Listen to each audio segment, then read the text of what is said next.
वो जो classical music concert आप देते हो कभी, देखते हो? ऑन स्टेज जब पहले गायक बैठता है, बोलते हैं मॉनिटर की आवाज़ ठीक से नहीं आ रही है, मॉनिटर ठीक करो। तो वैसे मेरे लिए यूट्यूब मॉनिटर हो गया अब मेरा या ओके ऑनलाइन। चलो तो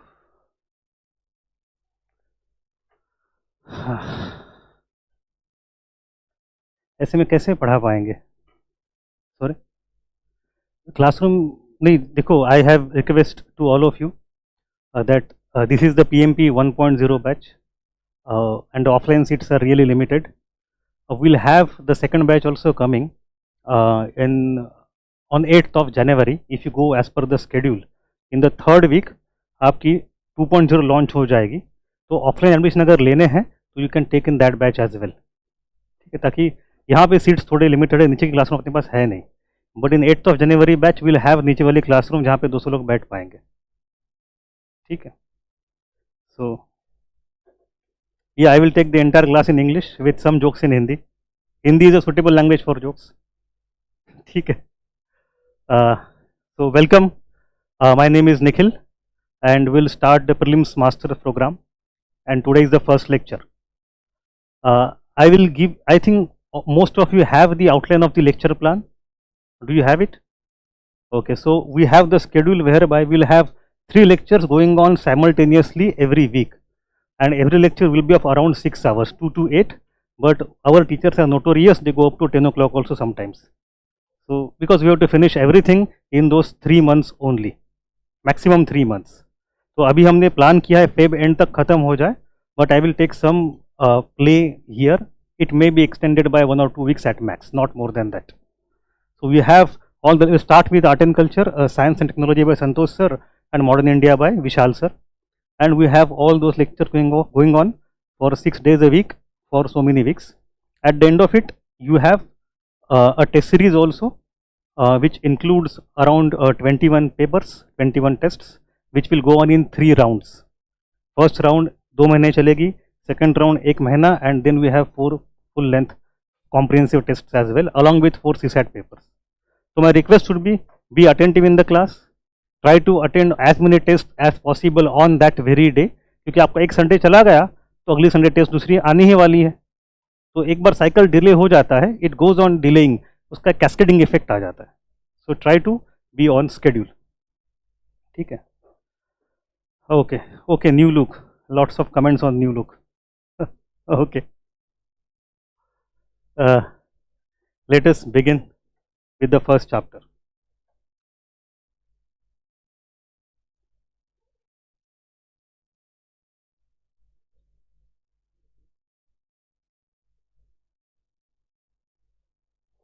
Everybody has the access to handouts? Okay. Now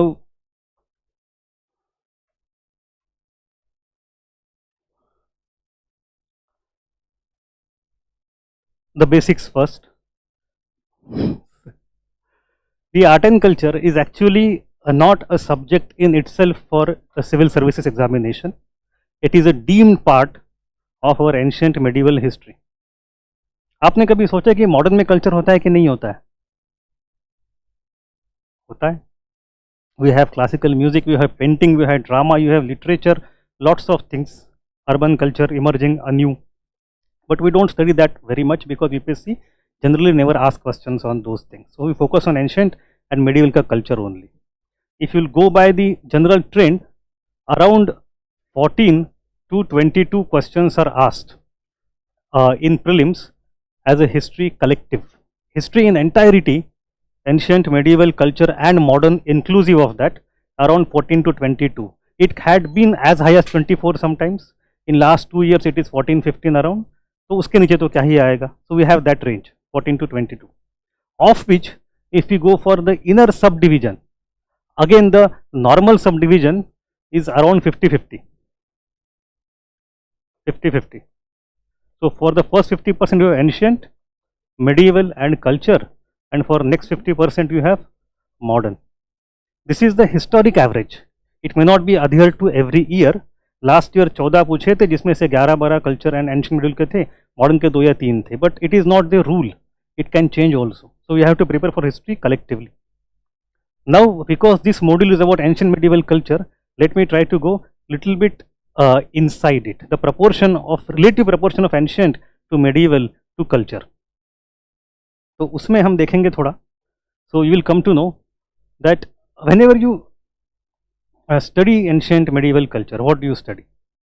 Any text, let us take NCERT, old NCERT, or any textbook you open up, and you open up any chapter, Gupta Empire, Delhi Sultanate.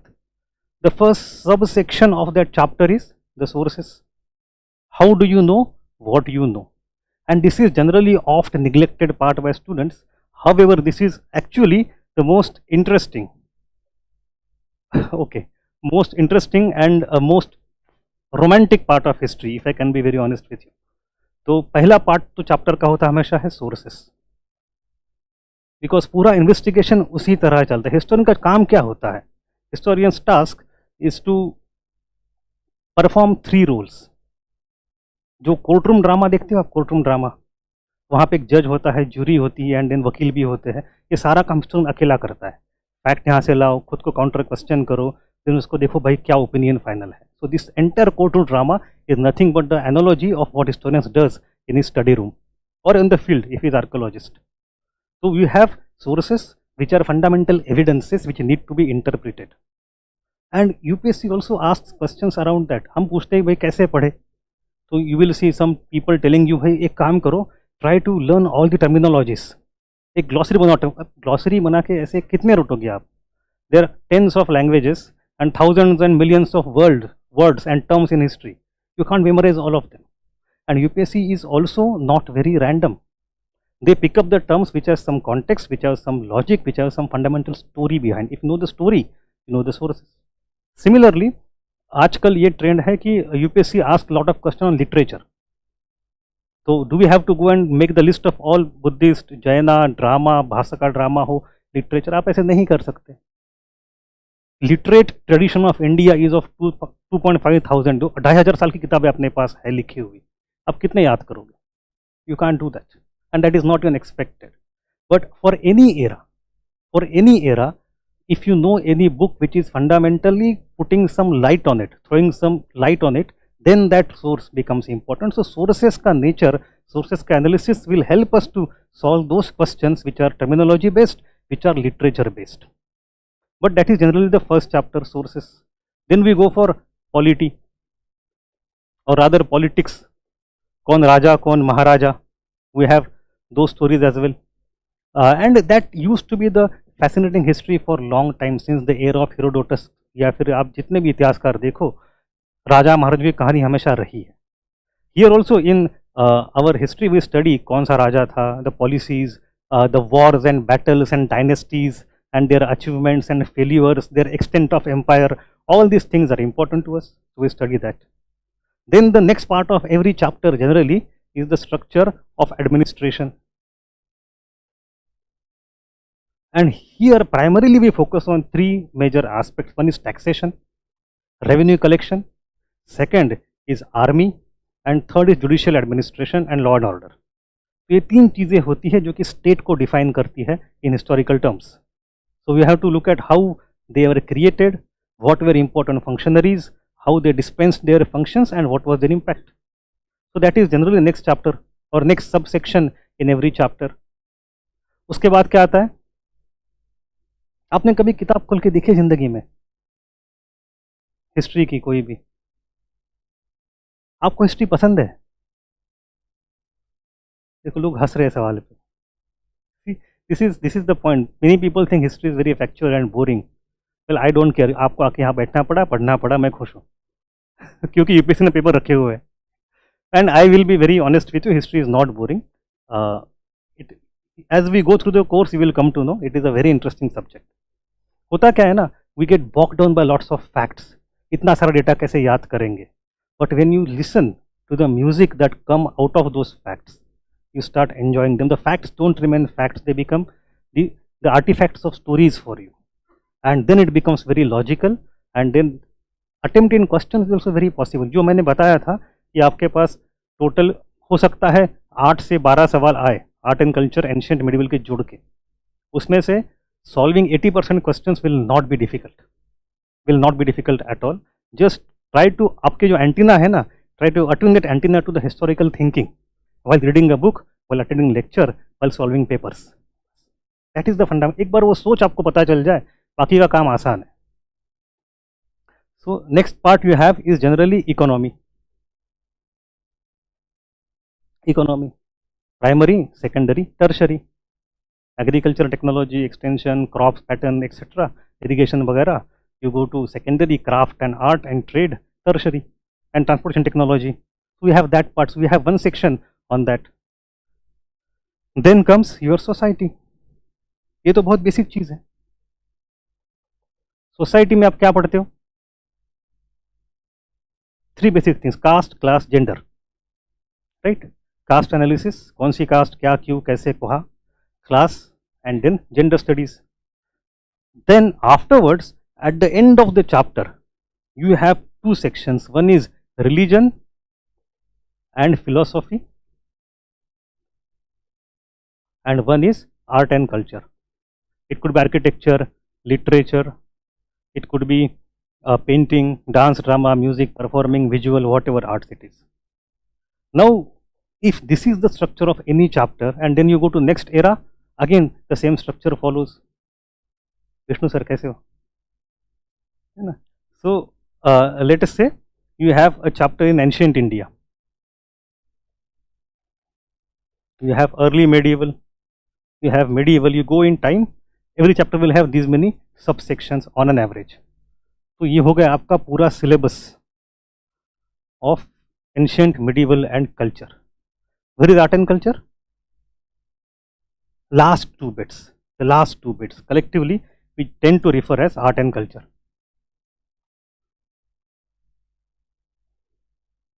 So if you go by number of pages in every book, let us say chapter of 10 pages, so around 80% pages are provided for this part: sources, politics, administrative structure, economy, society, and 20% pages are given to this part. But that is because the historian or the book writer wants to give equal focus on all the aspects of life. But that is not UPSC's concern. UPSC is interested in asking these questions. The proportion of pages you read in your textbook is not the proportion of questions you get from those topics. If you go by UPSC and just divide last 10 years questions, you will come to know around 50 to 70% question come from here, and around remaining percent come here from here. तो होता है कि आपकी कोई भी book है, कोई भी सोर्स है, when you start reading in holistically, you tend to focus on this more and you find कि ये किताब अच्छी नहीं, let me read only culture की किताब. But the moment you enter into domain of only culture की किताब, you start facing problems, because whatever is happening in art and culture is nothing but a response to what is happening in religion. किसी ने कहा है हिंदी में कि भारत में कला धर्म की दासी होती है. So kala is responding to what is happening in religion. Once you have Mahayan religion emerging, then you have Gandhar, Mathura, Amaravati sculpture. You can't study this in isolation. You will not appreciate, you will think it is fact. अब गांधार मथुरा के पहले महायान अगर आते हैं, महायान आता क्यों है उस समय? So Mahayan comes because of the cross-cultural interaction India has with foreigners who are entering India from northwest through Silk Route. It also comes because of the expansion of Buddhism outside Ganga Valley into tribal areas, from where it absorbs Murti Puja. So you have different intercultural interactions and give and take that happen in domain of polity, admin, economy, society. So the changes over here are reflected in developments over there. So you can't study culture in, हमने कोशिश करी है, I will be very honest, 2020 में और उसके पहले I used to teach only art and culture separately without having to touch ancient medieval at all, and people used to get mesmerized but they never used to score very well. तो problem ये होता था कि उनको भारत पता चल जाता था, याद कुछ नहीं रहता था. That is because the things turned out to be very factual. What we have to do is to create interconnections, interlinkages, and then only things become logical. So that will be our approach also. That is one thing. And before we move on, let me ask you a basic question. Do you understand the meaning of history after all these things? जो हमेशा हम कहते आते हैं, जो एक customary चीज़ है किसी भी लेक्चर के पहले शुरू में बात करने की, व्हाट इज हिस्ट्री, बताइए आपका ओपिनियन क्या है, चलो उसको कर लेते हैं. Madam,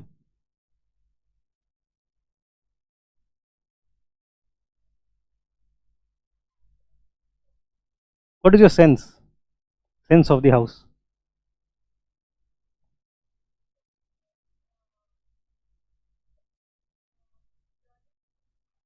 Okay,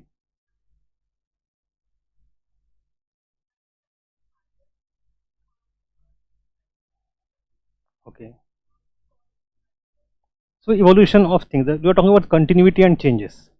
So history is about study of change and continuity in human civilizational history, even civilization past. So एक बात तो, the first thing to understand, history is not only about past. It's about the connection between past and present. Because past remains the same, it doesn't change. Present changes, so does the past for us. I'll tell you a story. 12 साल 13 साल पुरानी बात है. I had been to this shoe store. उस ज़माने में वही दुकान बड़ा था. To buy some history book, and he did not have the latest copy. From his store he brought out a very old copy, धूल में लगी हुई पूरी. बोला I have an old edition, ले लो आप. मैंने कहा नहीं चाहिए. इसने कहा क्यों? मैंने कहा ओल्ड एडिशन है. Then he looked at the book, बोले तो हिस्ट्री बुक है. It is already outdated. इसमें और आउटडेट क्या हो सकता है? History by definition is things which are outdated. So you should not bother about old edition. There मतलब मैं थोड़ा I did not understand how to respond to this person on the spot. लेकिन बाद में जो सोचा था, people have that गलत फहमी. History is about past. History is partly about past. It is majorly about the dialogue between past and present. And as the present changes, so does the history writing. I'll give an example. Take the society wala aspect. About 120, 130 years ago, we did not have suffragist movement. We did not have feminism. Right? At that time, how would you write history? Primarily focused on political aspects.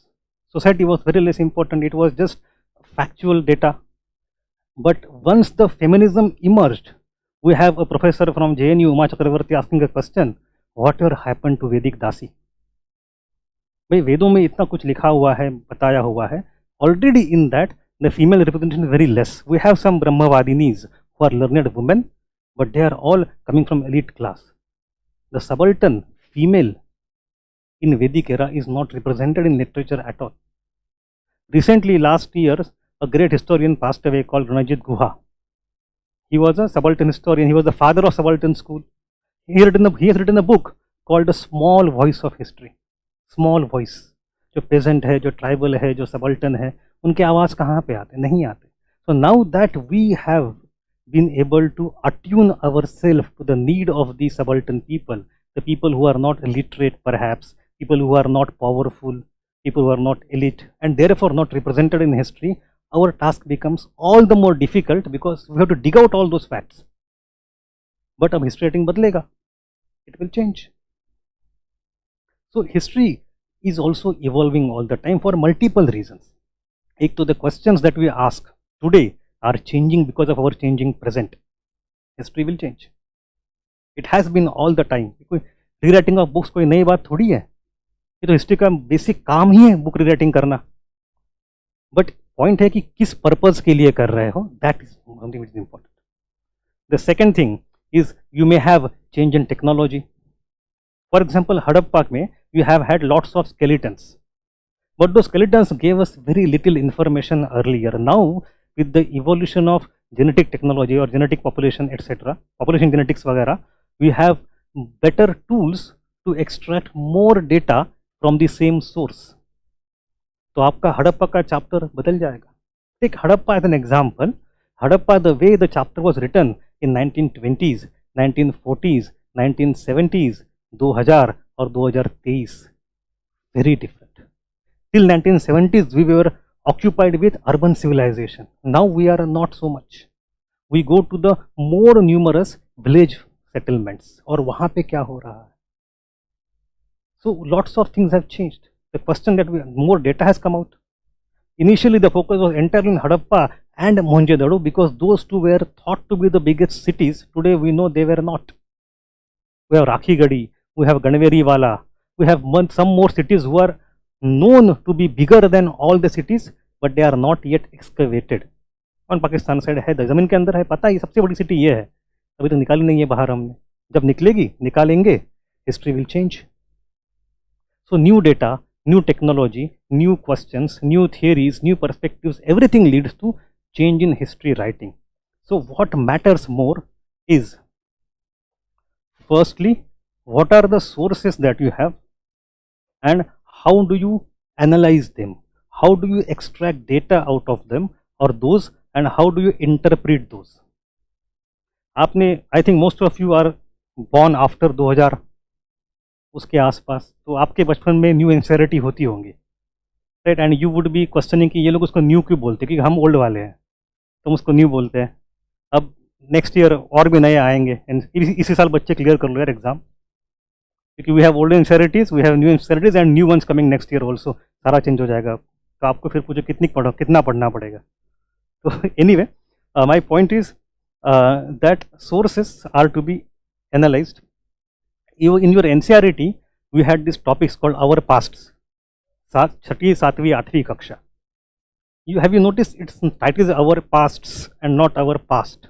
It's plural, and I hope you know the reason. The reason is that the past is not the same for everybody. It is experiential, it is complex, it is diverse. So comes the element of interpretation.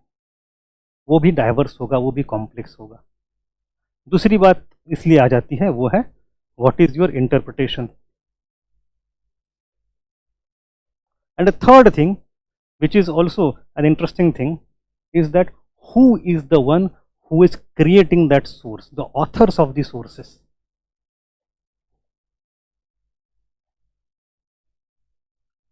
They also have their inherent bias.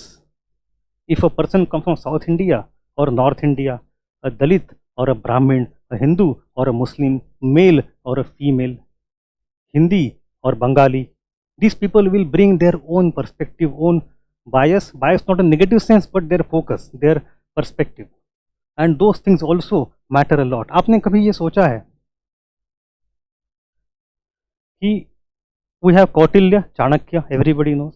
He has written a book called Arthashastra, fantastic book. And at the same time, in the court of same Chandragupta Maurya, in the Mauryan Empire, we also have another person, his name is Megasthenes. Megasthenes is a Greek person. He is sitting in Patna writing his observations. उसी समय, उसी दरबार में उसके colleague है चाणक्य साहब. He is writing a book which is theoretical. So now we have two books, same time, same era, same region, giving you two different perspectives. Chanakya's book is highly theoretical and Megasthenes' book is a foreigner's perspective. एक विदेशी आदमी कैसा देखता है, and both of them have the limitations. This is foreigner's perspective and that one is theoretical, not historical. And then you juxtapose both of them, रखो अगल बगल में, and then you compare. Then you will see कि भाई दोनों में कुछ ना कुछ गलतियां है, कुछ ना कुछ limitations है, and wherever both of them match, ये तो पक्का history है.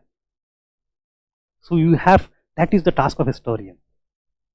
So in prelims we will not get much of scope to go into all those funny things, but if you have a basic idea of those things, remembering everything becomes logical. You will be able to tell अगर UPSC कोई factual सवाल पूछती भी है तो वो क्यों पूछती है, because it is not a random fact. The degree of randomness in your mind will come down. I'll give you examples. एक बार पूछा था यूपीएससी ने, आई थिंक 5-7 साल पहले, in MCQ in prelims, in which option थे द्रोणवाप और कुल्यवाप. व्हाट इज द्रोणवाप एंड कुल्यवाप? ये तो आप पता है, आपको तब पता था. तो अब इसका मतलब अगर ये हो जाए that you start going into every era of ancient medieval, go into agricultural technology and then make a table of all the measuring units and उनको रटो. Is it logical? You can't do that. It is not unexpected. UPSC asked only from Gupta era. Reason being Gupta era में agriculture का transition phase शुरू होता है towards feudalism. Land measurement is more profuse. You have lots of copper glands which tell you कितनी जमीन किसके पास है. तो पहली बार you have lots of data of that kind. Therefore that data became important. Data point became important. Last year UPSC, what is Phanam? क्यों पूछ लिया? Do we have to then go back and prepare the names of the coins of all the era in India, ancient medieval? कब टंका था, कब जीतल था, कब मोहर थी, कब फणम था, कब होन था, कब पैगोडा था? We can't do that. Not even expected. कुछ याद रह जाए तो अलग बात है, जो डिस्टिंक्टिव है याद रहना ही चाहिए. But my point is fanam is distinctive because of two things. One thing is that it was in gold, and generally ये होता है इतिहास में, gold coins are supposed to be not used for daily transactions. वो तो बड़ी कीमत वाले होते हैं, luxurious transactions, high value जमीन खरीदनी है, कोई बहुत बड़ा सामान लेना देना है, तो gold are for long distance, high value, concentrated transaction के लिए गोल्ड कॉइन्स होते हैं. But fanam is exceptional in that it is a very tiny currency, very small value. अब डेली यूसेज में उसको यूज कर सकते हो, तो रोजमर्रा के जिन्हें कॉपर नहीं करना है, सोने का सिक्का. सो स्मॉल वैल्यू का gold coin being prevalent in daily transactions is a huge thing that could happen because of India's prosperity.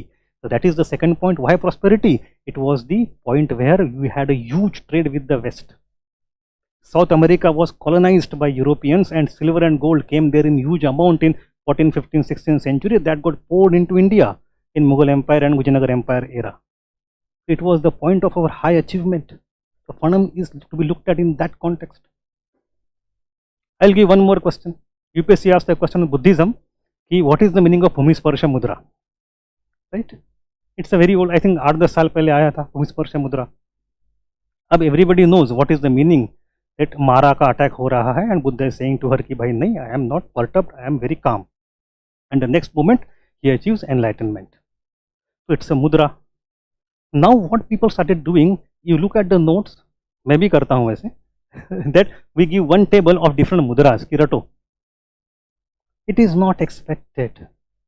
हाँ, iconography, iconology, these are studies of those sculptural techniques, हम देखेंगे उसको. But the point of giving that question is that whether you know the basic life story of Buddha.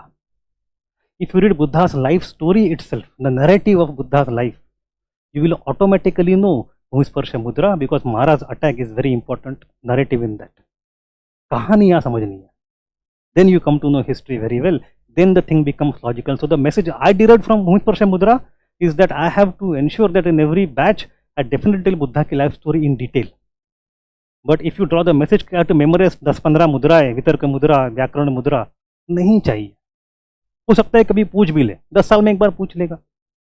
But the questions from Buddha's life come every other year.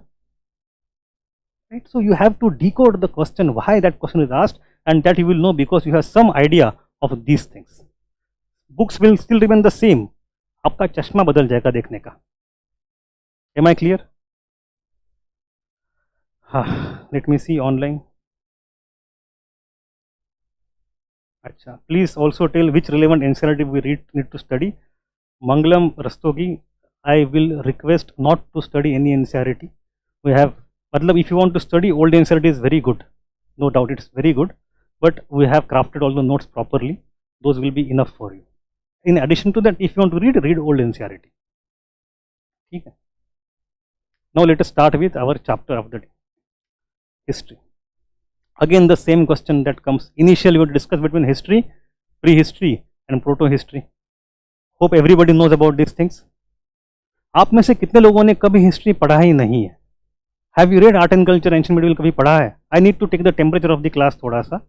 I know how fast, how detail I can go. What things I can presume.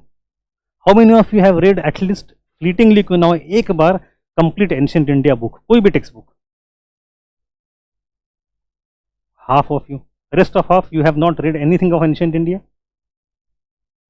And medieval India, I think. Okay. So let me start with basic things. History, prehistory.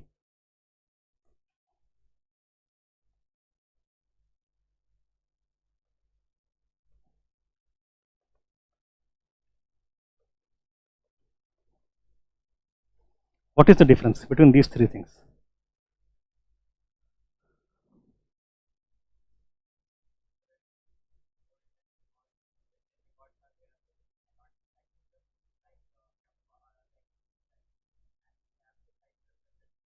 So that is one factual parameter that you don't have written records. There is no script, there is no literature, there is no knowledge of writing, and therefore it is prehistory. It is technically correct. But why does writing matter so much?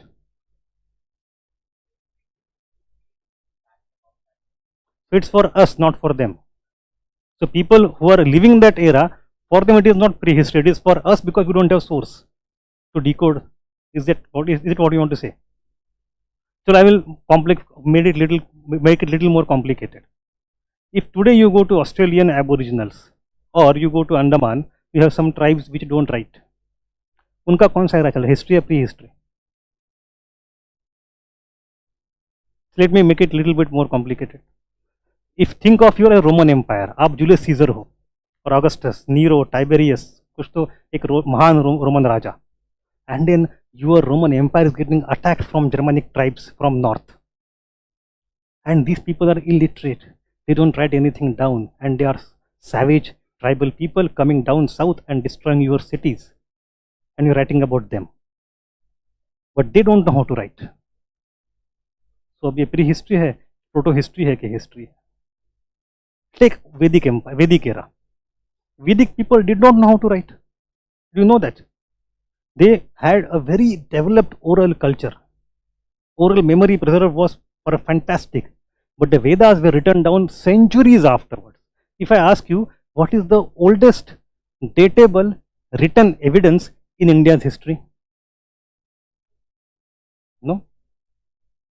Oldest datable writing का evidence in India's history? No?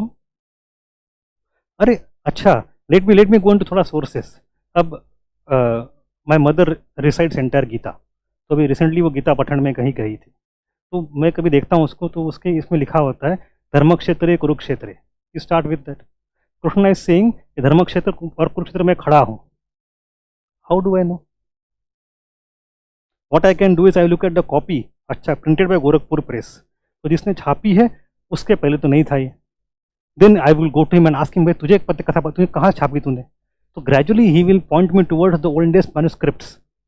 हो सकता है कोई manuscript होगी लिखी हुई 500 साल पुरानी, 800 साल पुरानी, बट फिजिकली जब मैं उसका कार्बन डेटिंग करूंगा, I know it dates to 1200 CE, not before that. तो व्हाट इज द प्रूफ कि वो आदमी जो बैठ के लिख रहा है वो अपनी मनगढ़ंत कहानी नहीं लिख रहा? We never know. So it's not that Ramayana Mahabharata की बात नहीं है. पॉइंट यह है कि when I go by datable, I mean this thing when you date it specifically, which is the oldest written record in India? No, Rig can't be dated, and it was composed quite earlier, but it was compiled and written down centuries afterwards. So the oldest manuscript that I have today with me of Rigveda goes back to Vijayanagar Empire, Sayanacharya, that was used as the fundamental material by Max Muller for translation in the 19th century. अब उनके पास कोई source होगा, वो तो मेरे पास है नहीं आज. Do you get my question? What is the oldest datable written word in Indian history? Fantastic. Ashokan inscription, Ashokan edicts, 3rd century BCE, perfectly datable, no dispute about it. There are some evidences of pre-Ashokan Brahmi script also on some potsherds in South India, in Tamil Nadu, but they are not exactly datable yet. So जो dated, undisputed written evidence जो अपने पास है oldest, वो है Ashokan inscription. Then क्या उसके पहले लोग लिखना पढ़ना जानते थे? जानते थे. बुद्धा के एरा में जानते थे. May be Buddha contemporary person 100 साल आगे पीछे हुए है Patanjali, Panini, you know Panini, Ashtadhyayi. So Panini Ashtadhyayi is the first evidence where we have the word called lipi. Lipi means script. So that is the oldest we can go, 6th or 5th century BCE, where we have the evidence whereby we know people know how to write.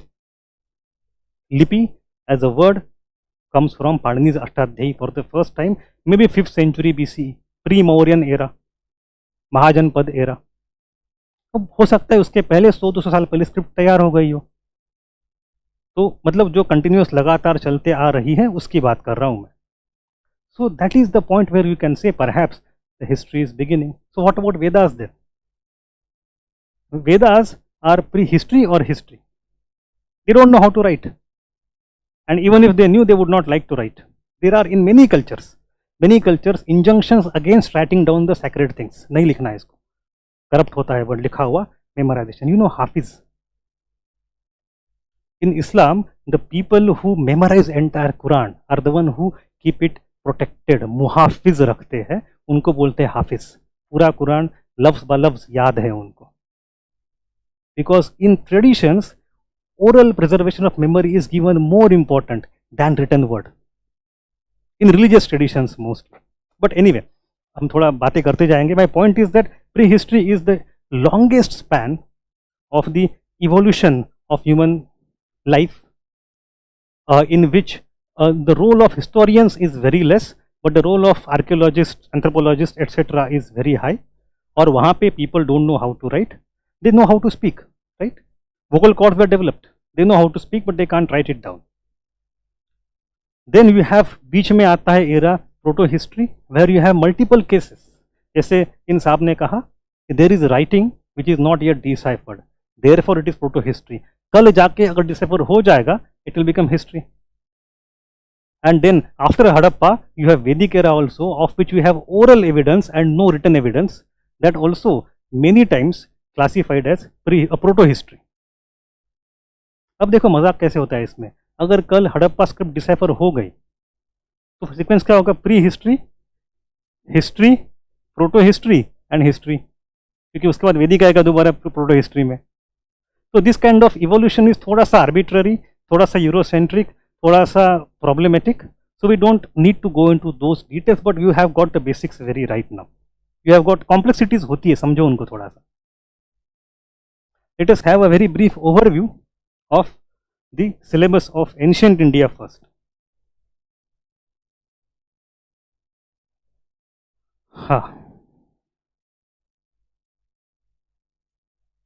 So we'll start with prehistory. Prehistory we have Palaeolithic era, Mesolithic, Neolithic and Chalcolithic. These are all various lithic eras. And the proto-history is Bronze Age and Iron Age. So that is a very simple thing. Now within that, in Paleolithic era, which is the longest era of human civilization, not civilization, but cultural development, the development is very gradual, very slow. मतलब आप हजारों साल, लाखों साल छोटी छोटी छोटी छोटी रिफाइनमेंट होती रही. यू थिंक भाई ये तो कॉमन सेंस था. I tell you in paleolithic era, will come to know from paleo में you go from start to end. शुरू में people used to use big stone tools, बड़े पत्थर, and then to give them shape they used to break them apart, chop them off, उनके flex बाहर निकल फेंक देते थे टुकड़े छोटे और बड़े पत्थर रखते थे. And that they did for hundreds and thousands of years. After thousands of years they come to know जो हम फेंक रहे हैं वो अधिक काम का है. Let us use that one first. And जो कोर जो है that is not of that use. तो बस इतना सा समझने में हजारों साल चले गए. You see there change that happens very slowly. But we have paleolithic, we have in this era a biological and cultural evolution also. तो ग्रेजुअली यू हैव, उसके पहले भी the geological evolution, Gondwana land, Himalaya rising, all those things, and then you have biological and cultural evolution. We are more interested in cultural aspect, neither geological nor biological in history section. Then you have Bhimbetka caves. They come from they were occupied in the late Paleolithic era or upper Paleolithic era. Today this is a UNESCO heritage site, everybody knows. After that we go to next era, which is Mesolithic. This is an interesting era which was not given due consideration early. इसको पहले लोग मानते ही नहीं थे. It did not exist for them. They had Paleolithic and then Neolithic directly. बाद में बीच में घुसा दिया, इसको कहते हैं Mesolithic. Here we have beginning of animal domestication. So you have that beginning before the beginning of agriculture, which happened in the Neolithic era. Plant domestication. So the life of a hunter-gatherer started from the earlier era. But the life of a herder, of a nomad, of a shepherd started in Mesolithic era, and life of a settled agriculturalist started in Neolithic era. Have you read Bible? Bible पढ़ा है?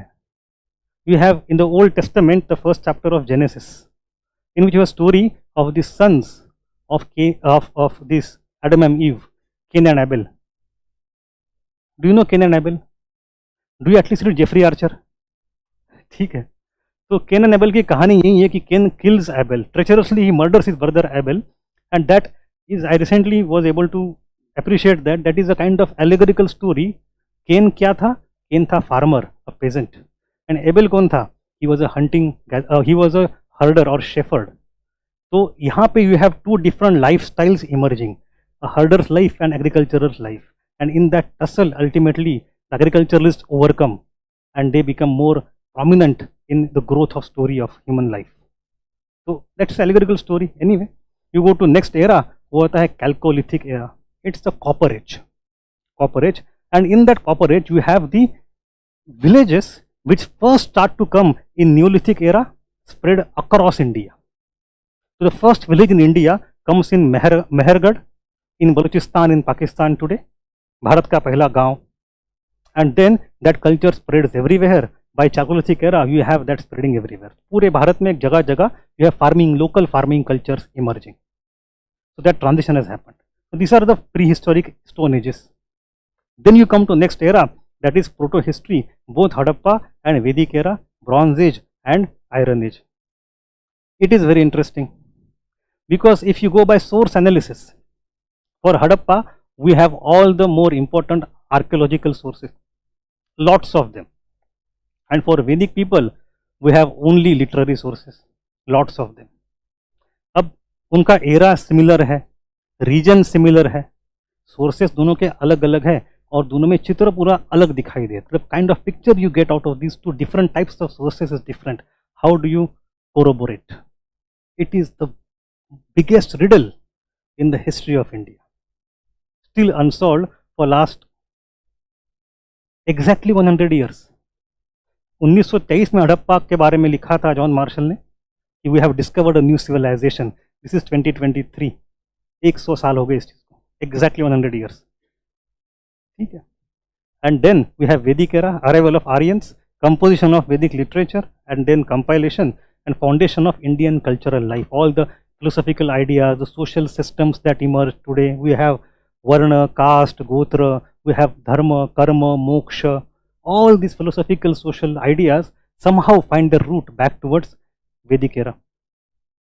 The highest philosophical development of that era was Upanishads, and anything that has come afterwards either has come in support of that or in opposition of that, but nothing has come despite that. ये गंगा का गोमुख हो जाता है पूरा एक किस्म से history का. Then you go to Mahajanapada era. In Mahajanapada era we go for second urbanisation, and that is interesting. In Harappa era we have first urbanisation, in Mahajanapada era we have second urbanisation. In Harappa it is Indus valley जहाँ से India नाम आता है, and in Mahajanapada era it is Ganga valley. That is bronze age, this is iron age. But there is no continuity which is very easily perceptible to us. तो कहानी पूरी अलग हो जाती है. तो हमने एक बार पूरी कहानी गढ़ी, फिर डार्क के जाता है, and then again you have to restart. जैसे कि आप एक अटेम्प्ट हो गया, एक साल का अपने गैप ले लिया, नया अटेम्प्ट शुरू हो गया. ये हो गए the story of Indian civilization, right. Then you go for Mauryan era. Of all this 16 Mahajanapadas we have one of them which emerges and creates all India empire, that is Magadha, which becomes Mauryan empire. अब इसमें भी देखो कितनी beautiful story है. Look at the Bihar, state of Bihar. This Bihar actually gave us Gautam Buddha, who comes from the Mahajanpada era. He gave the message of the universal peace, ahimsa. Then from the same land, after a few centuries, we have Chandragupta Maurya and Kautilya, the real politic, creating strong state. If you need violence, don't bother, create a strong state to unify Chakravarti Raja. And then in the same dynasty, after 2 generations come Ashoka, again from Bihar. He actually unifies both Chanakya and Buddha into himself. So Ashoka and Dhamma is nothing but a synchronization of ideas of Buddha and ideas of Kautilya into one. So that is the great synthesis of ideas that you see in Ashoka. So we'll see and see the details of Mauryan Empire. Will take almost 6 hours for Mauryan Empire. हमें लगेंगे, questions भी आते हैं और facts भी उतने हैं. Then we go to the post-Mauryan era. If you ask me personally, this is my favorite era. Last year, I generally spend more time on this era because perhaps I like it a little bit more. Perhaps the chapters are more in this part. If you go by NCERT also, in old NCERT, and even more important, last year UPSC ने जितने सवाल पूछे उसमें 4 या 5 सवाल जो है they have come only from this era. This is the era where actually you see transition from the old ancient to the what is today recognizable to us. जो आज के आपके मंदिर है, आज के आपकी फिलोसॉफी है, सोशल स्ट्रक्चर है, मूर्ति पूजा है, लैंग्वेज है, admixture of local and foreign है, all that emerges in this era primarily. In North India we have many foreign powers coming in, Shakas and Kushanas and whatnot, and they first come as invaders and they gradually convert into insiders. Assimilative aspect of Indian civilization is perfectly seen in this era, how to assimilate the invaders.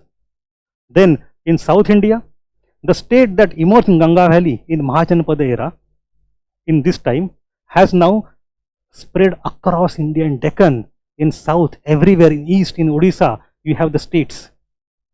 तो पहले सब tribes थे, farming communities थी, band society थी, जो कुछ था, chiefdom थे, but by this time you have states everywhere. And more importantly, you have admixture of culture also, and this was primarily the age of commerce. In this era, exactly at the middle of this era, post-Mauryan, we have the Roman Republic converting into Roman Empire and they capturing Egypt and opening trade with India.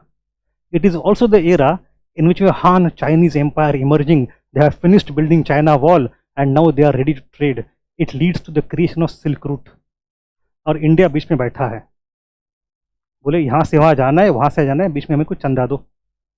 So we take advantage of our central location and we prosper like anything. So this is the era which laid the foundation of the prosperity of the upcoming Gupta era. From north to south, everywhere you have hundreds of thousands of gold coins of Roman Empire. आपको मिलते हैं. It's the era of, and then you have the first land grant inscription that starts here only. We'll see that in detail. Then you go to next era, that is Gupta era. Gupta era is a romantic era for many nationalist historians. If British always claimed कि आपका dark age रहा है, हमने कहा हमारा bright age भी रहा है, golden age is Gupta era. It is called golden age, it is also called classical age. We see in the domain of politics, we have great and enlightened kings, benevolent kings. In the domain of science and technology, we have many thinkers in mathematics and astronomy and medicine. In the domain of architecture, we have beginning of great temple tradition. In the domain of Sanskrit language, we have Kalidas and other people. In the domain of not only Kalidas but also Kama Sutra. In the domain of religion, we have the final composition and the final compilation of many of the Puranas. The Puranic Hinduism becomes consolidated in this era. So this era defines what is Indian today to a large extent. So that also is Gupta era. It has own negative also. It is this, ऐसे होता है ना कि आप की गाड़ी चल रही है, शिखर पहुंचती है, तो शिखर पहुंच गए Gupta empire because of the efforts of previous generations. But शिखर के बाद क्या आता है, दोबारा नीचे आना. तो पोस्ट गुप्ता डिक्लाइन भी यहीं से शुरू हो जाता है. That is where you enter the post Gupta and early medieval time. In the post Gupta era, we have three Harsha in north, Chalukyas, early Chalukyas in Deccan, and Pallavas in South India. Harsha was a king which was considered to be great 20, 30, 40 years ago. अब पिछले 10, 20, 30 सालों में ना, we have found him to be okay type king. He is like average king. He is not bad, but he is like many other kings. But in the earlier era, जो पुराने इतिहासकार थे, they glorified him थोड़ा सा ज़्यादा ही कुछ. But anyway, we have to see him. And then we have Chalukyas and Pallavas. This is where you have the temple architecture movement spreading everywhere. So Vesara and Dravidian style, etc. emerge here. And that is the reason is emergence of Bhakti movement. Bhakti is a very old idea, but that becomes very prominent in this era as a popular movement coming from south. And that gets reflected into the temple construction, emergence of architecture as well. तो ये हो गया थोड़ा सा trailer of the movie. अब movie शुरू करते हैं. Any doubt so far? Any query? अब क्या ही क्वेरी पूछोगे, पढ़ाया नहीं है कुछ अभी.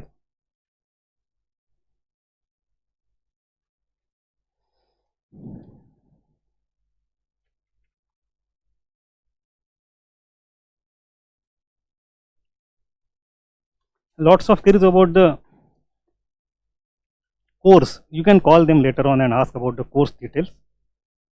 Sir, where does Bharatvarsha fit in this timeline before Maurya? I don't know what you mean by Bharatvarsha, but again, if you go by the evidence of the literature, of the written word, the oldest mention of the word Bharatavarsha comes from an inscription in Odisha. Hathigumpha inscription by Kharavela, that belongs to post Mauryan era. पहली बार भारतवर्ष शब्द वहां पे मिलता है आपको first और second century BCE में, after Mauryan empire and not before Mauryan empire. ठीक है, the term may be older but that is what we can date. Okay, then let us begin with stone ages. इसको थोड़ा पढ़ लेते हैं. The Stone Age covers the earliest phase of human life. It can be categorized as the prehistoric past during which humans evolved from primates in Africa and spread to other parts of the world.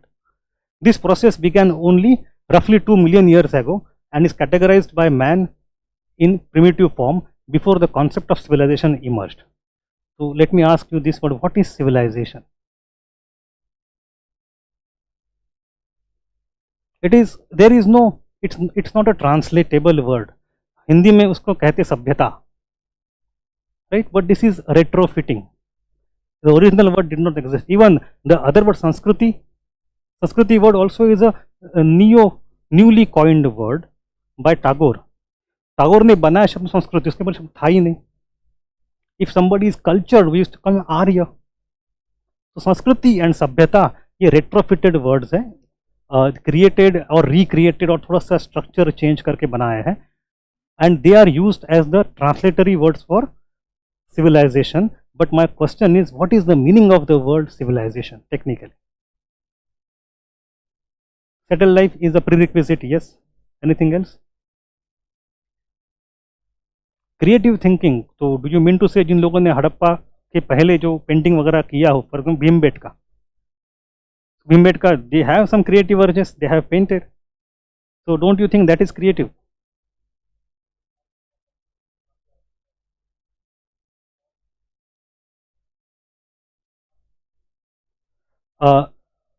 What you're saying is right, but it is actually the consequence of civilization, not cause of civilization. What is the basic idea? वो एक aspect रहेगा उसका, आप सही हो, but that comes as an outgrowth of civilization.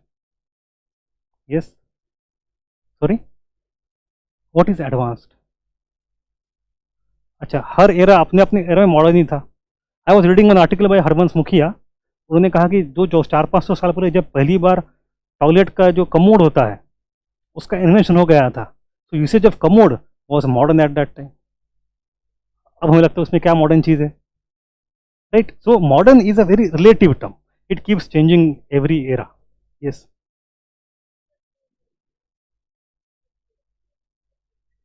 Social production of कौन, बहुत technical हो गया सर, बहुत टेक्निकल.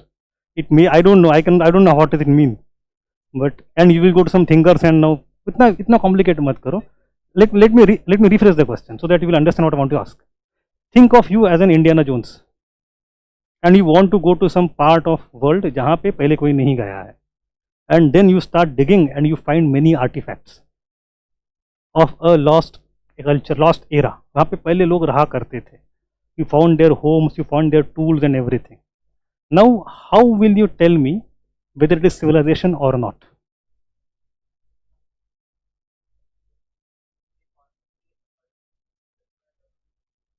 Right. So पहली बात तो ना, for it to be called a civilization, it has to be urban. Technically, if you don't have cities, you are not civilized. You have culture. The culture may be highly evolved, highly refined, highly creative, but it is culture. In this our language, our limited technical understanding, civilization means prerequisite of urbanization. With urbanization comes lots of host of features. For example, you have writing. Generally ये अब तक model रहा है that writing and cities emerge together. Think of Harappa. Harappa के साथ writing था, Harappa collapsed, writing collapsed. When you have beginning urbanization of second urbanization, Ganga valley में again you have writing emerging. Because writing आपको क्यों चाहिए? To serve some basic functions of secondary and tertiary economic life. You have to have surplus. Yes, agricultural surplus चाहिए ताकि कुछ लोग can go away from farm and do some other activities. They can be involved in craft, some art, some non-productive works, or even trade and merchandise. So secondary tertiary economy becomes possible with primary surplus, that is first thing, and then when you have secondary tertiary economy, it gets concentrated in cities. तो शहर का बनना, and where you need to have counting. तो पहला काम जो आता है स्टेट बनने में, सिटीज बनने में, वो है writing. A city and a state and writing, ये तीन फीचर आपके प्रीरिक्विजिट है, और तीनों साथ में आते हैं, साथ में जाते हैं. हिस्टोरिक ऐसा कोई थियोरी नहीं है, but you will see there are hardly any other counter examples across the world. यही रहा है, this three things emerge together, this three things collapse together. आपको पता है राइटिंग जो चीज़ है ना, जब पहली बार लिखा पढ़ी जब शुरू हुई, किस पर्पस के लिए हुई होगी? ट्रेड और some kind of counting basically. So accounting is the first purpose for which writing might have evolved. दुनिया का सबसे बोरिंग काम अकाउंटिंग होता है, I will be very honest. लेकिन without accounting you will not have state, you cannot have cities, you won't have taxation, you will not have urbanization, you won't have civilization.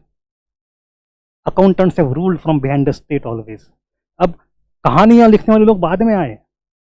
Oldest story which is written and found today, पता है कौन सी है?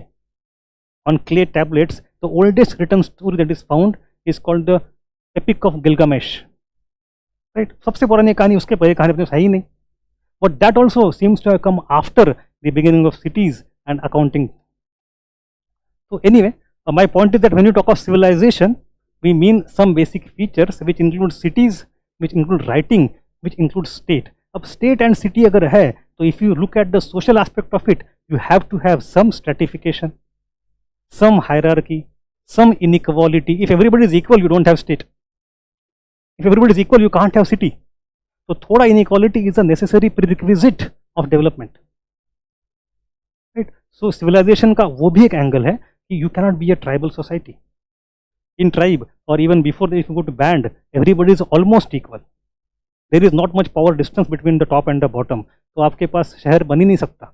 State में कोई ना कोई rule चाहिए, अथॉरिटी चाहिए. There has to be some concentration of power in some people's hand. Right? So civilization also necessitates some kind of inequality. समझ में आ रहा है कुछ? ठीक है. So you have in the Stone Ages no civilization as such. You have cultures, but no, that is the end. That before the concept of civilization emerged, we have Stone Ages. Is it clear? Now, how do we know about this Stone Age? Because especially in India, we are fortunate or unfortunate, I don't know, but lots of things don't survive. हम भूल जाते हैं या भुला जाते हैं. So the old artifacts, especially the skeletons, have hardly survived in our tropical atmosphere. इतनी बारिश है, इतनी एसिडिक सॉइल हो जाती है, इतना मतलब for lots of climatic and geographic reasons we have very few skeletons in India that go back to the old stone age. है ही नहीं, कुछ कुछ है, उसके बारे में बहुत डिबेट हो जाता है कि भाई कौन से इरा का है, क्या है. Then we have to then depend, we have to rely on some other source, and that is the stone tools which don't decay. And then we study stone ages based on the study of those stone tools. अब ये tools जो है ना, वो सब एक समान नहीं है. They don't remain static over time, they evolve, they change. Why do they change? Because you get more experience, may be, but more than that the objective for which you are making the tool, that also changes. आपको tool चाहिए क्यों? शिकार करने के लिए, समझो. अब शिकार चेंज हो गई, टूल नहीं चेंज होगा आपका. If you are preparing for prelims, you study in different way थोड़ा सा. For mains, you study in some more different way. The objective is changing, the method also has to change. अब चूंकि there is change in climate, there is change in atmosphere, there is change in the forest, there is also change in the animals, and the animals are your big game, your food. अगर वो change हो रहा है तो हथियार भी change होंगे. So the evolution of tools in Stone Age is actually in correspondence to the evolution of climate and forest and animals also. Initially, for example, think of a very big, woolly, huge elephant or a mammoth kind of thing. तो उसको मारने के लिए आपको हथियार कुछ अलग किस्म का चाहिए. After a few thousand years, you don't have those animals. What you have is छोटा सा भेड़, कोई बकरी, कोई हिरण यहाँ से वहाँ दौड़ के भाग जा रहा है, तो हिरण को मारने के लिए हथियार जो चाहिए अलग होगा आपका, और हाथी को अलग होगा. तो when you look at the evolution of tools in Paleolithic era, that evolution actually maps very well with the evolution of the climate. That is why you have to look at the tools ka evolution. These tools are nothing but helping humans to control the environment. And the better you control environment, more prosperous you get, or that is what you think you get anyway. So you have these evidences of tools based on which we divide, rather subdivide the stone ages. तो अगर मैं पूरा देखूं मेरे पास कौन से area है, we have something called as a 3 age system which emerge in Europe recently 200-300 साल पहले, as per which you have something called a stone age, then bronze age and then iron age. इतना तो basic है, सब जानते हैं. Later on we came to know this much is not enough. In between you have chalcolithic age, मतलब copper, chalco मतलब copper भी है, लिथिक मतलब स्टोन भी है, copper and stone. So this is generally a pure copper with little bit less of arsenic. It is थोड़ा सा malleable, so it is not completely able to replace stone. जब bronze आता है, copper plus tin, it is hard enough, strong enough to replace stone, so we don't have bronzolithic. तब तो stone की जरूरत खत्म होगी. But you have chalcolithic and then bronze and then iron is the perfect one. When iron comes, you have vertical takeoff of civilization. You have huge surplus emerging after that. So you have Stone Age, Chalcolithic Age, Bronze Age and Iron Age. Now the Stone Age itself is very vast. From 5 lakh years ago से लेके लगभग you go to different region, different numbers, but you go to 5000 years BCE, 10,000 years BCE, etc. depending on the region you're talking about. So here also you have Old Age and New Age, Paleolithic and Neolithic. New is the one when you have agricultural beginning. You have settled villages emerging. The first village I told you is Mehergarh in Balochistan, 7000 BCE in India. But gradually we found out कि भाई दोनों के बीच में we have Mesolithic also. So you have Neolithic, Mesolithic and Paleolithic. अब उसमें भी Paleo is very large, long, लाखों साल, उसको भी दोबारा काट के छोटा कर दो. You know, Michael Hodgson एक नाम का historian है, he has said a very beautiful thing. He says what is the progress of knowledge? Progress of knowledge is nothing but further and gradual refinement of terminology. आपके terms जितने अधिक specific होते जाएंगे, it is the knowledge that is increasing. तो पहले हमने बस कहा सब कुछ prehistory है, vague term. Then we go for some specificity, Stone Age, Chalcolithic, Bronze and Iron. Within Stone, Paleo, Meso, Neo. Within Paleo also you have lower, middle and upper. I hope you know what is upper, middle, lower. जानते हो आप क्या होता है बताइए. So you have stratigraph, strata होते हैं जमीन के अंदर, जितना नीचे जाओ the deeper you go into the older era.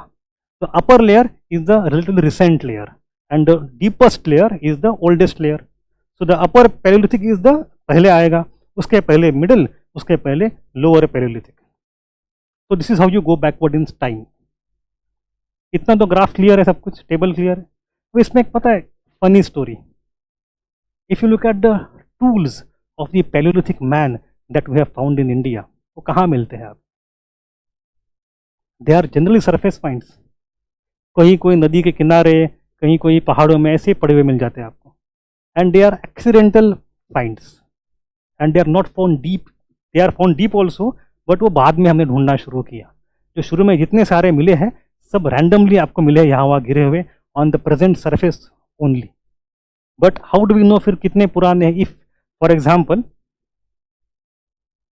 This is my present line, let us say this is 2023.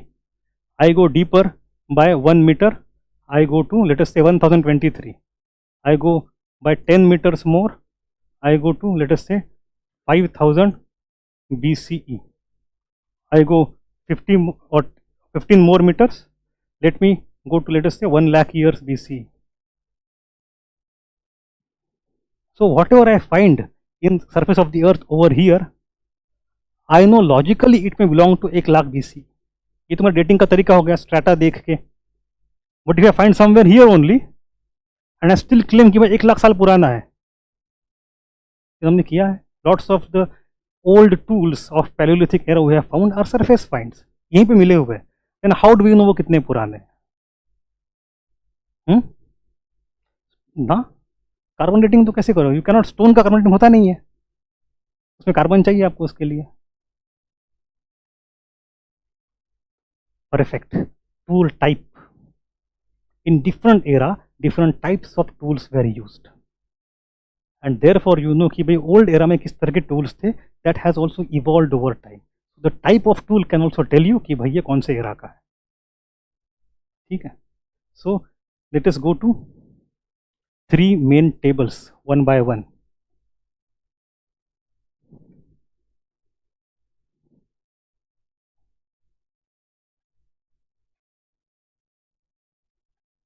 हाँ,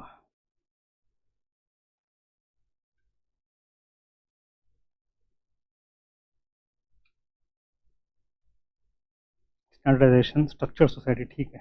people use lot of anthrosocio terms well speaking. ये नया नया नॉलेज जब आता है ना, ऐसे होता है, you start throwing terms around, which is good thing, that is the necessary stage, but that is just a stage. तो आप में से कितना, how many people of you have anthro optional and sociology optional? ठीक है, तो collectively almost 40% people anthro and socio.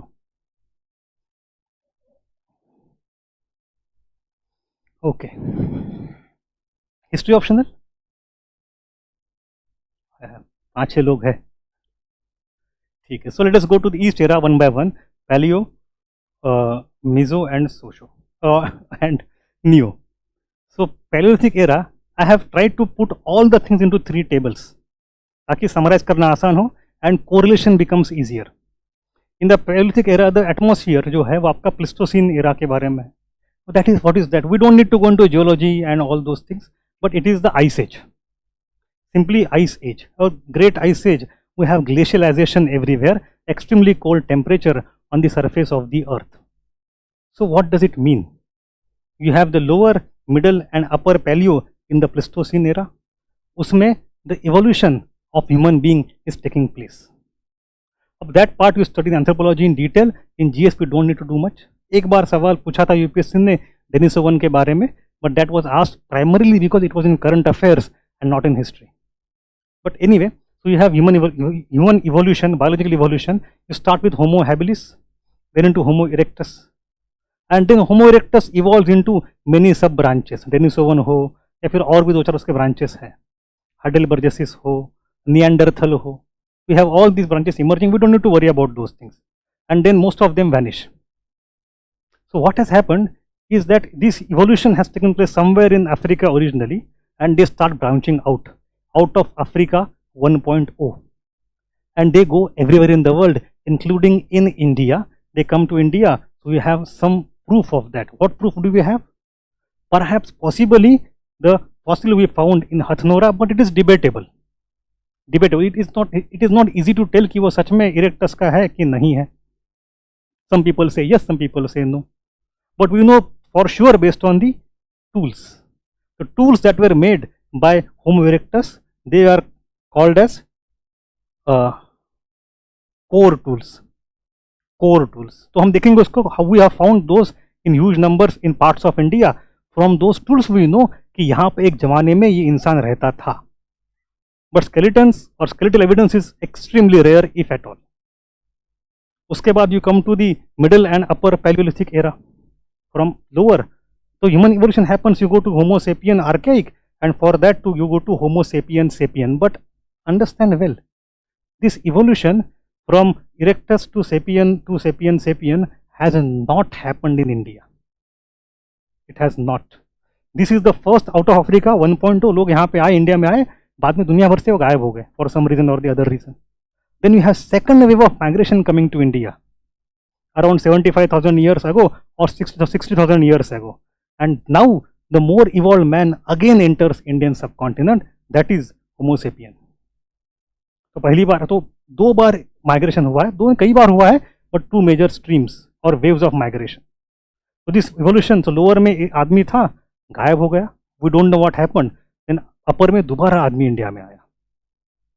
इतना काफी है, बाकी don't need to go into those details. एक डॉक्यूमेंट्री अभी अभी आज नेटफ्लिक्स पे ना, होमो नालेदी पे, देखिए आपने वो? अच्छा, आप नेटफ्लिक्स देखते हो? Do you watch Netflix? लोग हाँ बोलने से घबरा रहे, देखते सारे ही है। मैं नहीं पूछ रहा क्या देखते हो। Don't worry. So we have this human evolution. Then you go to the next aspect, food base. अब इस era में what is the food base? It is primarily hunting and gathering.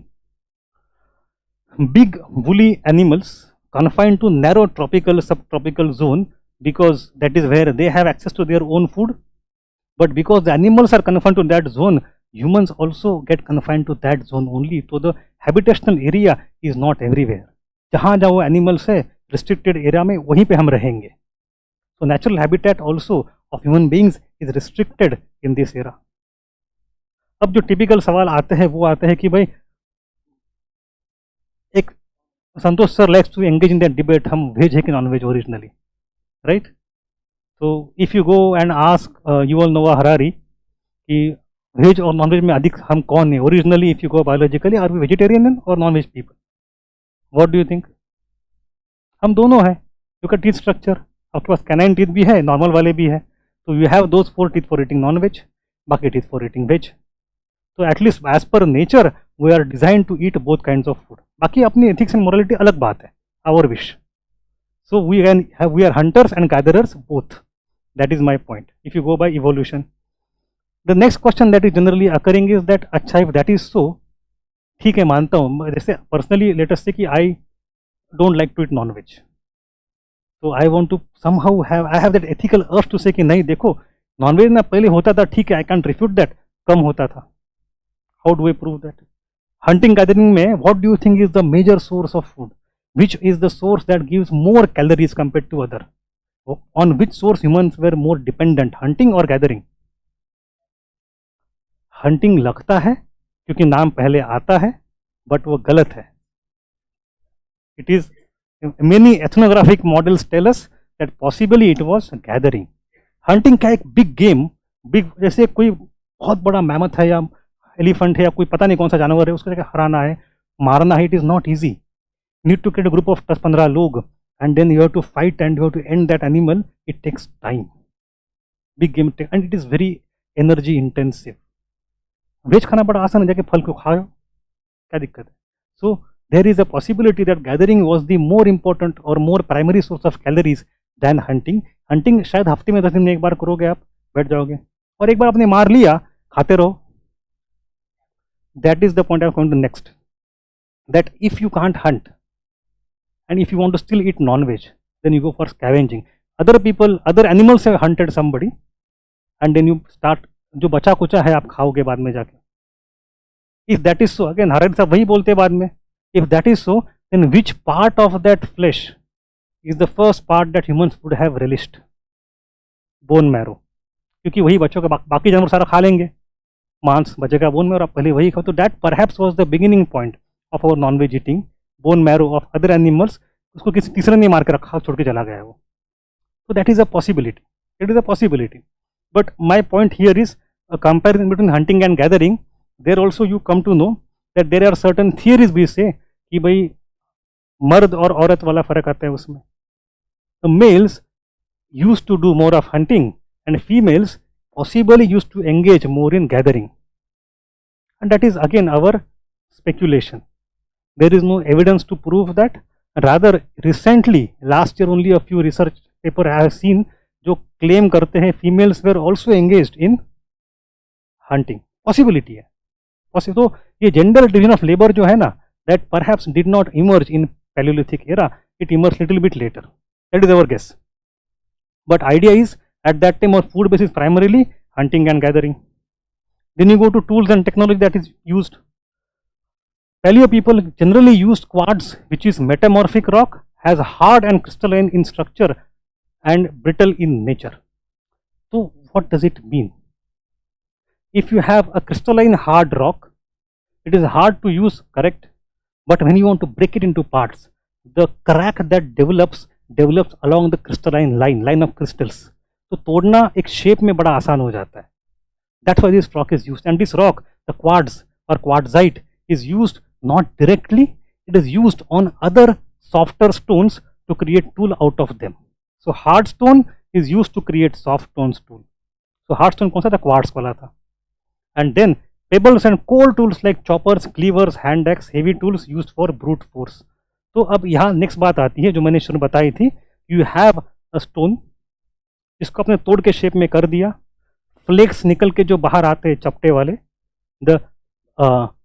उनको क्या करते हो आप? They are not used as tool. जो बीच में बचता है that is used as tool. It's very strong, it's very large, it's very hard. Looks, it is very difficult to define कि ये टूल है कि नहीं है. आपका ट्रेनिंग चाहिए, आंखों का ट्रेनिंग. तो जब आप सर्वे करते हो, आर्कियोलॉजिकल सर्वे, तो आइडेंटिफाई कि ये टूल है कि नेचुरल पत्थर है, पता ही नहीं चलता आपको पहले तो it's difficult. And secondly this core tools are just like tools with some shape. उसको कैसे यूज करोगे? It is used with brute force, हाथ में लेके मारने के लिए. उसका कोई हैंडल नहीं है, उसका कोई डंडा नहीं है, कुछ नहीं है. So you have let hand axe for example. Hand axe क्या होती है? जो एक्स का डंडा हटा दो, उसका जो बस ब्लेड है उसको हाथ में पकड़ के मारो, that is hand axe. So you have lots of tools which look like this. They are like almond shaped and they have sharp edges which are made out of core of quartzite tool, and they are used at that time. The first evidence of such hand axe was found near Chennai in South India by a person called Robert Bruce Foote. So he is called as the father of India's prehistory, because when he found it in 1863, that was the first evidence to prove that India also had population which was prehistoric. Till that point of time हम समझते थे कि India में बस पहली बार आर्यन आए और शुरू हो गया civilisation. This is era of Max Muller. He is alive at that time. He has just translated Vedas and he is claiming कि आर्यंस केम टू इंडिया. पहले इंडिया में कल्चर ही नहीं था. हम civilisationally superior people came and they taught Indians. पहले कौन थे? कुछ प्रूफ ही नहीं था कुछ. तो वी गॉट अ प्रूफ कि देखो we have hand axe found in Pallavaram and there was other place called Attirampakkam. Both of them are near Chennai, Atirampakkam and Pallavaram. That was the first evidence, or that is rather the beginning of the study of prehistory in India. 1863, Robert Bruce Foote. He was a big man. उसका बेटा बाद में GSI का भी DG बन गया था, DG GSI. But anyway, in India there is a profusion of stone tools, especially in the period of 8 lakh years before to 2 lakh years before. And now we have recently found a place called Jwalapuram in Andhra Pradesh. Do you know about it? There is a very famous person, Ravi Korisettar. उसने वो नया एक 8-10 साल पुरानी बात है, but that became very sensational. A place called Jwalapuram. वहाँ पे there is a volcanic ash. That ash was deposited because of the event that happened in Sumatra. Sumatra में एक बहुत बड़ा वोल्केनो हुआ था और पूरे सब जगह ऐश फैली थी, including in India. We know the exact date of that event, some 40-45,000 years ago or 70,000 years ago. I don't recall the date. And उस ऐश के लेयर के नीचे हमें टूल्स मिले हैं, उस ऐश के लेयर में मिले हैं, उस ऐश के लेयर के ऊपर मिले हैं. So now we have a very strong way to date the tools. तो ऐश कब बैठी पता है, वो हमें इवेंट पता है, जियोलॉजिकल इवेंट कब हुआ था. So that was a good discovery कि 70,000 years ago के पहले टूल्स भी अपने पास है, उस समय के भी है. That is a place called Jwalapuram. That is in the lower Paleolithic. Then you go to the middle Paleolithic.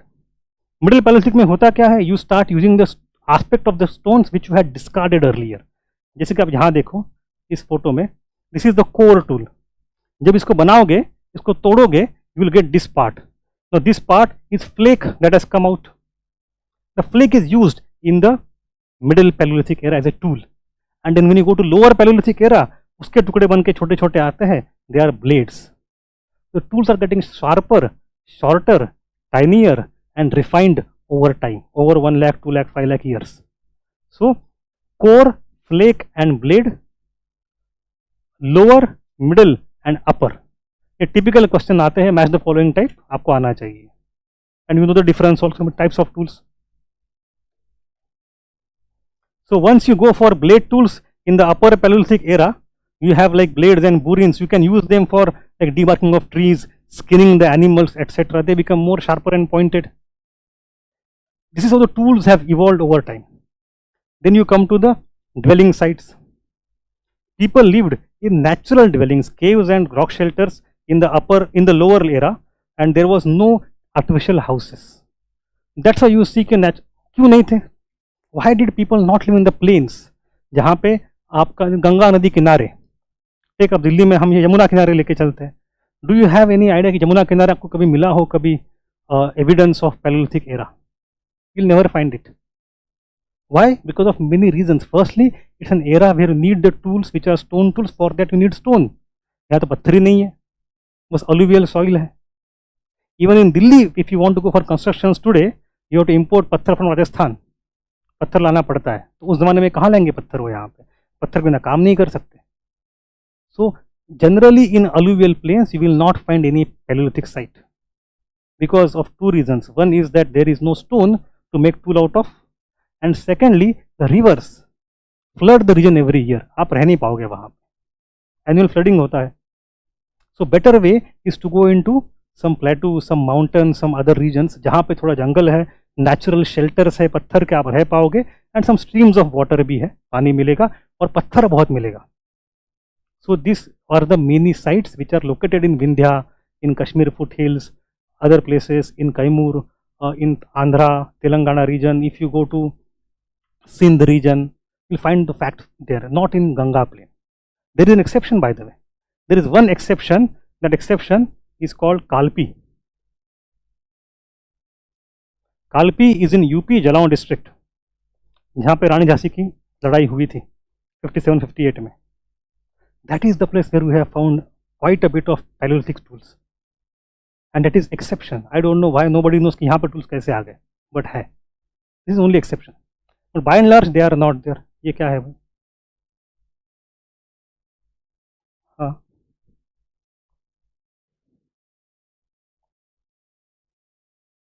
So occupied the entire subcontinent except alluvial plains, the Shivalik, Vindhya, forested zone of Chota Nagpur, Bhima, Kadapa basins of south, etc.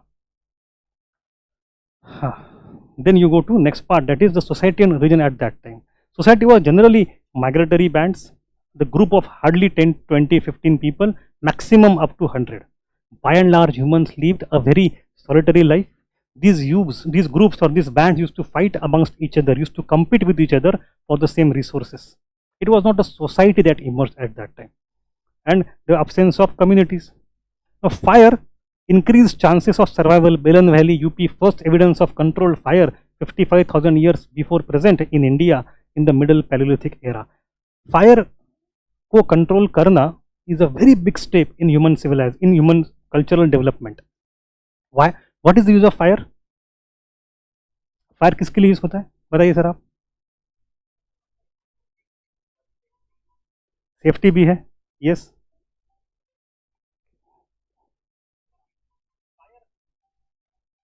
इसका phone है ना, मेरा नहीं. Okay, so yes, that is one thing, safety against animals, night vision, and thirdly for cooking. And why does cooking help? कच्चा भी खा सकते थे, पहले भी खाते हैं कच्चा. Better digestion, because of which the amount of energy you need to spend on digesting reduces drastically. And then आपका जो energy spent versus energy gained, जो ROI होता है वो बहुत बढ़ जाता है. कम एनर्जी में अधिक पचा पाते हो. So if you have more energy that is coming out of it, where do you use that? Brain development. So human brain development was an outcome to some extent, was the ability to control fire and eat cooked food. इसके बाद आपका brain development बहुत fast होता है. The size of brain increases after this. Anyway, so you have, therefore at the end of it, you have speech language emerging. So when you have speech emerging, what does it mean? It means you have first of all vocal cords that can produce those voices. And secondly, you also have cognitive understanding of thinking symbolically. Symbolic language समझना और the voices और वो sounds produce करना, that is the outcome. मतलब biological evolution भी हो रहा है साथ साथ आपका. And unless and until you have speech, you can't have society. आप 10-20 लोग बोलोगे बस, और क्या कर पाओगे? कुछ नहीं कर पाओगे. For the largest society to emerge, speech development was necessary. For their brain was necessary. For that fire was necessary. जो fire to society size to speech ये सब कनेक्टेड है एक चीज. समझ में आ रहा है? It's very easy. Then you have the earliest Bhimbetka paintings belong to the upper Paleolithic era. Lots of paintings actually come from Mesolithic era, but there is a possibility that some of the paintings come from the upper Paleolithic era as well. As per our fine arts NCERT, there is a possibility. Kuch hai, but we can't date them, so we don't know for sure. So if UPSC asks you, was there no painting in Paleolithic era? It's wrong. There was some painting in the upper Paleolithic era, but majority of paintings start from the Mesolithic era onwards. और एक नई बात अभी आई है, पिछले 6 महीने में debate हुआ है, उसके बाद बाघोर वन के बाद. Baghor is a site in Madhya Pradesh. One मतलब the first period, first phase और फर्स्ट पीरियड ऑफ बाघोर. वहां पे वी हैव फाउंड वन पत्थर. I have got a photo of it.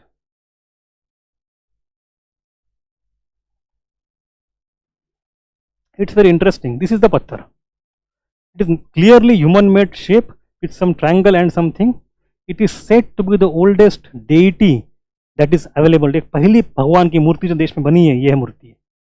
That possibly comes from upper Paleolithic era from Baghor one in Madhya Pradesh, and she could be a goddess.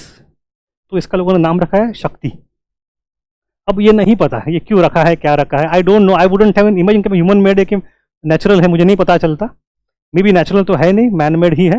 But now this पत्थर is claimed to be by many people as the first evidence of religion. And now if it goes back to upper Paleolithic era, it's a great thing, because we already have that thinking capacity in abstract term. Generally we construe that religion started to exist after the upper Paleolithic era, not before. समझ में आ रहा है? Any doubt? I was reading a book by Vidya Dahejiya yesterday night only, where she has claimed कि जो hand axe होती है, hand axe, almond shaped hand axe, बादाम की तरह दिखती है, sharp edges होते हैं, they are profusely found. They are very hard to make. It's not easy to make them. बहुत मेहनत और स्किल लगता है वो हैंड एक्स बनाते हैं. पत्थर से बनाना है आपको और कुछ नहीं करना है. लोकेशन, आइडेंटिफिकेशन, एंगल, फोर्स, सब कुछ. And once you make it with sharp edges, as you go on using it, उसकी एज ब्लंट होनी चाहिए. But lots of hand axes का एज ब्लंट कभी हुआ ही नहीं है. It means those hand axe were made but generally never used for as a tool. मतलब फिर उसको क्यों यूज किया होगा? What now people claim कि these hand axes were actually not axes, they were objects of ritual worship, and इसीलिए they were never used. उनकी कभी एज ब्लंट नहीं हुई. That is also a new hypothesis. Ram जाने. ठीक है. So we have Robert Bruce foot, we have the transition of core to flake to blade, and then Baghor one की Shakti. Is it clear? Paleo is over. It's very easy. Move on to the next part. You go to Mesolithic era. As I said, it was not considered the separate era earlier. इसको बहुत बाद में लोगों ने समझा कोई अलग era हो सकता है. The reason why this era started is change in climate. We have end of Pleistocene and beginning of Holocene. What is this? It means that the climate is becoming warmer. The moment you have warm climate, the ice caps are melting, the permafrost is going away, water level is receding, rivers are starting, नदियाँ शुरू हो गई, तालाब शुरू हो गए, you have grassland coming up.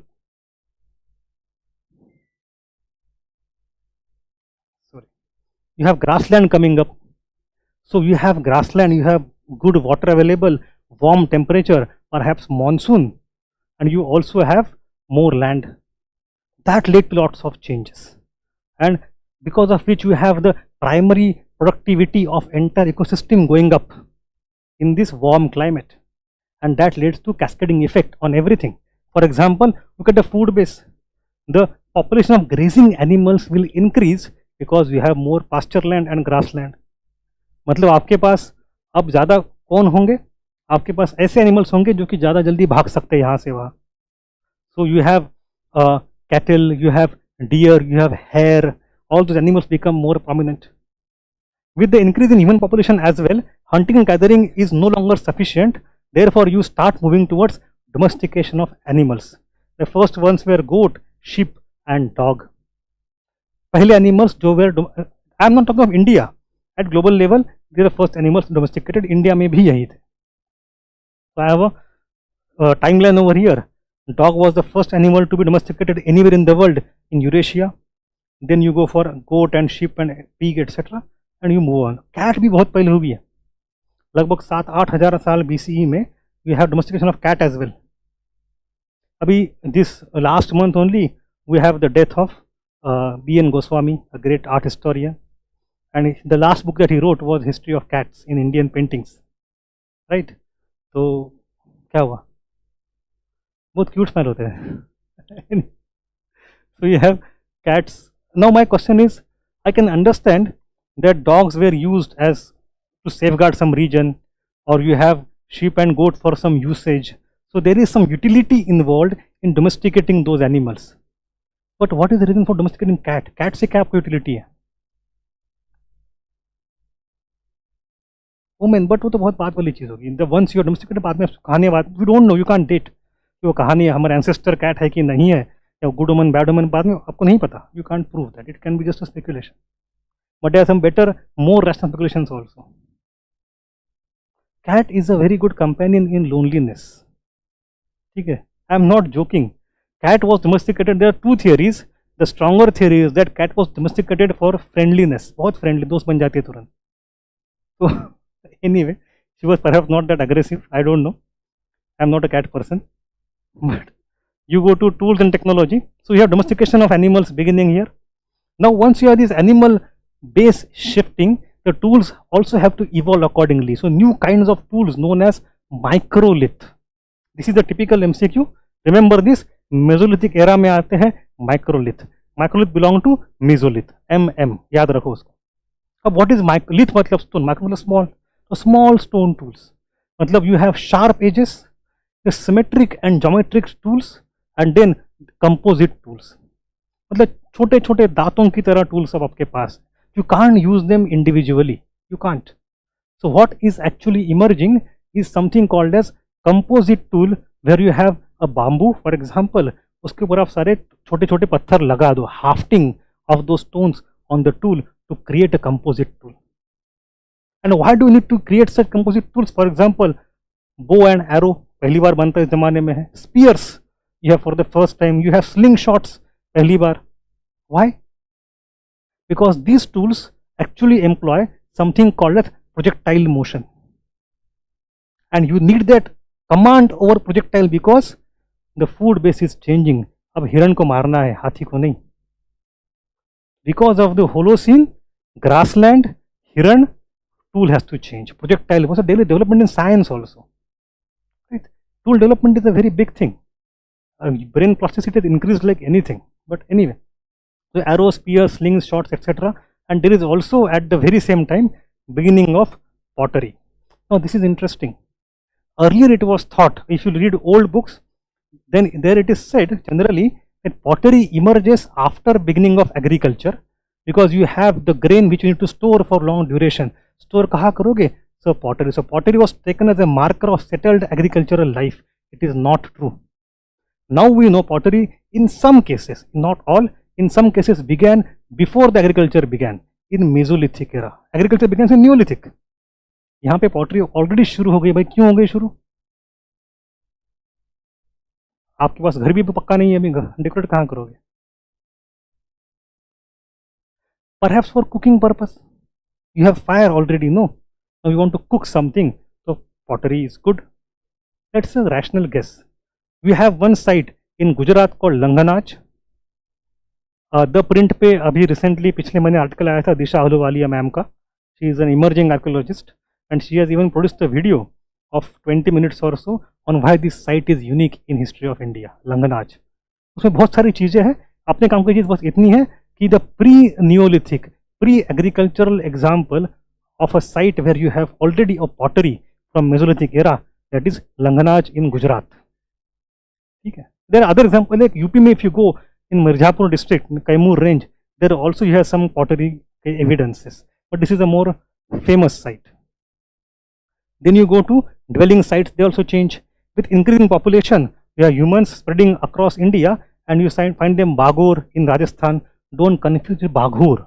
ये BAGOR Bagor है इन राजस्थान, द शक्ति वाला सेक्टर बाघोर इन मध्य प्रदेश, वहाँ पे H था, इसमें H नहीं है, उतना डिफरेंस, तो डोंट कंफ्यूज देम, MCQ में शायद फंस जाओ कभी कभी.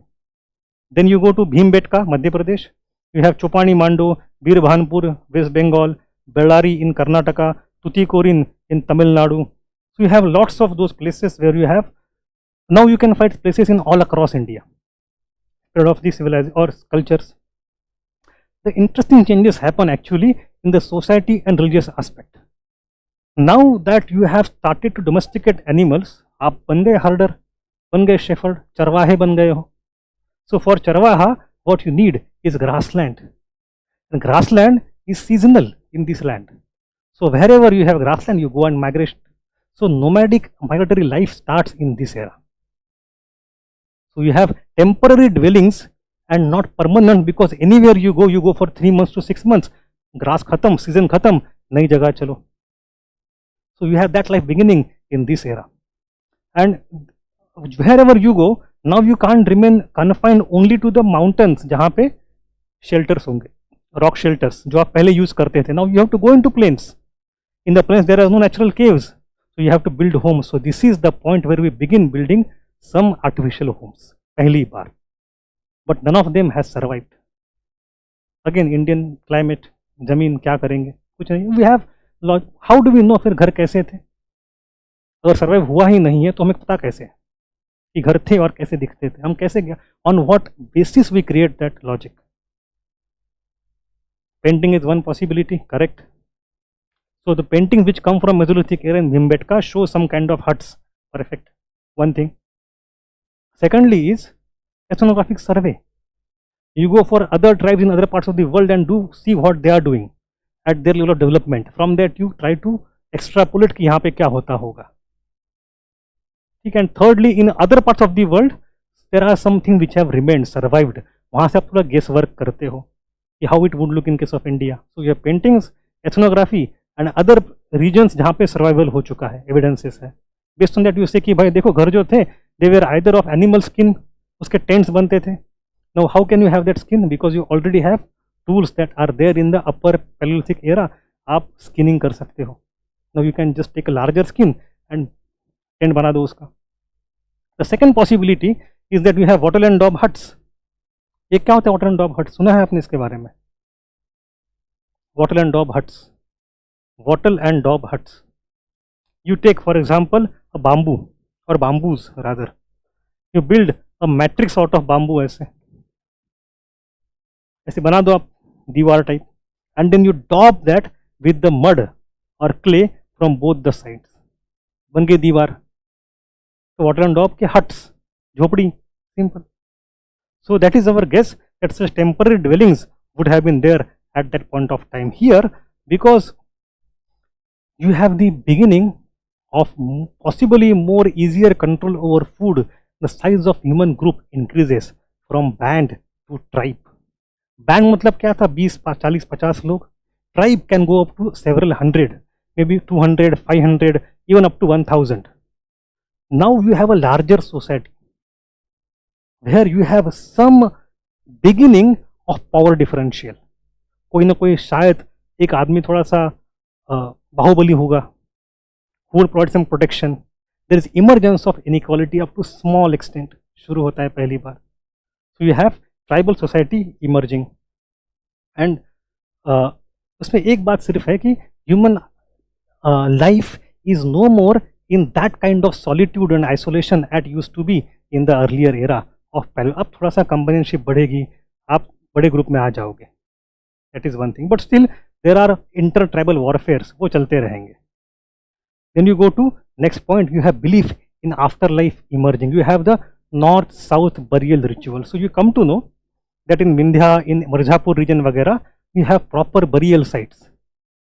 Skeletons मिले हैं and they are extended from north to south. Now this is not a random thing. अगर if you find 20, 30, 40 burials in 10 other sites and everywhere you see कि north-south orientation है, it means there is some logic behind it. There is some story, some mythology about it. Why it has to be north and south? It means now the religion is properly developing. Your mythological stories coming up. See, we have no access to literature. हमें उनका नाम नहीं पता, उनके emotions नहीं पता. Whatever we have is only archaeology, and we can extract and extrapolate only this much from that कि now they have religion. हमारे हाथ भी उतने ही बंदे हैं, क्या करेंगे हम? उनकी कहानी पता होती तो क्या मजा आ जाता, नहीं पता. So we have some beginning of belief in afterlife. Afterlife क्या होता है? When you start burying somebody, उसके बाद में tombs बनते हैं, ताजमहल बनते हैं, pyramid, ziggurats. You have many such structures that it's. Is it like obsession with the death? It's not. It is actually the obsession with the life. कि मरने के बाद भी उसका आगे का प्रवास सादा हो, सिंपल हो. So you bury not only skeleton, but with that you bury some grave goods. कि भाई इसके आगे वाली जर्नी अच्छी. You have some cases. You have this place. I'll give a funny story. चौपानी Mando in UP. This चौपानी मांडो, यहाँ पे the skeletons that we have found actually they have their feet chopped off. ये पैर काट दिए, and ये पैर मरने पहले नहीं, मरने के बाद काटे हैं. Why? We can only guess. Rational sense is that you love your people so much that you don't want them to run away after death. तो पैर काटो, भाग नहीं पाओगे, यहीं रहोगे मेरे साथ. So much so I come from Maharashtra. We have a culture called Jorve culture from Chalcolithic era. इस era से नहीं, आगे वाले एरिया से, era से Chalcolithic era. There we have a Jorve site जहाँ पे लोग घर, जहाँ पे घर 2 room 3 room हाउस, तो उसी घर में आप जहाँ खाते हो, जहाँ बेडरूम है, उसी के नीचे दफनाते हो आप डेड बॉडीज को. Once your parents die, you just bury them beneath your house. वहीं पर रह रहे हो आप उसके ऊपर. Perhaps that gives them sense of closeness with their parents. Who knows? But the point is there is some kind of association, some kind of burials emerge for the first time in which era? Mesolithic era. अब burial system शुरू होती है, belief in afterlife, some mythology, some religion. So this is our original belief. But recently we have found that Baghor one की शक्ति. तो हो सकता है religion might be extended backwards towards upper paleo as well. But वो एक example है सिर्फ, and it is also still disputable. ठीक है, लेट मी, मैं ऑनलाइन चेक नहीं कर रहा हूँ यार. ठीक है, कोई दिक्कत नहीं, लोग कुछ भी नहीं रह जाता कुछ. Good. So you go to next point. Rock paintings in profusion indicate gender division of work and abstract painting with philosophical developments. We'll see that in detail, but now you have for the first time the access to thinking of these people. They don't have left any, they have not left any written word, but they have left lots of paintings. And through the paintings act as a window to their mind. ये लोग क्या सोचते होंगे, क्या समझते होंगे. And we have many scenes in which we come to know society कैसे थी. We will see that separately also later on. And then we have religion perhaps, which was possibly a primitive animism. What is animism? Anthro people बताइए. हाँ, it is half true. We have to go one step ahead.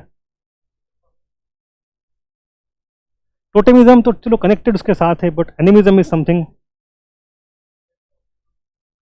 correct. So everything that you see आपके आसपास, any inanimate object, पत्थर हो, पर्वत हो, नदी हो, पेड़ हो, बरखा हो, या anything which is even a natural event, बारिश हो या दिन होना हो, रात हो, जो everything is animated with some kind of spirit and soul. ये सब दुनिया जो है, ये सब जगह भगवान है, स्पिरिट है, सब जगह में स्पिरिट है. दैट इज, सबको एनिमेट करते हो, it is animism. And that has also impact lot of later religious growth. So it is a primitive beginning है, primitive animism. So that kind of religion was there, perhaps that is our understanding. So this is about the second era. Then you go to the next age, that is Neolithic age. And this age is interesting because of the foundational changes. Now you go from there to Holocene के आगे, climate warmed up further and conditions became more suitable for human life. Further warming of climate, better monsoon and better life. What was the impact? The impact is you have the emergence of agriculture for the first time, and barley and wheat were the two crops which were domesticated. Soon it became the most important source of food, more than hunting, gathering and herding. Now the first village, as I said, emerged in Mehergarh in Balochistan, in river valley of Bolan. Bolan. I have perhaps a map over here. Yes, so this is Pakistan. यहाँ पे you have Khyber Pass, यहाँ पे you have Bolan Pass, right? The two major passes to invade India over thousands of years. Main was Khyber Pass, Bolan Pass. So Bolan Pass क्यों? Because of Bolan River है. The moment you cross Bolan Pass, the first city that comes over here is anybody? Quetta, or as they call it Quetta, QUETTA. Quetta जानते हो? क्वेटा शूरा पता होगा आपको, तालिबान की कहानी पढ़ी होगी आपने, नहीं पढ़ी, ठीक। तो यह है क्वेटा, क्वेटा के जस्ट बगल में यहाँ पे है Mehrgarh, the oldest village. It look like this. ये फोटो ना मुझे बहुत साल कहीं मिल नहीं रहा था। I try to look through many books, I couldn't find it. Last year I found a photo. I wanted to see Bharat देश का पहला गांव कैसा दिखता है आज के, and it give me goose bumps. 7000 BCE first village in Indian subcontinent, इतना ही बचा हुआ है। But anyway,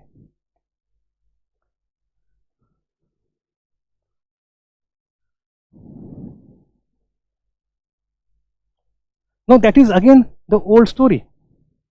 Wheat eating agricultural settlements for the first time emerged in northwest Balochistan के region में. Now we have come to know in the rest of India also there was a progress towards agriculture happening simultaneously for different sets of crops in different zones. For example, you go to Mirzapur again in UP, Vindhya range वहाँ खत्म होती है Kaimur range के बगल में, तो वहाँ पे जाओगे you have found another river valley called बेलन वैली। और डोंट कंफ्यूज बोलन विथ बेलन।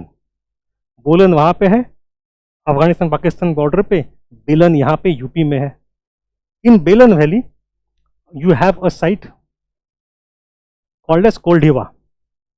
𝐂𝐭 𝐲𝐬 is a site where you see the evidence of rice domestication for the first time. अब तक ये मानना था लोगों का that the rice domestication has first time happened in China and not anywhere in the world, and knowledge of rice, wheat, paddy, etc. spread out of China everywhere. Maybe in China it happened first, but we know it happened in India also independently. थोड़ा बाद में क्यों ना हुआ हमारे यहाँ independently. Example is 𝐂𝐭 𝐲𝐬.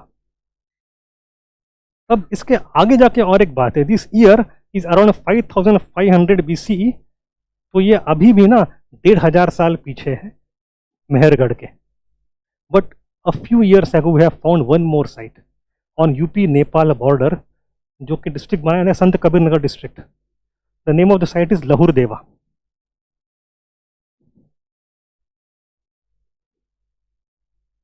लहुरदेवा in UP in Sant Kabir Nagar district Nepal border पे। वहाँ पे also we have found the evidence of rice domestication that goes back to 6500 BCE.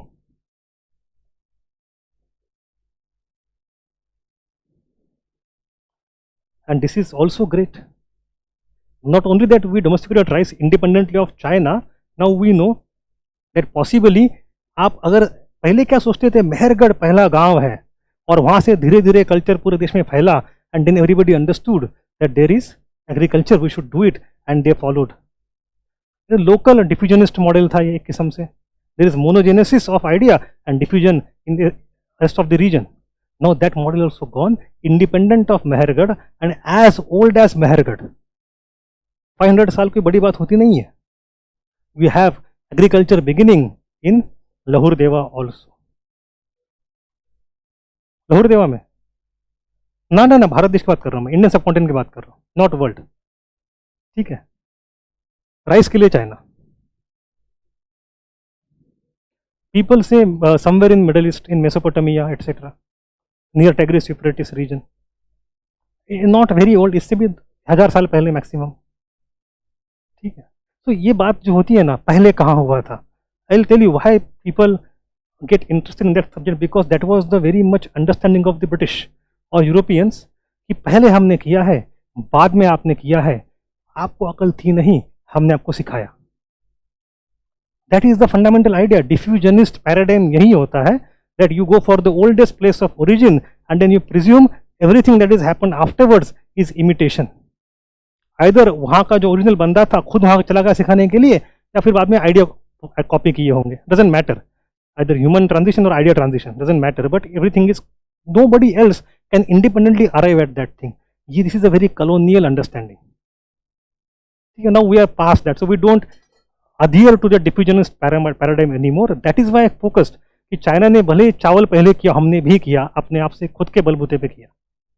Similarly, why people are focused on Mehrgarh a lot more than Lahore देवा, क्योंकि ये तो अभी पता चला है ये एक बात. But more than that, Mehrgarh evolved in few thousand years into Indus Valley civilization. Root of Indus और हड़प्पा goes to मेहरगढ़. पिछले 4000-5000 के बाद धीरे धीरे बढ़ बढ़ के बनेगा Harappa. But something of that kind did not happen in Ganga Valley at that time. It happened much later. So that's why Mehrgarh become the beginning point of Harappa also. Like early Harappa के पहली वाली phase जो है उसकी शुरुआत मेहरगढ़ में होती है. Anyway, we come to the tools and technology. Tools were highly polished and refined. Instead of quartz, now igneous rocks such as basalt and granite etc. are used. Thus, more robust tools are used.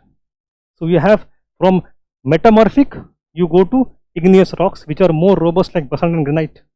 Then you have the usage of Celts beginning. What is Celt? Celt is not Celtic language, by the way, जो Europe में बोलते थे. Celt is a tool with a handle. अब in the Mesolithic era, we learn to use composite tools. Now the Celts become very normal. No more hand axe. पत्थर लेके ऐसे मारो ना. अब पत्थर को एक डंडा लगाओ, डंडे को पकड़ो, ये पता चला लोगों को. So we have something called as lever arm. Lever arm beginning, and that gives you more flexibility. So tool development is very laborious, very slow, but a very sure process of development. हजारों साल. वो क्या है? एक शेर इकबाल का, हजारों साल नरगिस अपनी बेनुरी पे रोती है, बहुत मुश्किल से होता है चमन में दीदावर अपना. पता है ना? थोड़े शोरे शारे नहीं करेंगे. It's not good. It takes a lot of time. Come here. Celtic.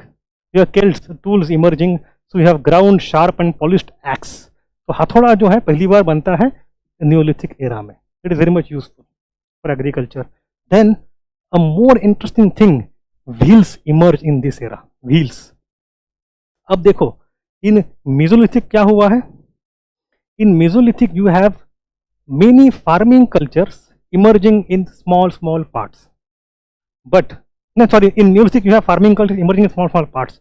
But now they don't remain just disconnected cultures in Neolithic. They start getting connected to each other as well.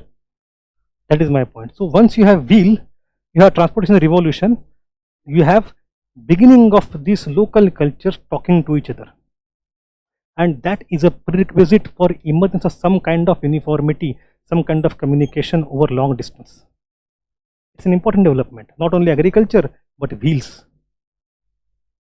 अब इसमें वो debate है कि पहले spoked wheel आए या अनस्पोक्ड wheel आए, उससे क्या फर्क पड़ा. तो generally we tend to presume nowadays the wheels that started in neolithic were not spoked.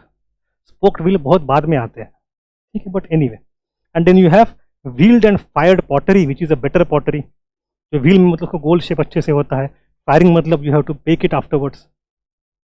And in writing system starts emerging because now you have some kind of surplus which you need to be accounted for. In the faint beginning of writing across the world perhaps starts in the Neolithic era. Neolithic end mein aati hai. We have these fundamental transitions happening in human society. Not only that, we also have emergence of sedentary life. Settled villages begin here. तो आप अब पक्का घर बना के रहोगे तो गांव पहले बनना यहाँ शुरू होते. The photo we have seen Mehrgarh, India's first village. The tribes evolve into chiefdom. So more complex power structures start to begin. It is not a state yet. State के लिए अगर state बनना चाहता है उसके लिए you need bureaucracy, you need army, all those things. Those things are not yet here. But some kind of authority is getting consolidated gradually. Chiefdom बनना शुरू होते. So you have evolution from band to tribe to chiefdom to state.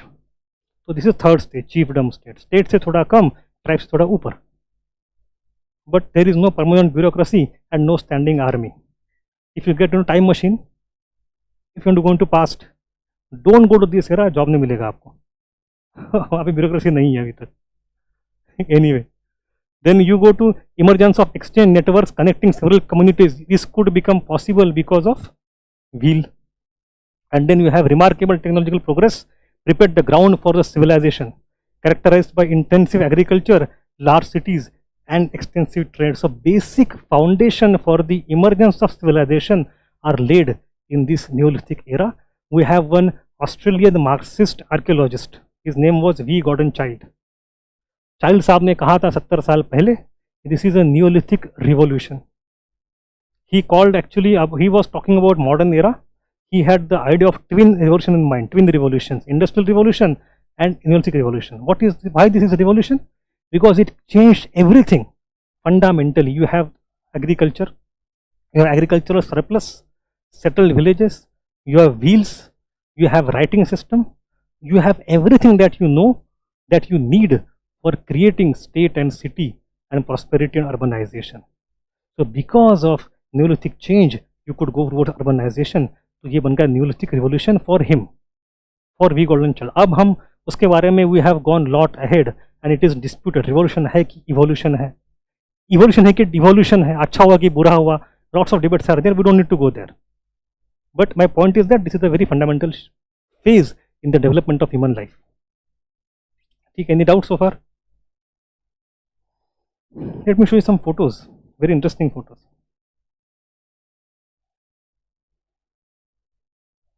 So this is first village, Mehergarh in Balochistan, and these are a few photos of a site called Burza Home. Acha, I think I skipped one column over here, right? We have some dwelling sites, Mehergarh in Balochistan, Burza Home and Gufkaral in Jammu and Kashmir, Koldi Hawa in UP, Chirand in Bihar, Daujali Harding in Assam, Maski Brahmagiri in Karnataka. So you see all parts of India, north, east, southwest, we have dwelling sites emerging, and these are not in some hills, they are in plains. And these sites are interesting. अब तक धर्म religion तो आ चुकी है, after life भी हो चुका है, नाउ वी हैव सरप्लस थोड़ा सा also. So take this Brahmagiri and Maski for example. यहाँ पे you have this sites of neolithic era, वहाँ के टूल्स भी है. We have some burials also there, we have some mega structures of stones there. So we know that people at that time considered this Brahmagiri and Maski as sacred. In which era? In Neolithic era or perhaps uske pehle bhi. Now fast forward a few thousand years and come to Ashokan era. Ashoka is creating his edicts, inscriptions across India. When he wants to create his edicts in South India, in Deccan, he chooses these places, Brahmagiri and Maski. और उसके बाद सदियों बाद भी if you want to build more temples, you again have temples in this site only. तो होता क्या है, with change in era, change in religion, change in king, you want to build something more sacred, temple हो, important चीज हो, you don't invent new places generally. You do sometimes, not always. Many of the times you go to the people, go to the local culture, और वहाँ पे जो already sacred था उसी को आप और sacred बना देते हो. So the tradition of many of places in India go back to Stone Age. I'll give one more example. We have UNESCO sites in Karnataka only. Badami, Aihole, Pattadkal. Very important places of architecture. सुना है आपने नाम उसका? तो पट्टडकल, बादामी, आइहोल, तो ये कहाँ पे है? घटप्रभा मलप्रभा वैली में है. तो यहाँ पे भी you go back to these temples were built at what time? In 7th century, 8th century, 9th century CE. Chalukya era. उसके आप 5-4-3,000 साल पहले चले जाओ, will find some structures of stones, some burials in the same region. तो हजारों साल से वो जगह को हम पवित्र मानते आते थे. बस नया एरा आता है, नए टेम्पल बनते हैं, नए मंदिर बनते हैं. So when somebody asks you कि do you have the continuity civilisation, religion में have changed, yet there is continuity of this kind. Ashok के जमाने में जब अशोक खुद वहाँ पे आया था, उसको पता था ये जगह बहुत सेक्रेड हजारों साल से है. So we have that kind of continuity of civilization. Anyway, look at this photo of Burza Home. Interesting photos. First of all, you have the location of Burza Home to the northeast of Srinagar in Kashmir Valley. You have some huge stone structures because of which it is called as the Stonehenge of India. It is called as Stonehenge. Stonehenge पता है आपको? It's a huge stone structure somewhere in England. तो Stonehenge of India कहते हैं. यहाँ पे you find domesticated dog burial, तो dog is domesticated, it is, तो किसी का पालतू कुत्ता होगा, बहुत प्यारा सा होगा, जिसको हम, एक मूवी आया था बचपन में हमारे, नॉट बिफोर, मेरे जन्म से पहले 3 साल, तेरी मेहरबानियाँ, ठीक है, Jackie Shroff, so I think of that always कि किसी का वो होगा तो है ना. Anyway, then you have pits, this is important point, pit dwelling. यहाँ पे एक, if you go to NCERT it says that this sites where sites of pit dwelling, मतलब जमीन के अंदर गड्ढा करके लोग रहते थे, कमरे बना के. Now this is an old research. If UPSC asks you which of the sites, which of the following sites are pit dwelling, आप आंख मूंद के कह दो Burzahom, no problem. But recent idea ये है कि these are actually not, these are pits but not for dwelling, क्योंकि नीचे इतना अंधेरा हो जाता है, नीचे आप कुछ आग लगाओ गर्मियों में तो पूरा धुआं भर जाए, मर जाओ खास खास के. तो it's not that easy. These were sites where you have the location, we have the storage of granaries etcetera. तो लोग हैबिटेट है, ड्वेलिंग है, उसके बगल ही में है, बट पिट के अंदर ड्वेलिंग की पॉसिबिलिटीज बहुत. ओल्डर थ्योरी वाज दैट बहुत बर्फ होता है कश्मीर में, and then you have strong winds also, so to save from that kind of extreme climate you go inside the zameen और वहाँ पर रहते हो. But now we know it is perhaps not true. Pit dwelling sites are not there, pits are used for granary and storage. But UPSC अगर पूछती है तो आप कहो बिल्कुल पिट ड्वेलिंग से कोई दिक्कत नहीं है, क्योंकि एनसीईआरटी लिख के अब 40-50 साल हो गए. Then one interesting thing is that has come to light from this Burza home is this kind of engraving, rock art. If you just see it closely, एक कोई तो एनिमल है, एंटलर है वो, यहाँ पे एक आदमी के हाथ में भाला है, वो भाला उसको मार रहा है, spear, and other person has bow and arrow, they are trying to hunt, तो hunting scene है. But in the background you have one more animal and then you have two suns, दो सूरज है. And that is something which is interesting. Around 4500 years BCE, we had an event of supernova, जहाँ पे a dying star explodes and huge amount of light is there for a moment. So some people now claim that this is the evidence. इन लोगों के ज़माने में 4500 साल का वही ज़माना है. It's a documentation of supernova event. That's a guess. Yes, we don't know. But exam के एंगल से क्या है, Burzahom, Kashmir, large stone structures, dog burial and pit dwelling. मून को ऐसे नहीं होती 4 चीजें ना.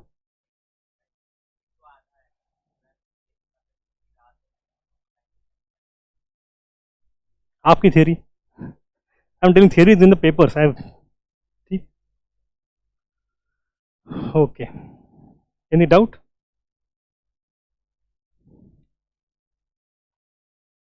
Sir, is cremation a funerary practice a recent one? It's a good question. Cremation may go back as old as this era, but after cremation nothing remains, so we won't know. So I am not saying कि cremation के अलावा और मतलब burial के अलावा कोई तरीका नहीं था. And even within burial also ना, there is lots of diversity of types of burials. तो हम उसको देखेंगे. But what I want to tell is burial is not the only way of disposing of the dead. And even within burial there is huge amount of diversity of different types of burials.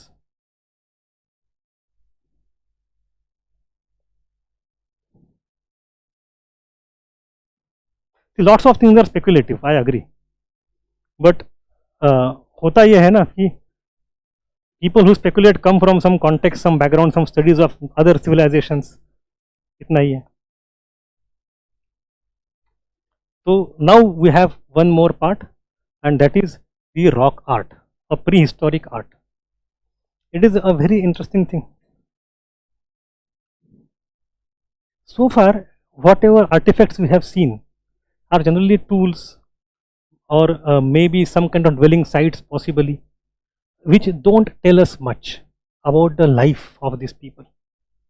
These are giving us perspective into kind of tangible aspects, कि रहते क्या थे, खाते क्या थे, हथियार कैसे थे, etcetera. But they don't tell us intangible aspects of the life. उनके गाने क्या थे, उनका म्यूजिक कैसे था. I went to this national museum last year and there they had an experiment going on by group of people, musicians, कि based on the technology available at that time, can we recreate the music of that era? It was not so convincing कि ऐसे कैसे music बना दिया इन लोगों ने randomly, but they attempted and lot of people came to listen कि अच्छा ये Neolithic era ऐसे संगीत होता होगा, but we have no evidence. So we don't know the stories also. The religion की कहानी हमें कुछ नहीं पता. Only we have access to, because of our limited sources, the factual daily life material aspect. But we have paintings where we have the rare possibility of glimpse or the of getting into their mind and seeing कि भाई ये लोग क्या समझते थे, क्या चाहते थे. That's why the rock art of prehistoric era becomes very important. That is one important point.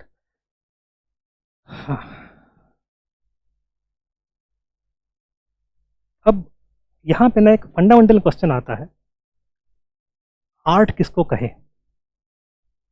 जैसे पहले मैंने कहा कि टूल किसको कहे, पत्थर तो पत्थर है, तो हाउ टू आइडेंटिफाई कि टूल है कि नहीं है, it is very difficult. Similarly किस चीज़ को आर्ट कहे, किसी को भाई फर्राटा लगा दिया ऐसे. तो generally in modern UPSC also asked one question कि आई थिंक 15 साल पहले 10 साल पूछा था उन्होंने, मेंस में पूछा था, तो लेट इट बी कि you have to understand one thing: when you want to create something as art, you need to have intention of it being an art.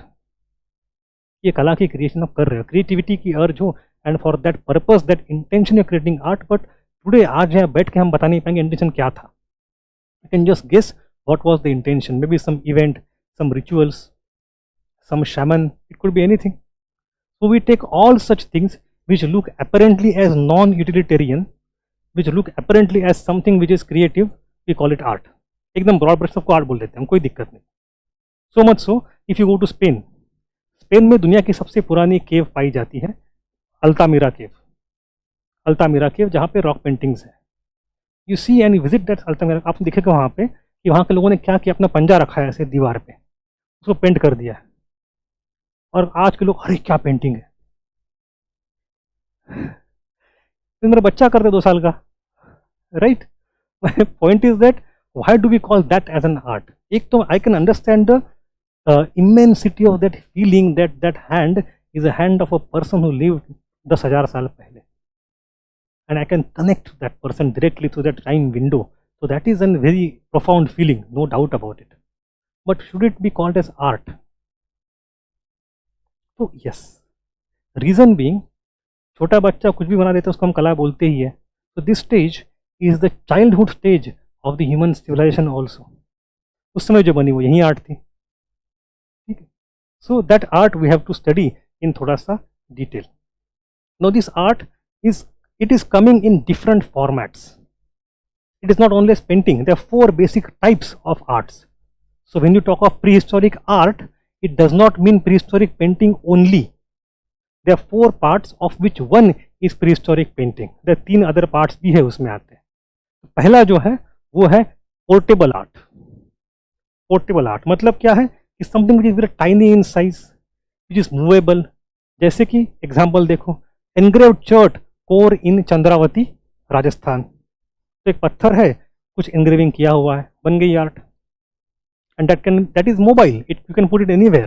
So the place of the creation may not be the place of consumption, which may not be the place of finding. तीनों places अलग अलग हो सकते हैं. But we have found that you have bone engraving in Bhimbetka, हड्डी के ऊपर कुछ engraving किया हुआ है. More interesting is this ostrich eggshell. You find ostrich eggshell beads from Patne in Maharashtra. That we know कि at that time India used to have ostrich, आज नहीं होते हैं. You find them in the cartoon that we see in Australia, but India don't have ostrich anymore. But anyway, you have ostrich eggshells. It is the schematic of that. This is the design that we find on the eggshell. बस इतना ही है, इतना छोटा सा, कितना 10 mm. तो ये हो गया कितना, देखो 3 सेंटीमीटर 4 सेंटीमीटर, इतना सा. That is a portable art.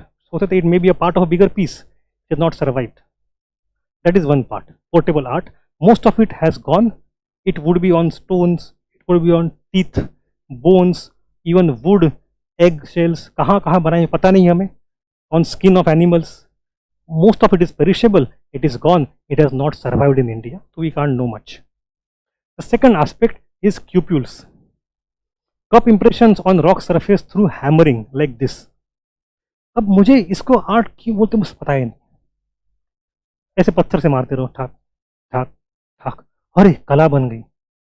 सो मतलब but there is some logic behind it. I discovered people claim that perhaps these are places where the music was created. कुछ लोग ग्रुप में बैठते थे, कुछ लोग तबला बजा रहे हैं, ये परकशन है उस जमाने का, who knows? It's a possibility that these places were places where dancing and drama used to have happened. We don't know, but we have many such places, especially in Bhimbetka, etc. But most importantly, the place called Dara Ki Chattan in Madhya Pradesh, we have such cupules. These are called cupules, the impressions, or you can call them rather depressions on the surface of the wall. Then you have something called as petroglyph, or they are also called as geoglyph. These are engravings and carvings on huge rocks.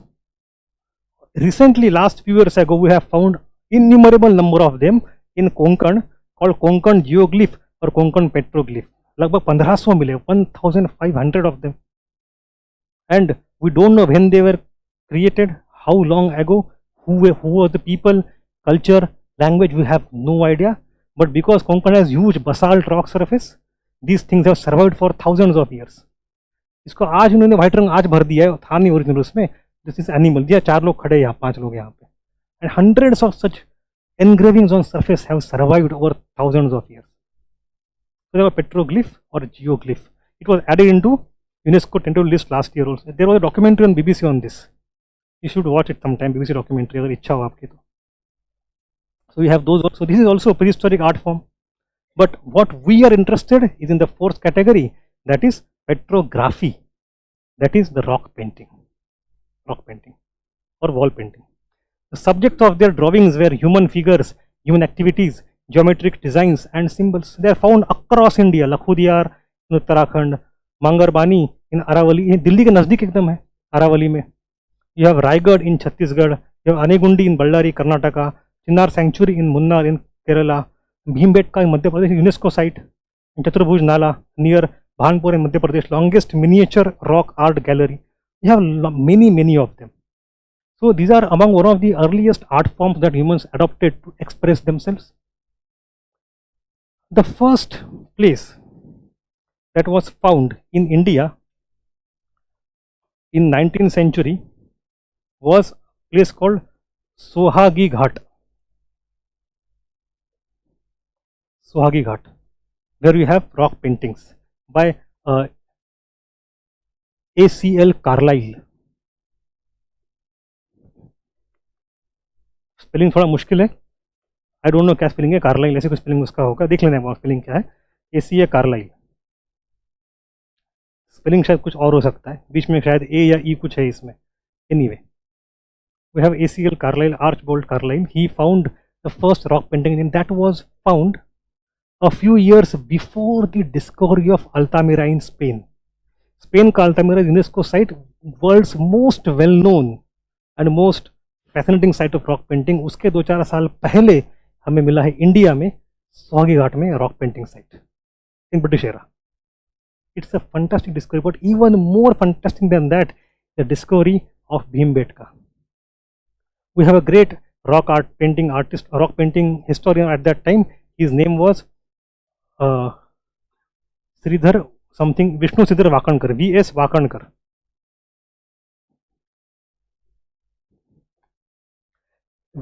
एक बार वो कहीं MP में जा रहे थे from Bhopal की तरह से या कुछ ट्रेन में, and he observe those hills around, and then he just उनको पता नहीं क्या लग गया कि यहाँ पे कुछ हो सकता है, एंड उन्होंने चेन खींच के ट्रेन रोकी, उतर के भाग के जंगल में चले गए दौड़ के वो, and there he discovered this things, the big, and that in very few years very soon become UNESCO site in the world. So he gets lot of credit for discovery of these sites.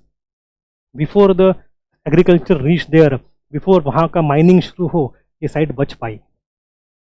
ऐसे sites कई सारे होंगे, खत्म हो गए, vandalism etcetera. तो you have Wakankar who discovered Bhimbetka. He discovered, he documented, he studied it a lot in detail. And if you go for collectively, there are more than 5,000 such sites in India, छोटे बड़े, जहाँ पे rock painting पाया जाता है. of prehistoric era, 5000. So I have just added UNESCO citation of Bhimbetka for you to read. पढ़ लेना आप, कोई दिक्कत नहीं है. My concern is why people created this kind of art form. It's our guesstimate based on again some ethnological survey, etc. First possibility is that they wanted to spend some leisure time. Life was pathetically slow back then. कुछ काम था नहीं ज़्यादा. Netflix भी नहीं था उनके पास. समय कैसे गुजारेंगे? So we have that thing that people had a lot of free time at their hand and they wanted to express. You know, average work hours of human उस ज़माने में क्या होते थे?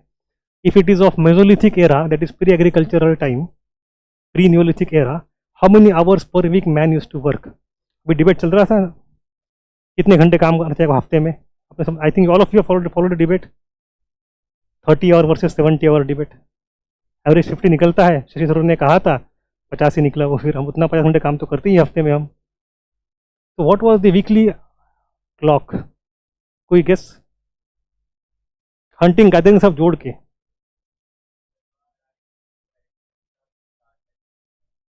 कोई बहुत ज़्यादा है. एवरेज 20 आवर्स कहते हैं. ठीक है, average 20 hours a week people used to work. आपका खाना उसमें निकल जाता था. Rest of time you do time pass.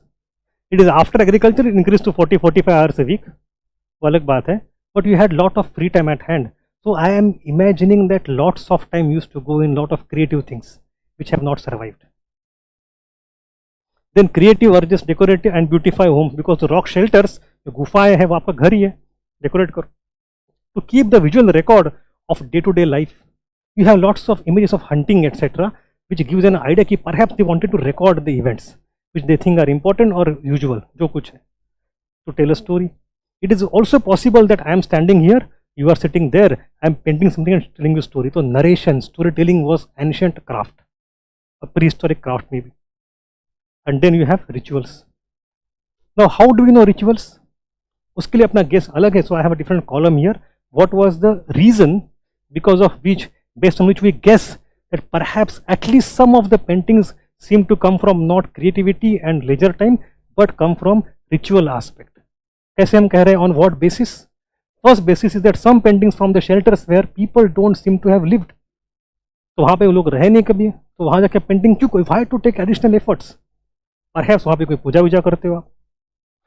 Other possibility is some paintings are very high up on the rock shelters or close to the ceiling of rock shelters. तो इतना ऊपर चढ़ने के लिए सीढ़ी लगा के आपको पेंटिंग क्यों करना है वहाँ पे? So anything that is very unnatural, anything that doesn't come very handy to you logically if you are living there, you have taken extra efforts by going out of the way, it means there is some additional purpose and reason which could be possibly ritualistic. And then you have superimposition, that is the most famous logic. एक ही painting के ऊपर आप बार बार painting किए जा रहे हो. So you have layers after layers of up to 20 layers. मतलब that place, that location was perhaps very important.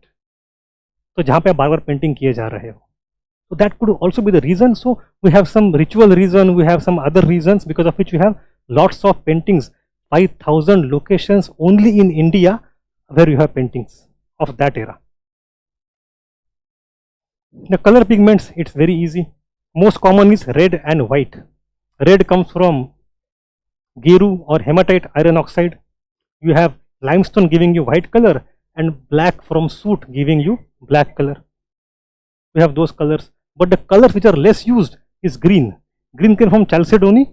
Chalcedony is a rock that is not easy to find. It is not everywhere.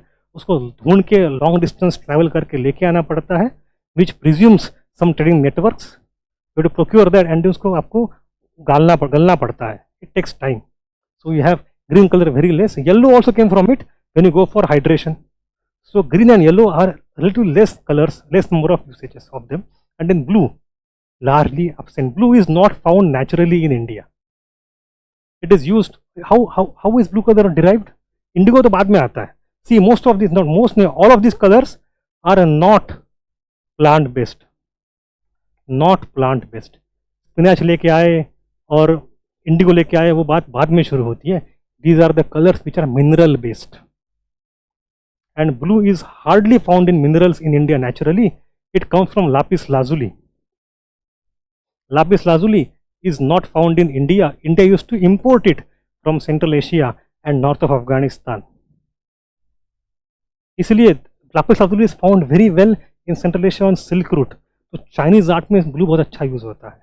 In central Asian Islamic art blue बहुत अच्छा use होता है. They called Barq, नहीं फिरोजी रंग. नहीं, फिरोजी रंग जानते हो आप?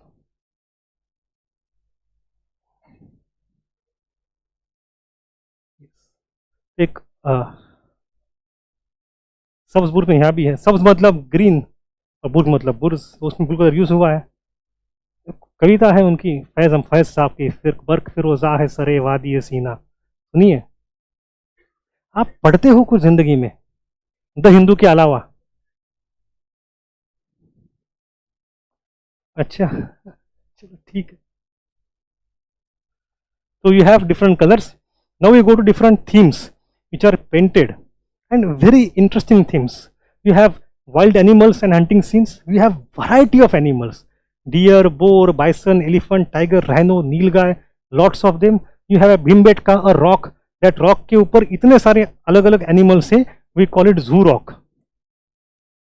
A zoo rock, proverbially as it is called, is present there, which has 29 species on the single rock.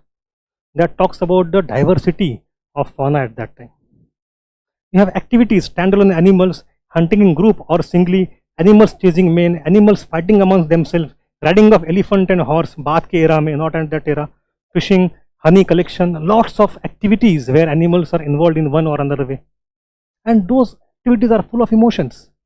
एक ऐसा सीन है जहाँ पे टाइगर पीछे पड़ा है और इंसान पेड़ पे जाके बैठा हुआ है घबरा के. एक ऐसा सीन है जिसमें एक हाथी ने इंसान को उड़ा दिया, इंसान हवा में है और हाथी ऐसे कर रहा है. ऐसे सीन से मतलब lots of liveliness is there.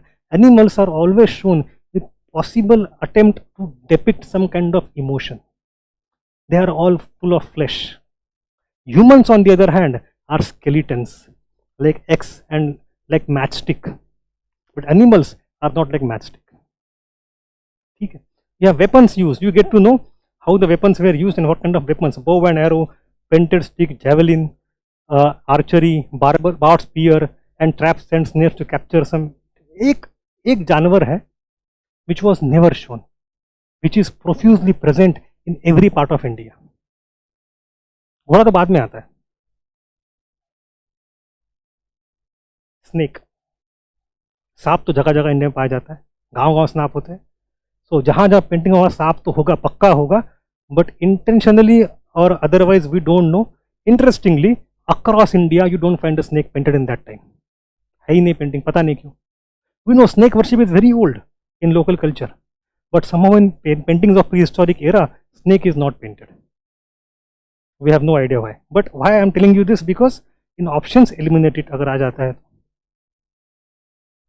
Then you go for other social activities there.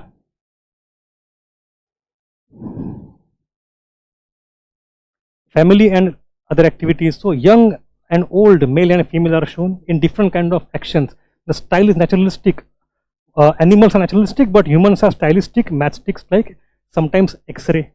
This is also interesting thinking. You will see एक औरत अगर प्रेग्नेंट है तो वो ऐसे बैठी है, उसका पेट बड़ा दिखाया है, पेट के अंदर बच्चा दिखा दिया.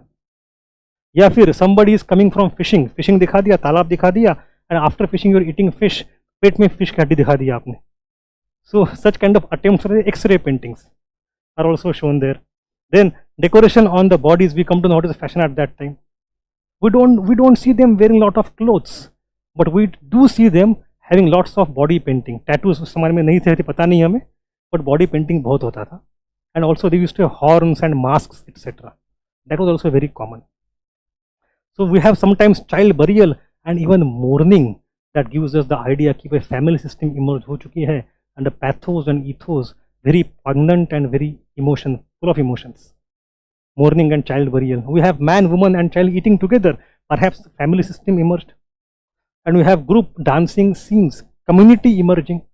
And those are very interesting and sometimes funny scenes whereby you have 10, 15, 20 लोग हाथ में अंतर के नाच रहे हैं और जो आखिरी में बंदा है वो गिर रहा है नीचे. वो भी दिखा दिया. He doesn't know how to play garba. So we have all those things and sometimes sexual activities as well. So those paintings give us a very close by view of the life of that era. And then we have some religious paintings also. ये अलग है, जो पहले हमने देखा था religious वाला, rituals वाला, that was the intent behind the painting, and this is the content of the painting. The two different aspects are there, religious intent and religious content. Right now discussing content of the painting, we have hunters sometimes wearing masks which may hint towards some kind of rituals involved during hunting. We have sorcerers, we have composite and fantastic animals which don't exist in reality. You imagined those animals, यहाँ का हाथ यहाँ का पाँव जोड़ के अपने बना दिया नया जानवर. So you have that mythology also perhaps. And then abstract painting, the most famous example comes from Jaora. So in Jaora in Madhya Pradesh, we have found this kind of painting. Now what does it mean? We have no idea. You can imagine it to be कि भाई पृथ्वी का पेट है, यहाँ पे ऊपर पृथ्वी है, पेड़ है, जो कुछ है, this is your imagination. We don't know what it is, but the paintings becoming abstract is a very important identifying signal for us, which tells us that there is an abstract level of thinking also, and that's a huge level of development. Once you can think in abstract, you can do a lot of things. So you have paintings. Is it clear so far? कोई दिक्कत? Palaeo हो गया, मीसो हो गया, neo हो गया, and rock paintings भी हो गए, rock art भी हो गई. Then what I have done, I have added a few news articles over here which came in last 6 to 8 months. I will not go through them. आपके पढ़ने के लिए इनको पढ़ लेना एक बार. Additional information may be useful this year due to current affairs, who knows. ठीक है. We have Chalcolithic Age. रुकना है, ब्रेक लेना है या चलना है? Should I finish this part and then I will take a break? ठीक है. So you have the beginning of the next stage after Paleo, Meso, Neo, and that is Chalcolithic Age. Now this is also an interesting era. As I said, Chalco means copper, lithic means stone. It is a transitional period between Neolithic Age and Bronze Age. It was characterized by the emergence of agro-pastoral communities in different parts of the subcontinent. Also, for the first time, rudimentary states started to emerge in this era gradually, even though this is a part of the prehistory. तो पहली बात तो आप समझो that you have these farming communities getting entrenched and creating large settlements, village but settlements across different parts of India. That happens in Chalcolithic era. यहाँ पे ना I need to tell you something important. हमने देखा कि you have Paleo, Meso, Neo, Chalco, then Bronze, and then Iron. It's a very unilateral view of history. हमेशा ऐसे नहीं रहा है. First thing is that these developments did not take simultaneously everywhere. एक जगह में शायद आप Iron एक पहुंच गए हो, but at the very same time in different part of the country you are still in Neolithic era. ये भी हो सकता है. हर साइड का टाइम स्केल अलग अलग होगा. That is one. Secondly, this is not Chalco to Bronze to Iron. Actually हुआ क्या है? Look at the map of India.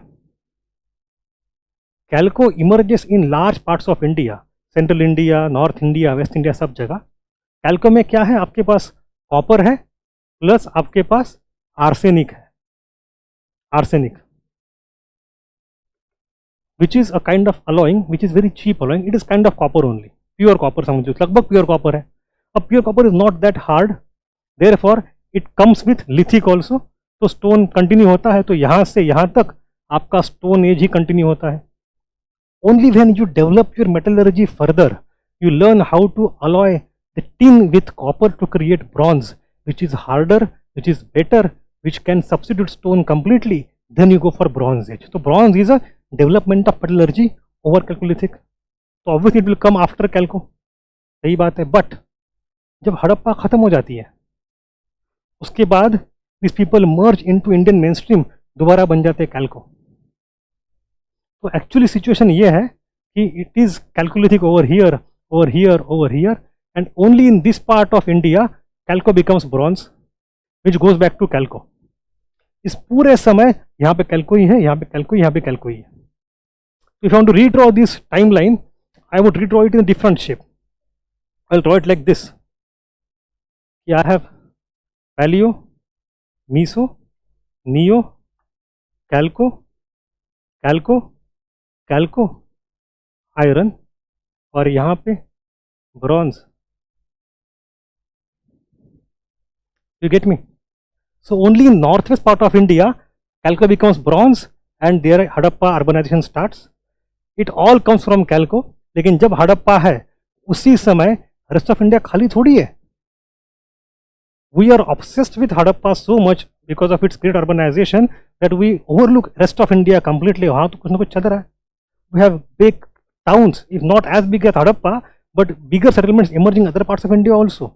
Hierarchy of settlement is there. Religion is there, agriculture is there, सब कुछ है, वो चलते आ रहा है. Their contemporary Hadappa, they trade with Hadappa, and once Hadappa is over, the cities are gone, people go back to villages. वो कहाँ merge होते हैं? In the same farming communities of Chalcolithic. And then here you have emergence of incoming of Aryans. See my point? So don't get confused. Chalco पहले के बाद में, पहले भी है, साथ में भी है, बाद में भी Chalcolithic है. And we'll put them all together to see right now. हम 3 बार उसको अलग से क्यों पढ़ेंगे? ठीक है. We have a very famous historian from Cambridge University, D.K. चक्रवर्ती साहब. तो D.K. चक्रवर्ती साहब ने किताब लिखी में उसने कहा है कि भाई this is a problem of Indian archaeology that we are obsessed with Harappa so much कि हमारा पूरा ध्यान वहीं पे चला जाता है. बट बाकी सारे इंडिया में उसी समय important developments are taking place which should not be overlooked. Or if you want to read that chapter of India of that era, that chapter should not focus only on northwest of India. Why not entire India? So if you want to write a history of India of that era, तो उसमें एक corner में शहर है, बाकी corner में क्या चल रहा है बताओ तो भाई. नहीं बताते हम, because we have not studied it that way. ठीक है. Anyway, so we have to look at the technology of that era first. The first time these things were found out at a place called Gungeria. It's in Madhya Pradesh only. Gungeria. Here, a huge amount of copper hoard was found. Surface find था copper hoard.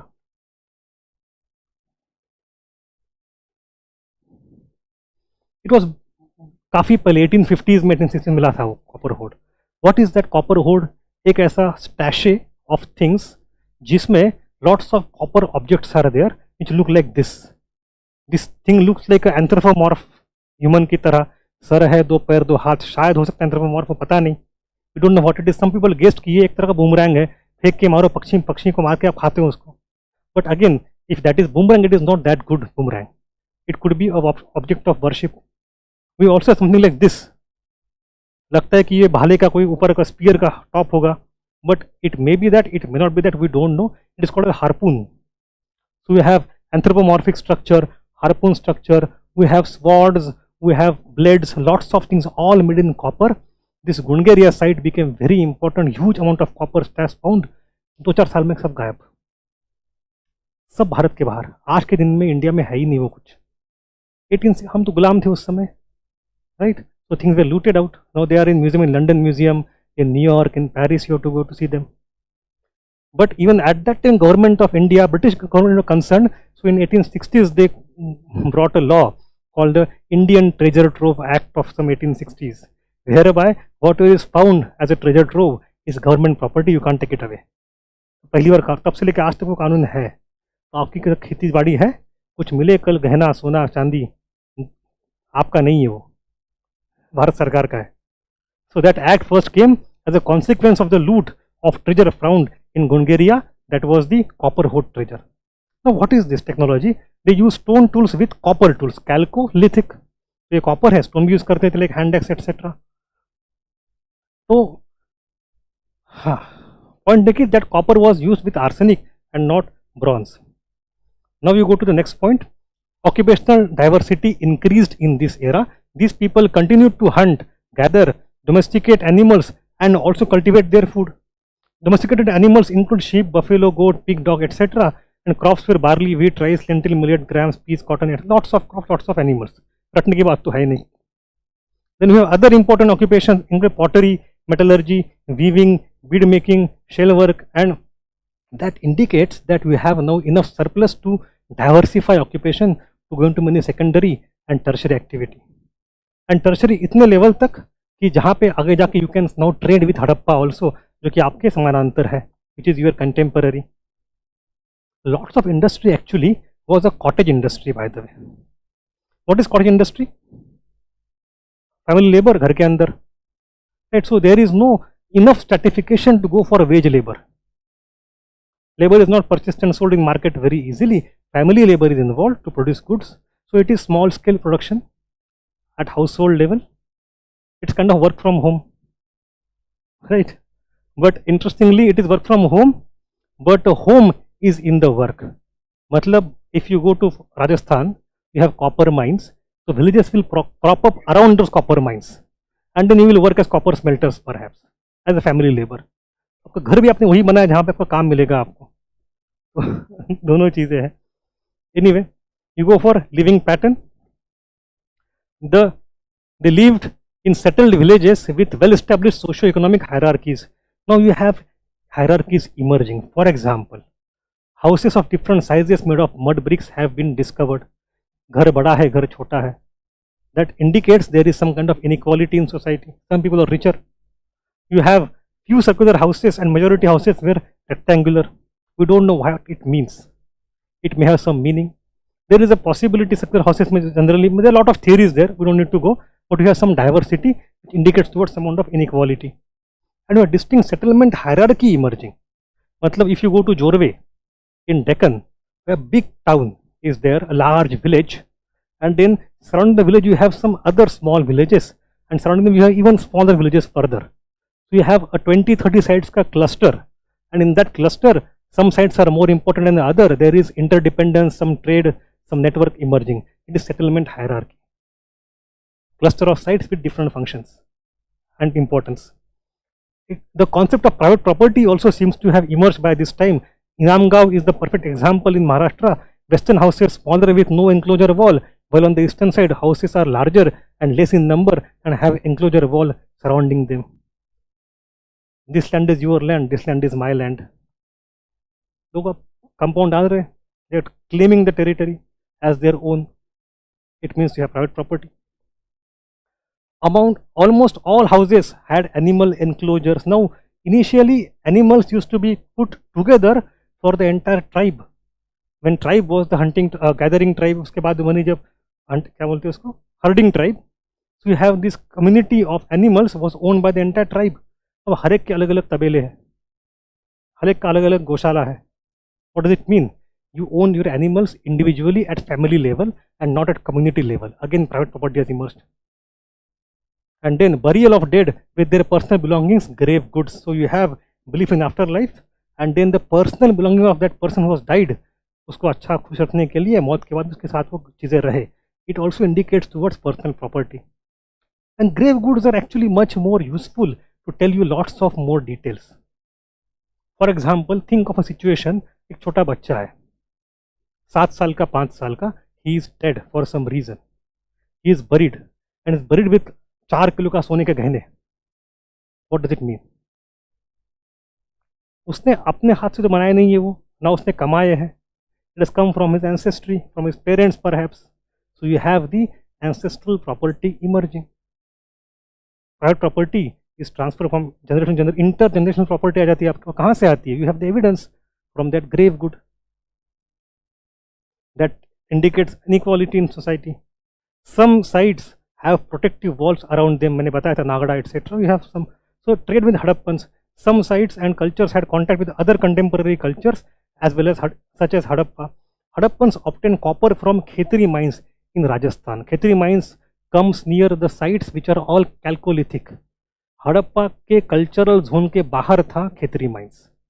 So Hadappans themselves did not extract the copper from there. They depended on other communities to do so. उनके trade करते थे वो. And those other communities were Chalcolithic communities. So archaeological evidence suggests that Chalcolithic pottery was also used by the Hadappans, since pottery from Rangpur and Prabhas culture has been found at several Hadappan sites in Saurashtra region. So we have again the exchange of not only copper but also other goods, perhaps food also, who knows. And then you have different types of pottery. Pottery ke different tarike is very important for you to understand. There are hundreds of types of potteries are there in ancient India. We will not study all of them, not required. या 4 major types तो आपको समझने हैं, 4 major types of potteries, उसको आप अच्छे से याद कर लेना. You have in the Harappan era, Harappan pottery, उसमें क्या है, but thing to remember is called as OCP, ochre color pottery, OCHRE, ochre color pottery that comes from Chalcolithic age.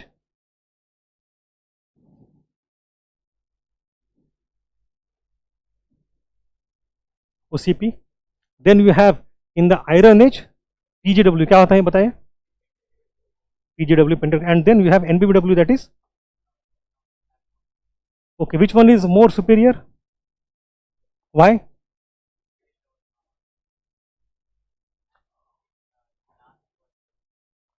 It lasts for very long, yes.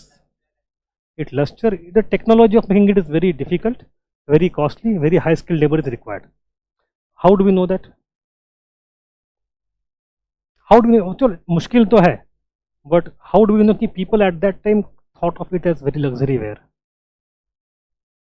You will see कि कई घरों में दिखता है आपको, जैसे ये मटका है, फूट जाए नया लेके आएंगे आप, कोई दिक्कत नहीं है, बट ये अगर बर्तन फूट जाएगा तो लोगों ने उसको दोबारा जोड़ के बांध के रखा हुआ है, फेंकेंगे नहीं इसको. Lots of cases we have found across North India where in villages this pottery, if it is broken down, the pieces are put together and then still used again and again. या फिर ऐसे रख दिए, फेंके नहीं ये लोगों ने. That shows it was valued much more than other kind of pottery. And this is the map of this era of the Chalcolithic time. So you know that you have Harappan culture in this part, but you have rest of India having different cultures of Copper Age also, which are not very tiny cultures. They are quite important and they are quite prevalent in large parts. Look at Jorve culture. The area it occupied is larger than today's Maharashtra. Hundreds of sites are there. We have Ganesh Jodhpura culture, which is important for Khetri mines. It provided copper to Harappa civilization.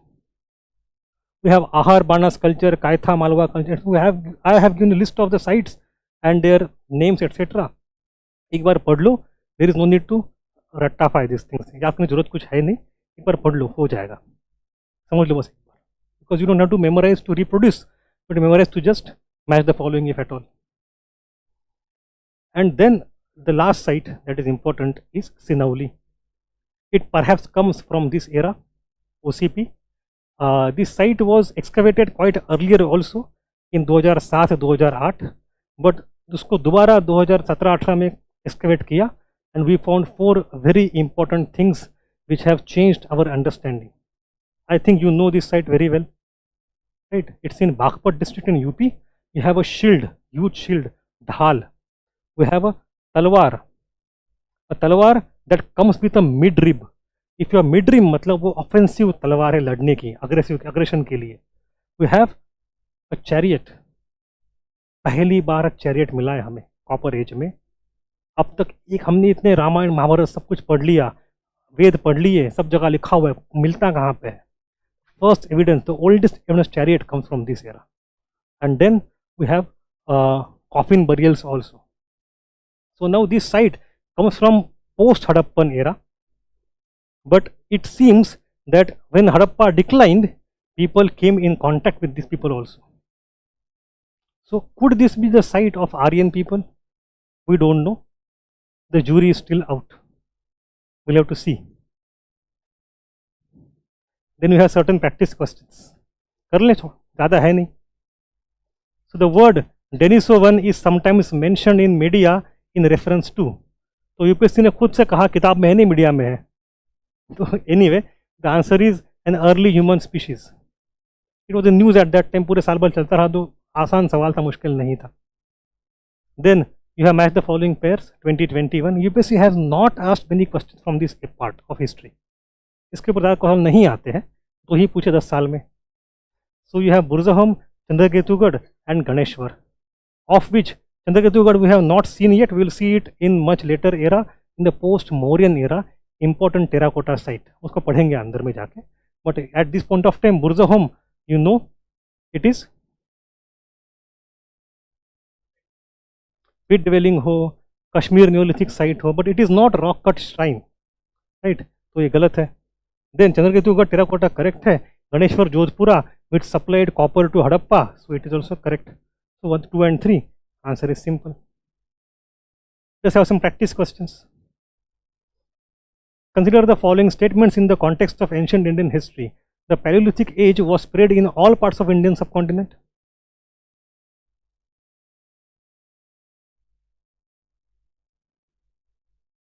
Nahi. Why? Because they require stone for making tool, which is not there in the alluvial area. Right? So 1 is wrong. Then Paleolithic man used tools made of hard rock called quartzite. Yes. He is sometimes referred to as quartzite man. Quartzite man. उसके भी कहते, तो 1 wrong, 2 correct. Answer is B, 2 only. Laptop use भी नहीं कर रहा हूँ तो लॉग आउट भी हो गया मैं. No, I am here. Yes. Then second, match the list phase of the Stone Age and tool characteristic. Upper, middle, lower, blade, core, flake and micro. अब बताइए आप. मैं नहीं बताऊंगा, मुझे आंसर बताइए.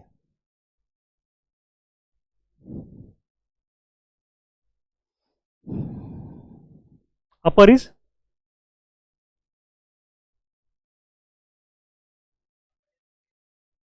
देखो, अपर, मिडल, लोअर. लोअर नीचे आएगा, वो होगा शुरू में कोर, फिर आएगा फ्लेक, फिर आएगा blade. And when will macrolith come? In mesolith. तो upper, middle, lower, this is the sequence. Blade, flake, core. So 1, 3, 2. Answer is B. In ancient India, Mehergarh was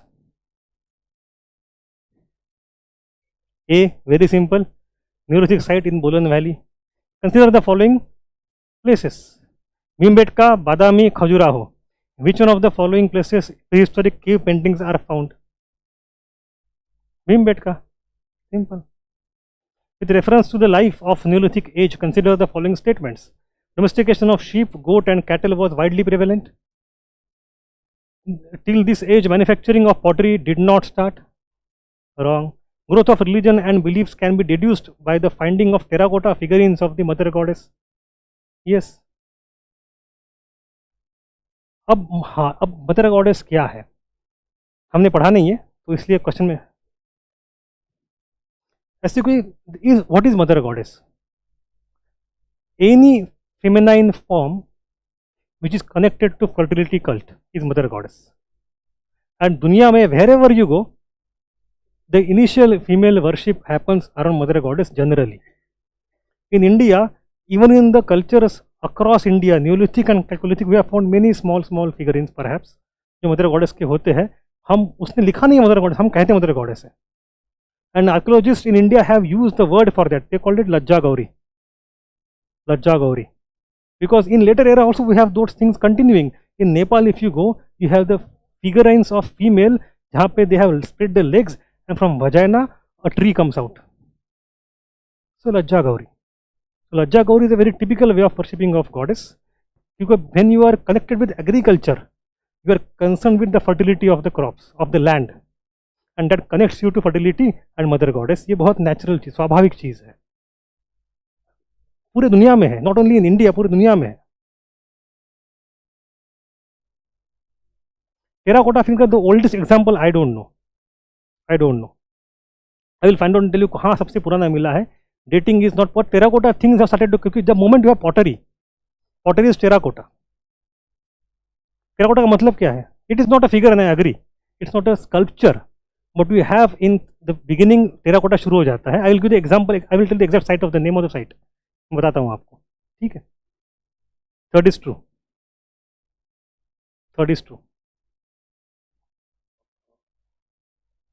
1 and 3, answer is C. One of the largest and most spectacular rock shelters is located in the Vindhyan Hills, full of Paleolithic and Mesolithic remains. It consists of the richest paintings of daily life events from hunting, dancing and music to animals fighting, honey collection, etc. Which of the following sites?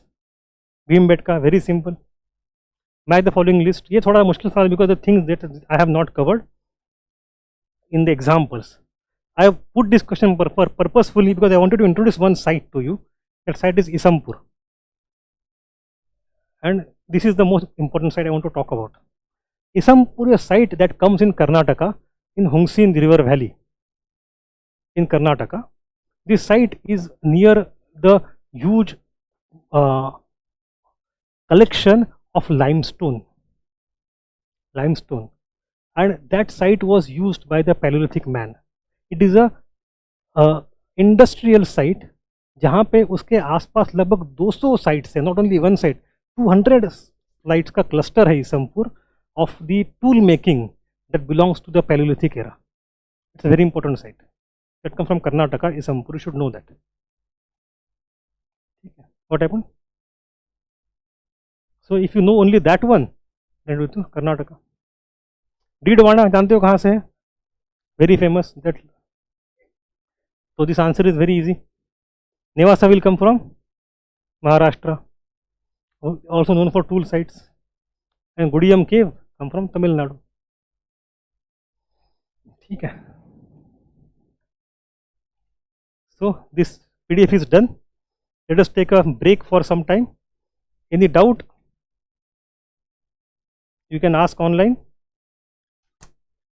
We'll come back in half an hour. And we have to start and finish Harappa today. देखते कितना चल सकते हैं. PMP is going to be very intensive, but in 3 months everything will be done very properly in detail.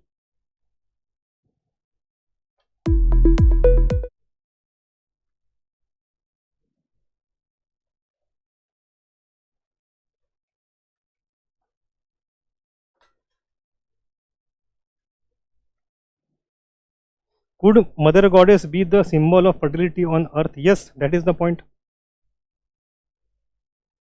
ठीक है, चलो let us take a break.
हो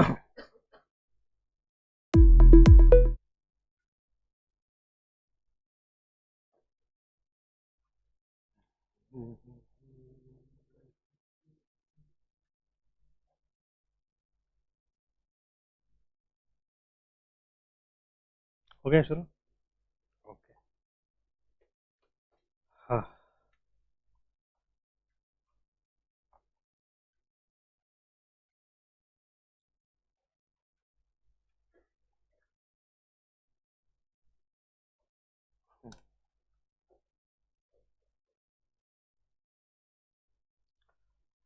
हाँ, शुरू करें। खाना पानी हो गया? इन मेडिवल इंडिया हम घोड़ों को खिलाते थे दाना पानी, right? So now we have to start with the next chapter, which is perhaps very important and very significant. That is Harappan civilization. And now you know why do we call it civilization. Okay, that is because of its being urban and literate and structured and all those things. Now this is one of the brightest of the ancient civilizations that definitely makes us very proud. कोई doubt ही नहीं है. But हमें एक समझना चाहिए कि why it is actually significant. There is a list of controversies that are surrounding it, its foundation, its aspects, its decline, everything is shrouded in mystery, everything is controversial because of the limitations of the resources which is primarily archaeological. वो हम देखेंगे, but I want to put it into a proper context for you. कि जब ये मिली थी तब तहलका हुआ था, and why that तहलका happened in the first place. You see, when it was discovered, before that, different people at different point of time had different ideas of the beginning of Indian history.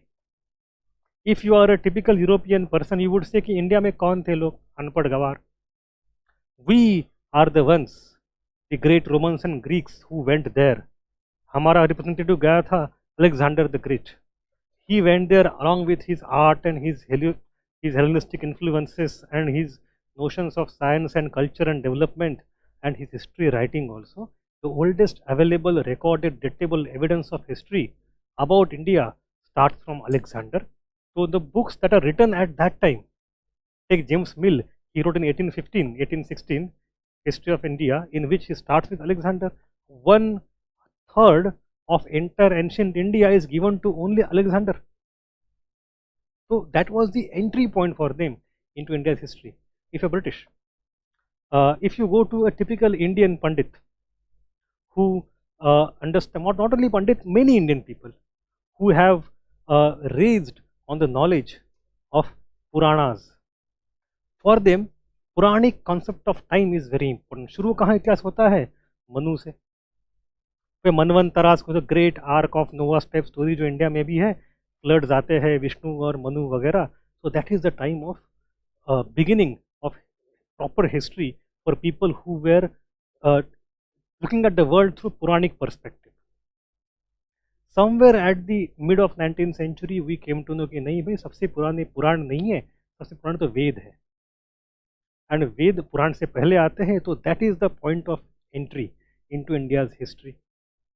So we have Max Muller translating Vedas into English, and then that became the entry point कि Aryans लोग बाहर से आए, and that point was picked up by British very quickly because that helped them justify their rule कि भाई वो भी आए थे, हम भी आए हैं, और जो आर्यन लोग आज इंडिया में है और वो भी आर्यन, हम भी आर्यन, भाई भाई मिलकर राज करते हैं. So to justify and legitimize the rule of British over India, they wanted to create a story in which they focused a lot, they latched on to the Aryan invasion theory. But at that time the understanding was different. Before Aryans came, India was not civilized. Even though in 1860s, Robert Bruce Fruit found Atirampakkam and Pallavaram में hand axe, we came to know कि India had Paleolithic past. लेकिन वो tribal लोग हैं, पता नहीं क्या करते हैं. That was the very racist notion. Actual culture हमने लाया as Alexander. अच्छा वो नहीं तो as Aryans हम ही आए थे.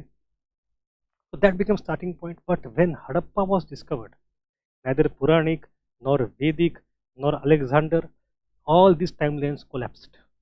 Everything, since sabke pehle, even before all of this, in India we already have great cities, and these are very developed cities, and nobody could understand ये क्या हो गया. सदियों की धारणा जो है इंडिया के इतिहास की, उसकी बुनियादी टूट गई. And then people had to justify and rationalise कि यह कहाँ से होता है.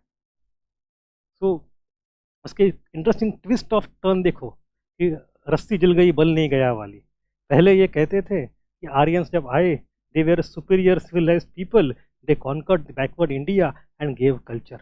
Now we have the evidence that before Aryans we have Harappan culture. अब हो गए उल्टा. Aryans were backward, India was civilised, this backward people came and conquered and defeated civilised people. But कहानी इन्वेजन की वैसी बरकरार रही उसके बाद भी कई साल तक.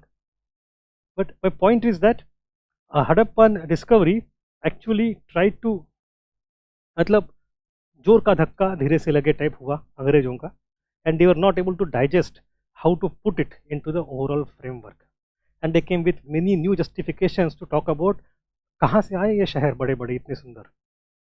वन जस्टिफिकेशन वॉज दैट भाई हम नहीं बनाए, आपके थोड़ी है. तो again you go back to old idea of Mesopotamian origin कि मेसोपोटामिया में you have cities and though cities are initially coming before your cities. तो आपने वहाँ से आइडिया चोरी नहीं करे, अच्छा हमने आपको दे दिया आके. बट अल्टीमेटली इन सबका फादरहुड हमारे पास रहे. That is the very resist colonial concept, and from that lens only excavations have happened for many years, from 20s 30s 40s तब तक. तो उसके बाद एक फाउंडेशन जो बनता है ना, डिस्पेल करना बड़ा मुश्किल हो जाता है. We have to spend more generations to change the overall perspective to make it more rational. We'll see that also a little bit, but this was the whole idea.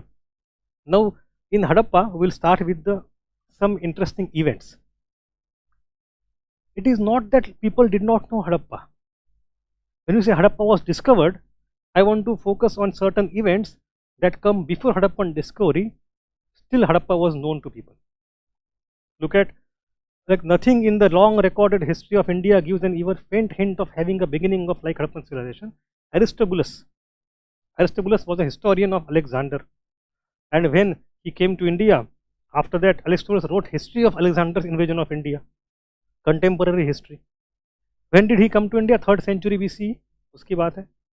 So at that time, or 4th century BC, when he was sent upon a certain mission, he saw a country of more than 1,000 cities together with villages that had been deserted. So this is what you find in Greek history. अब ये हजारों शहर, villages deserted, because we know he had come to that northwest part of India only. Maybe he observed those things. Kandahar, we don't know, but it seems like. Then you come to British era. We have Charles Mason. So when he visited, a travelogue of Charles Mason, an Englishman, who in 1826 noted that he saw in Harappa a ruinous brick castle having remarkable high walls and towers, but there was no follow-up on. उसके बाद कुछ हुआ ही नहीं. ये है 1820s. Again a few years later, we have William Brenton. He was a railway engineer, and now you have building up of railway. So British were engaged in laying a railway line from Karachi to Lahore, and had great difficulty in procuring the ballast they needed for the track. Brunton came to know of Harappa and seized it as a brick quarry. सस्ते में free में ईंटें मिल रही है, लुटा लो. मतलब सरकारी contract है और उनको सस्ता माल चाहिए ताकि पैसे बन पाए. रेलवे लाइन में पैसे बचाने के लिए हड़प्पा और मोहनजोदड़ो उनको मिल गया, तो वहाँ से ईंटें उठा के ले गए, लगा दिया. सो जो हड़प्पा आज बचा हुआ है ना, वो इस लूट के बाद बचा हुआ है. Hardly 150 years ago, it would have been much more than that. And not only British, look at Indians also. Besides them, local peasants also had been plundering the site for bricks to build their homes for long time. Vandalism. So it's not that it was not known. The point is, when you say Harappa was discovered, ऐसे कोई घने अंधेरे में जाके कुछ नया दिखाई दिया, इसको डिस्कवरी हमेशा नहीं. वो हमें डिस्कवरी का मतलब है to understand the significance and putting it in the proper context, then it becomes discovery. So fortunately not all was lost. Enough would remain to engage the curiosity of archaeologists for very many decades. By happy chance, Alexander Cunningham, he was the first DG of ASI in 1861-1871. So DG ASI, Alexander Cunningham, was then stationed at Karachi. He was informed by Brunton about Harappa. He visited the site and collected several artifacts. He was primarily interested in the stupa at Mohenjo-daro. We have seen the photo of Mohenjo-daro, एक बड़ा सा building बीच में आता है गोल. That is stupa. That stupa does not come from this era. The stupa comes from many thousand years later in Kanishka's era. The post-Mauryan era स्तूप बना हुआ है. And he was, Alexander Cunningham was primarily looking for Buddhist artifacts across North India. तो उसको स्तूप में ज़रा interest था, वहाँ पे चला गया. He did some excavation. He found some things like seals. उसको 2-4 सील मिल गए. तो देखे अचरज हुआ, ये क्या है, पता नहीं, कुछ होगा, छोड़ दो. So he held the seals in his hand. He could not understand the significance. He missed the chance. उसने लिखा है कि मुझे पता नहीं है क्या है. Seems little odd, but I don't know what it is. क्योंकि किसी के जहन में है नहीं कि ये पूरा शहर जो है, it can be a civilization altogether. Everybody is under impression कि भाई आर्य आए, देश बनाया. Right? There was no further exploration for next 60 years. It was only in 1920s, after the tenure of Sir John Marshall, that excavation began in the earnest and things happened in pure chance. अब chance भी कैसे है? In Harappa, we have a person called Dayaram Sahani, and in Mohenjo-daro we have another person called Rakhal Das Banerjee. So these two are the people who are reporting to John Marshall. John Marshall is DG ASI, and they are the main people at respective sites. They start excavation there, and they discover many things, discover a lot of things. अब होता क्या है उससे? What they came to know, these are two big sites, immense in size, huge cities, and many interesting artifacts are there. However, they are able to guess the size of this settlement also, probably 35,000, 30,000 settlement. मतलब एक शहर में 30-30 हजार लोग रह रहे हैं, ये बहुत बड़ी चीज़ है. That they could see that it is something very significant, something very important. But what it is, even they don't know. At that time, John Marshall साहब was in Shimla. Shimla was the summer capital of India. तो शिमला बैठे थे, वहाँ पे बानर्जी साहब और साहनी साहब आ गए. Now they have their notebook diary of excavation, and they both of them reported to Marshall कि भाई देखो ये कुछ है. मार्शल ने जब देखी दोनों डायरिया, उसको चक्कर आ गई. Reason being, Mohenjodaro and Harappa कहाँ पे? पंजाब में है, on the banks of Ravi, and Mohenjodaro is in Sindh on the banks of Indus. दोनों के बीच में distance if almost 600 kilometres. Huge distance. चलते चलते पढ़ो, निकलो, आपको पहुँचने महीना लग जाए. So they are too far away from each other. Nobody can even imagine that they belong to same civilization. But the features, the characteristics that he found in both the diaries were very identical. And उस समय John Marshall was able to connect the two sides कि भाई ये दोनों एक के साथ है. So that was the अच्छा, something of a civilization which is urban, where cities are a metropolis which can hold 35,000 population and spread over vast area from Punjab to Sindh, existed sometime in the past. Which time? Don't know. You know, this carbon dating, when was it discovered? In 1947-48, and after some time it became very much used by 1950s. So this era is like one generation before the usage of carbon dating started. 1920-22 की बात है. तो they had no idea of understanding ये कौन से जमाने के लोग हैं, ये कब की ईंटें हैं, कब के, कुछ पता नहीं था. इत्तफाकन, incidentally, at that time we have the John Marshall at that time was visiting London, and in London he had a friend. His friend name was Woolley. Some मेरे पास नाम है क्या उसका, लिखा हुआ शायद. I tend to forget his name all the time. Leonard Woolley. So Leonard जो है, he was also DG ASI but not of India, of Mesopotamia. So Mesopotamia में, Tigris, Euphrates, Iraq region में, that region had just come under the control of British after World War I because of the Paris Peace Summit, Paris Peace Conference में mandate system बनी थी पूरी, तो इनको अभी भी ताज़ा ताज़ा एरिया मिला था, वहाँ पे खोदना शुरू कर दिए थे वो, and there they had found a great civilization exactly at the same time, Mesopotamian civilization, and in Mesopotamia they had the literature available, script was known, things were dated. तो उसका जो हेड था वो था Leonard woolly, he became global star. तो वो London में था और उसमें जॉन मार्शल लंदन में थे, दोनों की दोस्ती थी, दोनों मिल गए, भाई तू उस एरिया में, हम इस एरिया में, हम दोनों अंग्रेज लोगों के वॉट। तो it is there, they exchange the notes, exchange the diagrams, and Woolley साहब ने कहा मार्शल को, भाई देख तेरे पास ये जो सील का फिगर है ना, I have found a similar seal in my area also which seems very odd, Mesopotamia में, perhaps this areas were trading with each other, इसलिए आपका एक सील हमारे यहाँ आ गया, and based on the location of seal I know कि वो कौन से एरा से है, इट बिलोंग्स टू 2500-3000 BCE, क्योंकि यहाँ तो पूरा डेटिंग हो चुका है बेस्ड ऑन लिटरेचर। तो because of that kind of cross seal availability we have the idea कि भाई हड़प्पा इज दैट ओल्ड, 2500 साल BCE, 3000 साल BCE, it is the time before the discovery of carbon dating. तो then Marshall Saab came back to India, and then he wrote an article, First Light on Long Forgotten Civilization. It was published in some London Illustrated something weekly, or and that in 1923-24 became the article जहाँ पे उसने पूरी दुनिया को जाहिर कर दिया कि देखो एक नया civilization मिल गया हमें. That was a very sensational point.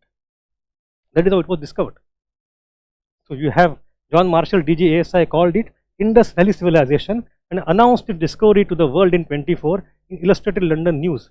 Not only Egypt and Mesopotamia, Sumeria, but India had also big cities back then. It altered India's civilizational antiquity by pushing back Bronze Age urbanism to 3rd millennium BCE.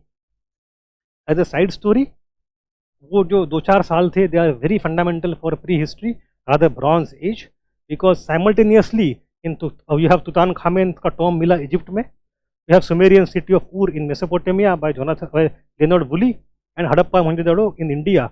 All of them were under dictatorship of different British officers almost immediately after World War I. अचानक दुनिया change हो रही है इनके लिए.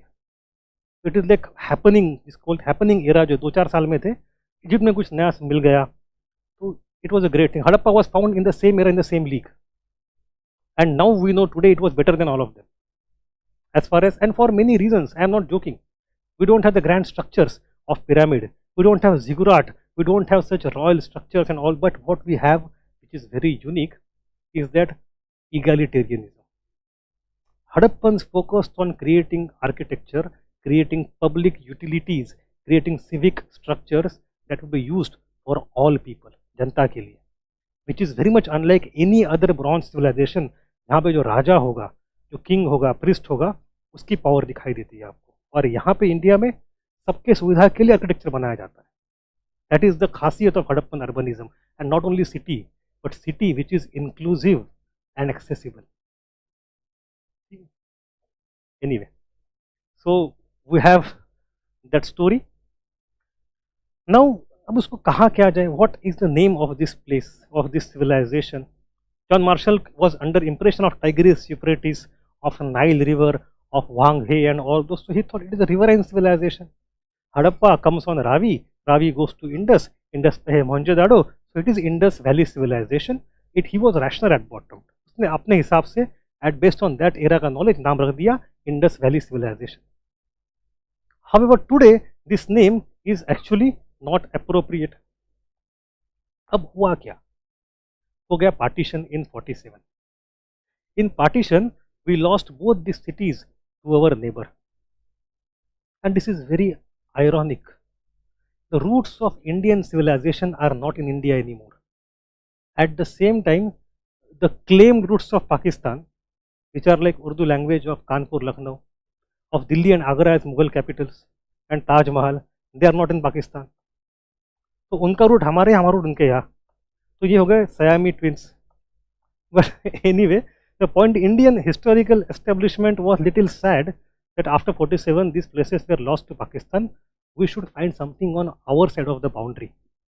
So ASI funded lot of activities. We have SR Rao ho, many people spend their lifetime in 50s and 60s and 70s, and we are able to discover at least 1000 new sites on this side of boundary, and some of them were very detailed, very big. We found Dholavira, Rakhigadi, Kalibangan. ये सब तब मिला है 60s में, 50s में, 70s में, जब हम we are fervently looking for something on अपना रूट, अपने एरिया में कुछ तो मिले. And when those sites were found, then there was a problem. These sites were no more in Indus Valley zone. Lots of them came in the valley of Ghaggar Hakra. Ghaggar Hakra नदी एक ही है. On India side we call it Ghaggar. In Pakistan it called Hakra. नदी एक ही है, Ghaggar dash Hakra. अब दिक्कत ये हो गई कि घग्गर हाकरा के तो it is a twin river civilisation. अब over time we started calling it, we should not call it Indus Valley civilization, we should call it Sindhu Saraswati civilization. Sindhu उस तरफ, सरस्वती घग्गर हाकरा है. Then their new debate started, was Ghaggar हाकरा Saraswati river सच में? Nobody knows. If we term Ghaggar Hakra as Saraswati, then there is additional politics coming in. Harappans are Vedic people, क्योंकि ऋग्वेद लिखा गया है, लिखा नहीं गया बट कंपोज किया गया है on the banks of Saraswati river. तो फिर हड़प्पन लोग वैदिक बन जाएंगे तो और समस्या है, वो तो वैदिक है नहीं. Will see the difference later on also, but point is this things are too distinct. So we cannot term Ghaggar Hakra as Saraswati, that is a debatable point. तो फिर क्या किया जाए? So if Sindhu Saraswati name is also not to be used, then what is the name to be used? Over time we came to know that not even so, मैं पढ़ते हुए side by side, sites much beyond the Indus Basin are found. Almost 3000 sites spread over a vast area. Geographical area covered about 13 lakh square kilometer, an area far more than today's Pakistan, from Himalayas to Gujarat, from Afghanistan, Balochistan to UP. In 1970s, more sites were found on the banks of Ghaggar Hakra, going into run of Kutch from Shivalik, than on the banks of Indus. But Indus Saraswati or Sindhu Saraswati civilization name is also controversial because of connection with Aryan culture and Vedic era. So even this name is not doing properly. So ultimately what we come to know, sites are even more than that. You have to go, for example, on Makaran coast in Balochistan, you go to Deccan region, you go to Jammu, you go to east western UP, सब जगह Harappan site मिलते हैं आपको. So the sites are beyond these two riverine areas. नाम क्या रखा जाए? तो किस दिन अगर हम we are able to decipher the script, that day we might come to know what was the self name of these people, of this civilization. हमें वो नाम इस्तेमाल करना होगा. उन्हें खुद का रखा नाम है, पर जब तक वो नाम नहीं मिलता तब तक कौन सा नाम यूज करें? Because naming of this civilization is a very politicized activity. Now you know why it is very political. It has direct impact on creation of today's identities. So there is a convention in archaeology whereby you go for picking the first type site. Type site मतलब the site which has got all the important features which are signature features of that civilization. पहले जो मिली उसका नाम रख दो. It is found across India, across world also. In India, Jorwe culture क्या है? Jorwe is name of one site which has all the features which was found first. So we call it entirely Jorwe. उनका नाम कुछ और ही होगा, हमें क्या पता? आहार Kayatha, Nagda, we have all these sites. क्यों हम ऐसे तो इसका नाम भी क्या रखेंगे? Harappa. So Harappan civilization is a name because Harappa was the first type site that was found. That is the convention of archaeology. If we come to know their name, we'll use that name. Is it clear? But through that, what we know, how the sites were discovered and what is the extent. So thus we ideally follow the age-old archaeological convention, naming the civilization after the first type site, thus Harappan civilization. Look at the extent of the civilization. In north we have Manda. Manda comes in Jammu, very near Akhnur. Akhnoor chicken snake जो उस तरफ का है हमारा, अखनूर वहाँ पे जम्मू में. But there is one more side that comes north of Afghanistan. Afghanistan के नॉर्थ में across Hindu Kush, its name is Shortughai. Shortughai has all the Harappan features, but we still don't call it as a part of Harappan civilisation because it is outside Harappan cultural zone. ये हड़प्पा का zone खत्म होने के बाद एक outpost है. Why it was created? Perhaps because of some trading concerns. In Central Asia at that time we have other civilizations like BMAC, Bactriana Margiana archaeological complex और कुछ वहाँ पे है. तो सेंट्रल एशिया के लोग जो थे उनके साथ व्यापार करने के लिए शायद ही उनका एक आउटपोस्ट था। And we have 3 major features of this site Shortughai की। एक तो we have an idea that they used to use the Bactrian camel, double hump वाला। Harappans used to use camel in Shortughai. Secondly, it has got some dry land farming with irrigation canals. Very rare occurrence in entire Harappa. Irrigation general use नहीं करते वो, but in Shortuga you have found irrigation canals. And thirdly and most importantly, it was there to procure perhaps lapis lazuli. Lapis lazuli is that blue stone which is very much sought after. It was found in Central Asia. तो procure करने के लिए इनके station था. That is our guess. Because it is एकदम दूर है कहीं, इट इज़ नॉट कंटिन्यूअस। हो सकता है बीच में 4 सेट और मिल जाए, ये हड़प्पा का पार्ट बन जाए फ्यूचर में, क्या पता। आज तो इट इज़ तो northern most side, if it is asked, it is continuous zone अगर है तो Manda. Shortughai is outpost. You come to east, यहाँ मेरठ के बगल में है आलमगीरपुर, दैट इज हड़प्पा का ईस्टर्न मोस्ट। तो अब वेस्टर्न यूपी में हड़प्पा पहुँच गया। कहाँ इंडस, कहाँ वेस्टर्न यूपी, यहाँ तक है Delhi. Actually then technically falls in Harappan zone, right? Then you go to south on the Gujarat coast, coastal region you have Malwan. Malwan अलग महाराष्ट्र में है, वो नहीं है, it is near Bharoch, other Malwan, it is the southernmost site. But in Zorwe culture also you have Daimabad. It is a very important copper site, production copper site. यहाँ पे Daimabad horde मिला है, बहुत सारे सुंदर सुंदर कॉपर आर्टिफैक्ट्स मिले हैं, and we know they were contemporary to Harappa. Some trading activity going on. Some people classify Daimabad as southernmost part of Harappa, but we don't. We focus on Malwan. And in the west, we have 𝐂𝐭𝐿. 𝐂𝐿 is on the Makaran coast. अब वहाँ पे एक there is site near 𝐂𝐭𝐿 today which is very famous because this is the port site. It's a port site. 𝐂𝐿 is port. उसके नज़दीक में और एक port है जो कि China has built in Pakistan. Which one is that? Gwadar. Chabahar तो हम बना रहे है ना, तो ग्वादर के एकदम बगल में है ये 𝐂𝐭𝐿। So there is the point, वहां से हड़प्पा शुरू होता है। Is the entire cultural zone of Harappa, it's a huge land.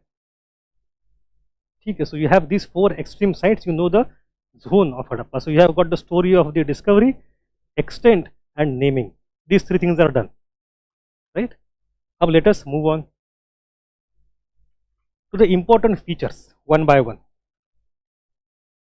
अब ये फीचर्स के लिस्ट जो है ना, it is only for the sake of clarity, ताकि कंफ्यूजन ना हो आंसर्स में एंड ऑप्शंस में। The first feature is that it was a river and civilisation. Most of all the major sites come in some sites situated along important perennial rivers and their tributaries. Therefore, because it is riverine, it primarily depends on flood irrigation. हर सारा flood आएगा, irrigation हो जाएगा, अलुवियम plain बन जाएगा। Very less amount of canal irrigation, that is one point. अब flood इज अच्छा और बुरा दोनों होता है। अब द शहर लाइक मोहनजोदड़ो, यहाँ पे you have so many floods coming year after year that we have the evidence of that city being flooded 9 times and rebuilt 9 times और 7 times, 7 times। 7 बार शहर डूब गया, 7 बार शहर, तो हर गाँव के ऊपर घर के ऊपर घर के ऊपर घर, ऐसे आपको लेवल मिलेंगे। 7 बार शहर दोबारा बनाया है फ्लड की वजह। अभी research, this is not a joke and we can see it in our. अभी पाकिस्तान में कितना फ्लड आया था 1 साल पहले, 2 साल पहले। तो this is something which is not very new. It may happen every few 100 years, every other decade, and the city gets wiped out, you build the city again. But that also helps very much for agriculture. So major idea is flood irrigation, and very less you have canal irrigation. Exception is there is Shortugai. In agriculture, they were aware of wheat, rice, barley, cotton, even date, but no maize. Why not maize?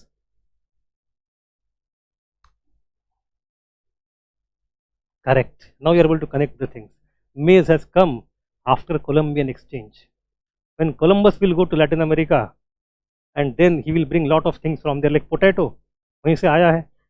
तो if UPSC gives you option कि इसमें से कौन से मिलते हैं हड़प्पा में, potato नहीं मिलता, मिल ही नहीं सकता. तमाकू नहीं मिल सकता. Tobacco has come from North America, potato from South America, maize has come from Latin America. So these things have come into the old world from new world after the early modern era. So these things are not found. So don't confuse कौन सा था कौन सा नहीं था. It is a Bronze Age civilization. They knew many other metals like gold, silver, copper, etc., but not iron. अब इसमें दो चीजें, आयरन तो नहीं पता, that we know because Iron Age comes after Bronze Age. But when I say Bronze Age, it doesn't mean that they knew only bronze. They knew gold, silver, etc. also. यहाँ पे ना near Karachi, you have a small village called Allahadino near Karachi. It's a small Harappan village. Hardly 4 or 5 hectares का location है वो. यहाँ पे excavation is done and some village region is found. Some घर वगैरह मिले हुए हैं. In that Allahadino, from Harappan era, we have found huge amount of gold jewelry. And that is very interesting कि गांव में, इतने छोटे गांव में भी इतना सोना. Perhaps the Harappan prosperity was widespread. But there is a funny instance of, if you go to Harappa itself, Harappa में ना, in the citadel area, at the very back end, there is a workman's quarter. ऐसे कुछ छोटे छोटे खाने बने हुए हैं, small rooms, perhaps for some labor work. And one of that labor quarter, workman's area, one of that labor quarter में, हमें खोदते खोदते वहाँ बहुत सोना मिल गया. तो जेम कैनोयर ने मिला है 2010 या 8 में उसने लिखा उसके बारे में. He was surprised कि भाई how come we have found such a huge amount of gold in a workers quarter. क्या उसने चोरी किया था, किसी ने छुपा के रखा था, हमें नहीं पता. But my point is, gold was present, gold was known, gold ornaments were also used at that time, gold and silver both. Then you go to next point. Area wise, it was the largest ancient civilization compared to its contemporary Bronze Age civilizations of Mesopotamia, Egyptian and Chinese. तो सबसे area wise expanse जो है, it is much large. It was the first urban civilization of India. It was unique among contemporary civilizations due to its extensive town planning, which was primarily inclusive in nature. That is very important. Next point you should remember, the Harappan civilization belongs to the great tradition, that is, literacy was widespread. Now this is an important point. In Dholavira,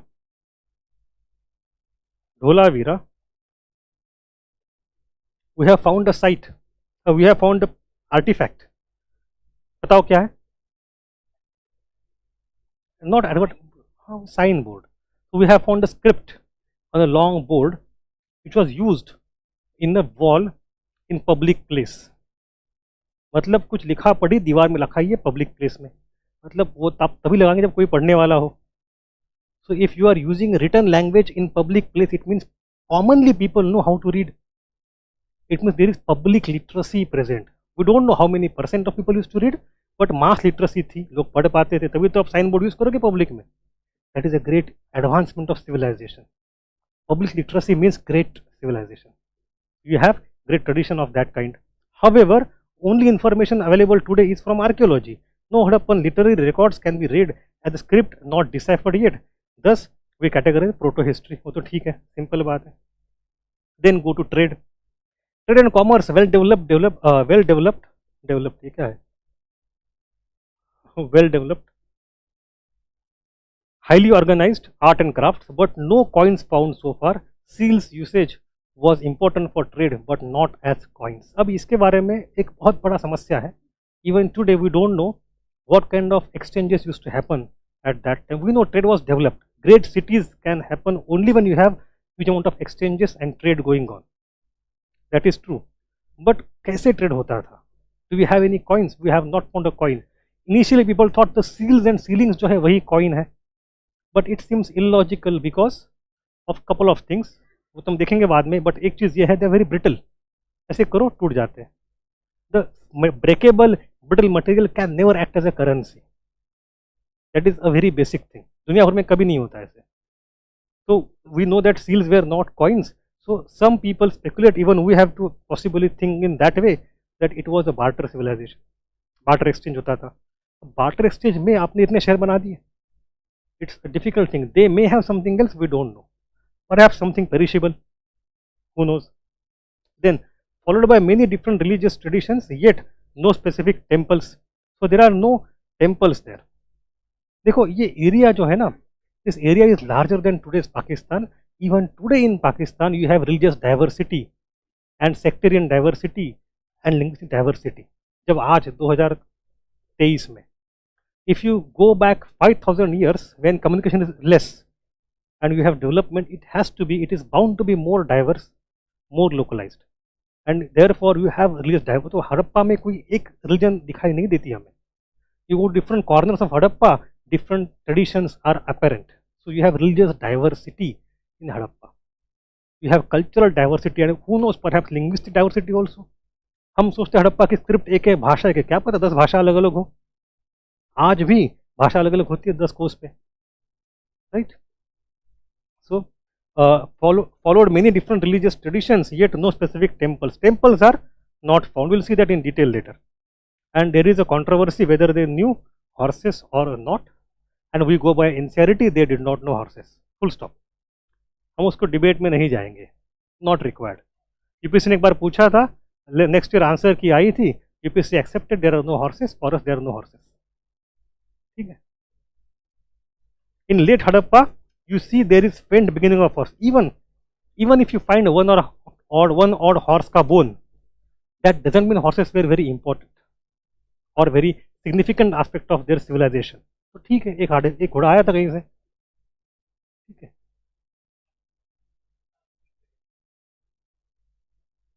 Rakhi Garhi का तो नहीं पता, but there are other places. Sinauli is post Harappa, वो तो out of picture हो जाता है.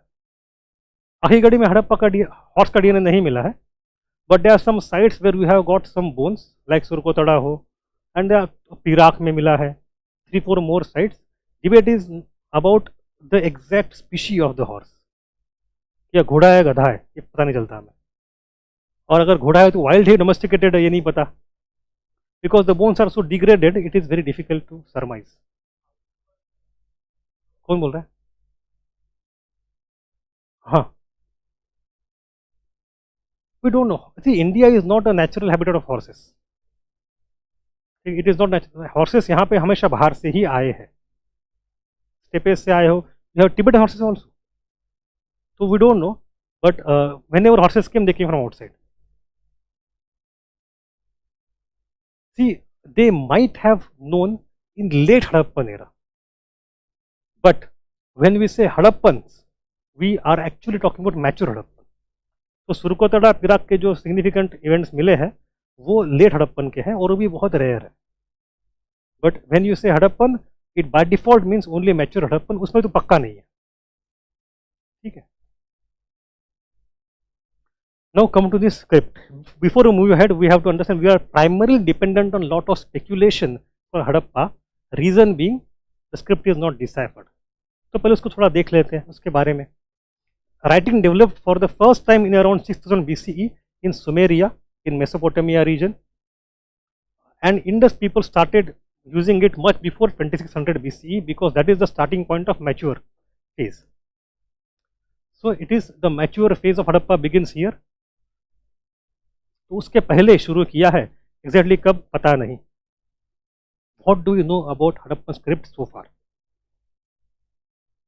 What do we know? Firstly, so far total number of 3000 inscriptions are found, of which 90% have come from only Harappa and Mohenjo-daro, and that is very weird. 90% of the inscriptions are only found from 2 cities. वैसे एक तो आपको समझना होगा, जो 3000 total sites मिले हैं आज तक, how many of them are excavated? 100-125 बस. The 2900 sites which are not even excavated today, we know they exist, primary survey is done, बस अब नहीं खोलेंगे उनको.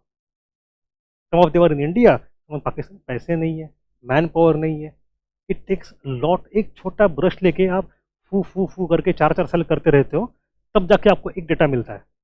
Then you have to do a lot of research, you have to write reports. It is not easy.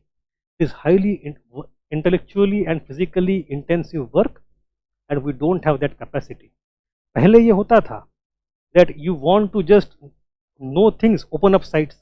Now we know open करने से site बर्बाद हो जाती है. You get exposed to today's elements of air and rain and whatnot. People steal things away. तो हम अब समझते हैं कि हम जानबूझ के क्यों ओपन करें उनको. when we want to ask a specific question, for that question only we'll do some kind of survey and open up a few sites and do some research. ये बात यहाँ तक पहुँच चुकी. फॉर एग्जाम्पल अभी सवाल क्या है हमारे सामने, अंग्रेज पहले क्या करते थे, दे यूज्ड टू गो कि आदमी लगाओ कुदल फावड़ा लेके खोलो सब कुछ. That was the old practice. But archaeological field has changed a lot in last 150 years. Now we go for 100 years. Now we have specific questions in mind. For example, who are the Harappan people, what was their DNA, genetic composition हमें देखना है. तो हम पहले recce करेंगे कि भाई कहाँ पे हमें उनका सेमेटरी मिल सकता है, बरियल्स मिल सकते हैं. Once you find out that, then you decide which burial will be more useful for your research. बस उतना ही खोलो, बंद कर दो. And even that will take 4-5 years for you. तो don't, you know, largest Harappan site today कौन सी है? Rakhigarhi. Largest of the excavated site Rakhigarhi है. We know there is a site called Ganveri Wala, which is 2-3 times bigger than Rakhigadi, but आज खोली नहीं है हमने. पाकिस्तान में है, don't have time and money and space for that. So you just imagine that 2900 sites are not even excavated today. जब तक आपके बच्चे पढ़ेंगे यूपीएससी के लिए, तब तक किताब कितनी बदल जाएगी, हड़प्पा की कहानी कितनी बदल जाएगी. Every decade, 2 decade, new sites are coming into focus. Narrative is changing. Initially, we were obsessed with cities and cities all the time. Now we are obsessed with non-city aspects, trade networks, settlement hierarchy, villages, all those things. तो बहुत कुछ change हो गया है. Anyway, 90% of the artifacts of inscriptions come from Harappa and Mohenjo-daro, only 2 cities, mostly incised on seals, but also on metals, bone, ivory, artifacts, pottery, stoneware. So mostly they come on seals, but they also come on other aspects. Relatively smaller in number of symbols.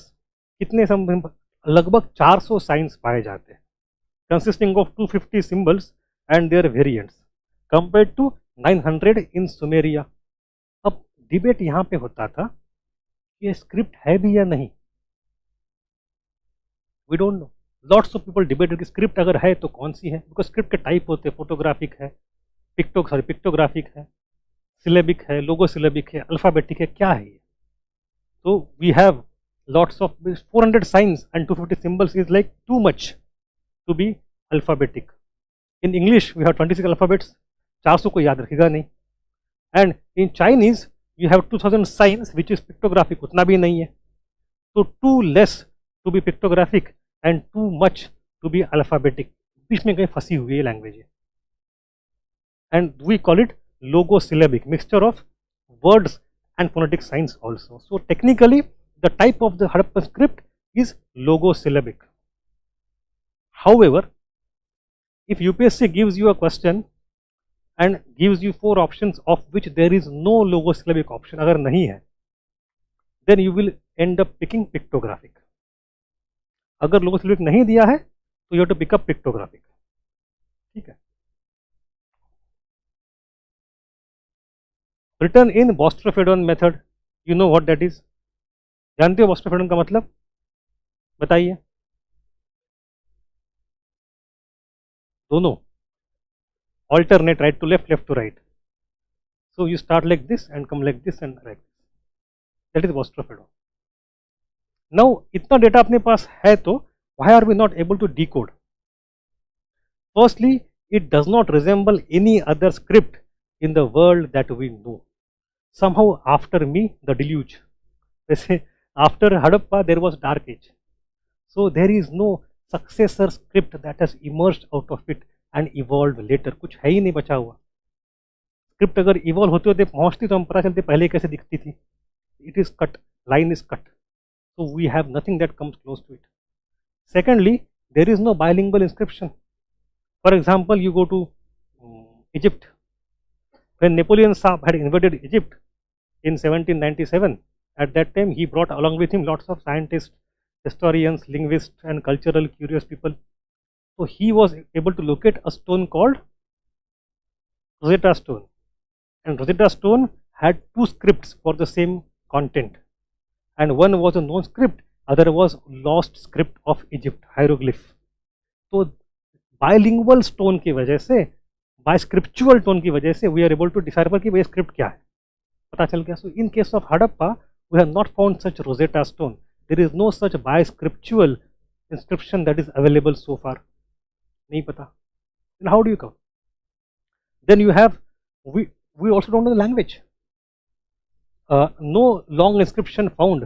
Longest one is 20 or so, while average is 5 symbols. Thus fragmentary in nature. This is a big problem. Even if you don't have the biscriptural inscription, you are still able to sometimes decode with the help of computational linguistics. It's a field of study, computational linguistics. You do some modeling algorithms, etc. You have a team in TIFR. पता है TIFR? तो वहाँ पे एक किसी group काम कर रहा है, 10 साल से काम कर रहा है to model this in the script. They are not able to decode. The primary reason is average size of one single inscription is बस 5. लॉन्गेस्ट वन इज परहैप्स 12, 15, 20 जितना भी हो. तो आपका डेटा सेट ही इतना फ्रेगमेंटरी है, you can't create patterns out of it. To create patterns and then I pattern, आपका data बड़ा चाहिए आपको, थोड़ा सा काम नहीं हो पा रहा. And last but not the least, we don't know the language. कौन सी भाषा है? We have no idea. Some people think that it was Sanskrit, the archaic Sanskrit. These are the people who believe that Hadappans knew Vedic people, or they were the same people. And this is a belief in some section of historians even today, but we have not been able to come close to decode and the script based on Sanskrit language. नहीं हो पा रहा है. Then some people said कि ना ये कोई और Elamite for example. अब इलाम इंटरेस्टिंगली बता दूं आपको, along with India, in case of Iran, यहां पे we have one more civilisation called Elam. यहां पे you have Harappa.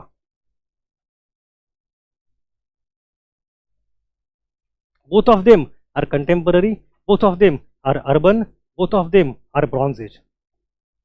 So logically both of them should know each other, trade with each other, and both of them collapse almost simultaneously. And afterwards, in case of India, out of nowhere we have beginning of Vedic era. Similarly, in case of Iran also, after Elam is gone, Elamite culture is gone, again Dark Age and beginning of the Parsi era. तो उनकी कहानी हमारी कहानी बहुत parallel है. तो ये एक मानना था कि this script is now decoded, this is deciphered. Contemporary neighbour के साथ सिमिलर कुछ स्क्रिप्ट होनी चाहिए. तो परहैप्स ये लैंग्वेज एंड स्क्रिप्ट इनके पास इन्फ्लुएंस करती होगी. तो that is also one guess work. We have no idea. It is not able to solve the problem. नहीं पता. देन द नेक्स्ट कैरेक्टर और next candidate language is some kind of proto Dravidian language, and that thesis is now started to gain more credibility थोड़ा थोड़ा. कि perhaps for example you know Brahui language, सुना है आपने ब्राहुई का लैंग्वेज का नाम? ब्राहुई.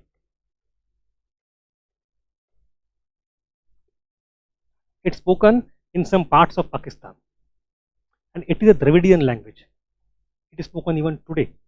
तो विंध्या के नॉर्थ में if you have Indo Aryan language family के लैंग्वेजेस, हिंदी हो, जो कोई है, पंजाबी हो, उसके बीचों बीच पॉकेट में द्रविडियन कहाँ से आ गई भाई? तो हो सकता है कि उस जमाने के लोग वहाँ रुके हो, रहे हो, बाकी लोग चले गए साउथ में. This is one speculation. It is language isolate. So we have many such evidences whereby,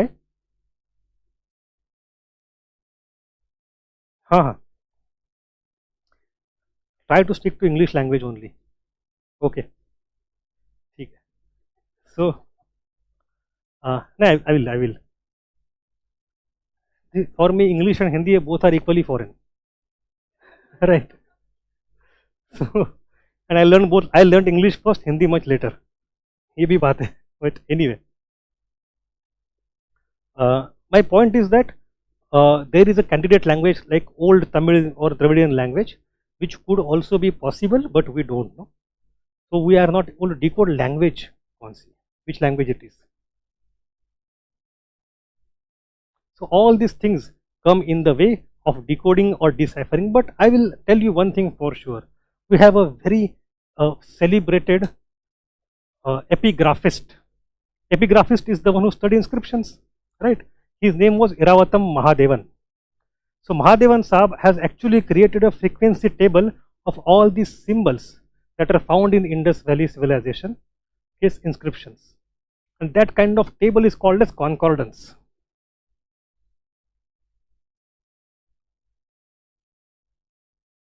Concordance. We know which symbol appears how many times in combination to which other symbol, उनका frequency, उनका matching, सब table are ready. Now, if you are able to decode only one part somewhere, the entire thing will become open to you. So what we are waiting for is just that one last intuition. If you have you watched those movies of World War I or World War II, जिसमें there is encryption वाले game चलते रहे, imitation हो और दो तीन है, in which you see that crib. If you get a crib, the entire code is deciphered. It is that thing. We are waiting for that crib, and somewhere, somehow, someday, one person will get that inspiration. That will happen. We are just waiting for that single spark. There is a huge possibility that in our lifetime it will be done, and that will be again new textbook writing for Harappa. But I want to. So when it is done, you will be able to read all those fragments. But I don't want to get hopes very high. It will be a very great thing, yes, undoubtedly. Yet, it will not be giving us all the answers. Why? Because unlike in Mesopotamia, where you have long inscriptions of paragraph after paragraph, the stories on clay tablet like story of Gilgamesh, we don't have Harappan literature. We only have a few inscriptions with small letters. So even after decoding it, we don't have access to literature, to stories, to mythology, to anything. So it will be step forward, yes, but will it solve all the solution, all the queries? No. So your hopes should be rational enough. Is it solved? Matlab, let us move on.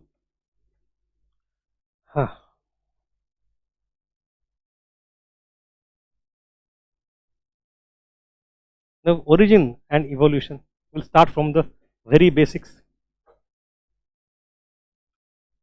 You know, this is not the only script in the world, by the way.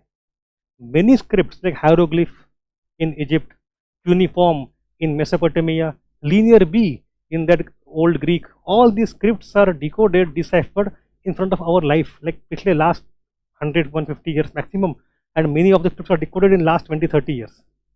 And there are half a dozen more scripts which are not deciphered apart from Indus Valley, if you know this global picture completely, but we focus on India.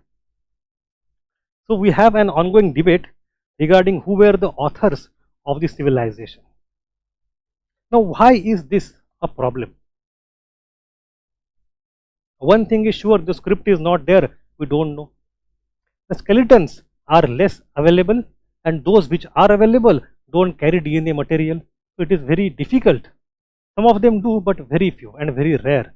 It is very difficult to understand the DNA composition also. There are some efforts going on for last 10 years, but ये नई चीज है, historically नहीं था. So skeletal remains are less, writing is not available to us. Then how do we know? There is one more problem that was there, that once you start excavating, no, if it is actual organic growth, then the deeper you go, you should be able to look for some village. Your village gradually grows into becoming a city. But if you go below Harappa or below many sites in Harappan civilization, you don't find anything. Scratch. It is as if people have descended from somewhere suddenly out of nowhere, and they already have entire plan in their mind, resources, organization. Let us build one city here, and they did it from scratch. And that is very puzzling. How can you have sudden onset of cities from zero, like Gurgaon or Noida? If you start digging Delhi, you will find, but Gurgaon or Noida, you will not find a continuous evolution. You have some old facts there, but then they don't grow organically into today's Gurgaon or Noida. So it means that some people from outside came, who were already evolved, already had the know-how and resources, and they consciously decided to build those cities. In case of Harappa, that is for sure. In case of Mohenjo-daro, because of the water logging, we can't go deeper, we don't know. We don't know. There are many cities you see that once you start going down, there is complete burning, a layer of just ash, the city, the existing things are burnt down and then new cities are built from scratch. So that is the evidence that there is sudden onset of many sites of Harappan civilization. And that led to lots of speculation. Log kaun the? We don't know the script, don't know skeletons, who were these people? Add on to that the primary way of dating that was used in 1920s and 30s, that was by cross-referencing with Mesopotamia. Add on to that some of the Harappan items are found in Mesopotamia, like some script or some seals, etc. Add on to that the British arrogance. How can Indians do such kind of thing? Hum padhayenge tabhi to aayega. We have to tell them, otherwise who are you? So the story came that it was nothing but Mesopotamian origin. And it is also the era where the diffusionist paradigm matlab you have one point of origin, monogenesis, from where the ideas and people spread across. So if a city as an idea comes first in Mesopotamia, later in India, and we can prove some kind of exchange, it means हमने वहाँ से copy किया. So that was the whole British narrative of telling us कि भाई देखो Mesopotamian origin, colonial historians. But today we know it is all BS or nonsense for many reasons. Script is different totally. They don't match. If the same people came or same ideas came, the script should be some derivative of it. They don't match. Secondly, the concept of cities is also very different. There they have big structures for the kings and priests. We don't. The architecture is very different. The bricks are different. The shape of brick is different. So, बस इसलिए कि शहर है, copy, it's not right. So lots of evidences are there that point towards the dissimilarity between the two today, that can help us to understand they were contemporary, they knew each other. It does not mean we copied them. It is done independently. If that is our understanding, then comes the next question. Aryan origin. That is also another problem. Now, there are people in history, in politics, who want to glorify Aryans a lot. Let us not go into politics here, but the point is that you know about Aryans from literature, you know about Harappans from archaeology. They may have come from similar regions, similar era, but the picture that you get from these sources is very different. The Aryans were using horses. In case of Harappans, horse is not there. Aryans were using rathas. In case of Harappans, rathas are not there. Aryans were quite aggressive with weapons. In case of Harappans, you have quite peaceful civilization with only defensive ramparts and no or not many aggressive weapons. In case of Aryans, we have Aryan Age. Here we have Bronze Age. The Aryans initially seem to be primarily nomadic and very less agriculturalist. They don't live in villages.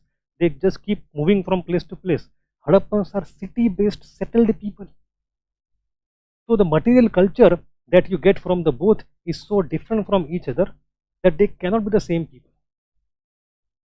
And the issue importantly is that we don't know when Aryans came to India, because Vedas are not properly dated even today. Even today, dating is not known. There is some thumb rule because of which we come to know Rigveda started in 1500 years BCE, but it is just a thumb rule. So these people who support the theory of Aryan origin say Vedas were pre-Harappan, but we don't agree with that. Neither does NCERT. So we know that for all these differences, Aryans are not the authors of the Vedas or authors of the Harappan civilization. So this theory is debunked. This also is found not very suitable. Then what do? We have to understand there is no foreign origin, but there is indigenous origin which is not Aryan. So फिर लोग कहाँ से आए? So according to most historians, today the Harappan civilization emerged gradually and was built by indigenous people of India. They point towards the existence of a distinct pre-Harappan and early Harappan cultures in the same region to prove the gradual evolution of the life from the Neolithic villages to Bronze Age towns. So now the story will go back to Mehergarh. Mehergarh, when was it found? No, not that foundation. When did we discover it? When did we discover it today? 1970s. So Harappa was found in 1920s. The Aryan invasion thesis came in 1950s. In 1970s, we found Mehergarh. So ये latest research है, whereby you are able to connect the things.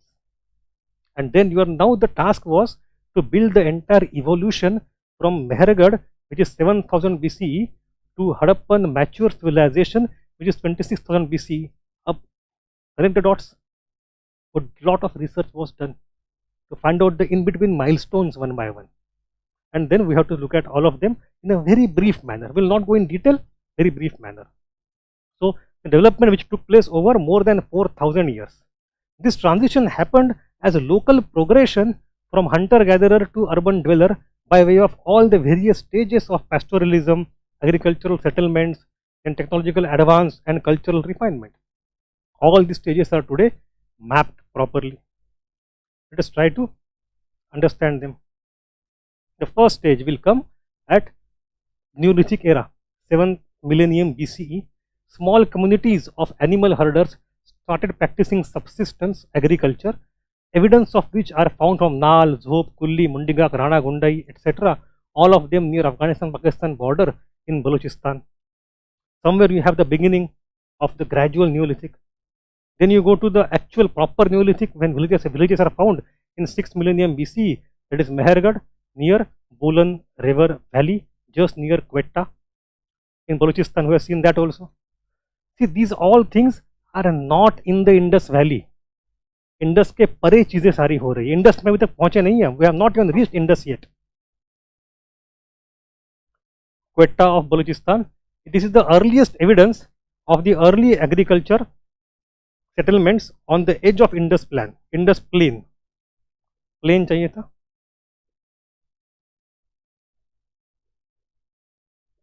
Indus plain. These small farming communities lived there for around 2000 years.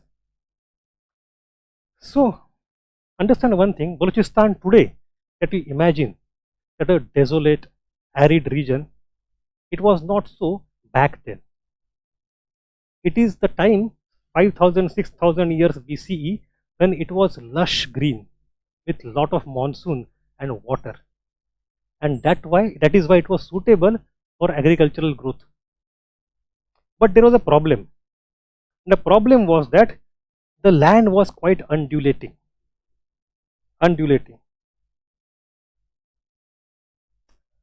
There are 4 or 5 comments about me using English. Did you draw a lot of Hindi? Even I did not feel that. Anyway, I think I have shifted to English completely. Anyhow, so land is very undulating. There is no continuous vast expanse where you can do agriculture. So limits on the growth of production are there because of geographic terrain. But what happened gradually, that from 5th millennium BCE, after a couple of thousand years, people started migrating. They descended from the high mountains of Balochistan, from Bolan Valley, etc., and came down to Indus Valley. मतलब उनका southeast migration हो रहा है. So over time, people migrated from Balochistan because of environmental pressure and growing population. These communities began to spread out to Indus Valley, advancing slowly and establishing settlements along the way. This process was quite slow. People have mapped all those sites. I don't want to give them names. They are not required. By next 1500 years, by now agriculture improved substantially. Now once they come to the Indus plain, they have lots of advantage. You have fertile plains which are vast. You can create as long field as possible, and which are alluvial plains, and you get good soil every year, high fertility. Rivers are perennial, and climate is gentler and abundant mineral sources in Sindh region. So all these things were quite conducive, and natural resources is one thing. Then comes the technological resources to be able to exploit nature. So you have, for example, Gabarband or small check dams coming up, and plough cultivation. you have that development also with better natural factors, better technological factors, and gradually we can surmise that society, administration, polity, and religion are also evolving to create such kind of coordination so as to exploit nature better. It's our guess, but logical guess, by which ultimately you have much better surplus. And once you have that surplus, you can have bigger cities. Surplus is the prerequisite of cities. Simple. So more trade and increasing population, all of which finally led to emergence of larger settlements with more urban character. So Amri, 𝐂𝐿 𝐭𝐿, Prakhigadi, Mohenjo-daro, Harappa, etc. This stage that began with better surplus after 3500 BCE, this phase is called as early Harappan. So इसके पहले जो था, that was from different region altogether, but farmers came and settled here. They created early Harappan culture. In early Harappan, you still have cities beginning, but they are not yet that mature. They don't have that much uniformity. What will happen very soon by 2600 years BCE is that you have significant population increase leading to the emergence of mature Harappan phase, where you have larger cities, well-planned cities, etc. But more important is uniformity of material culture and standardized form across the larger region. So when you say mature, it does not mean beginning of urban. Urban phase has already begun before mature in early Harappa.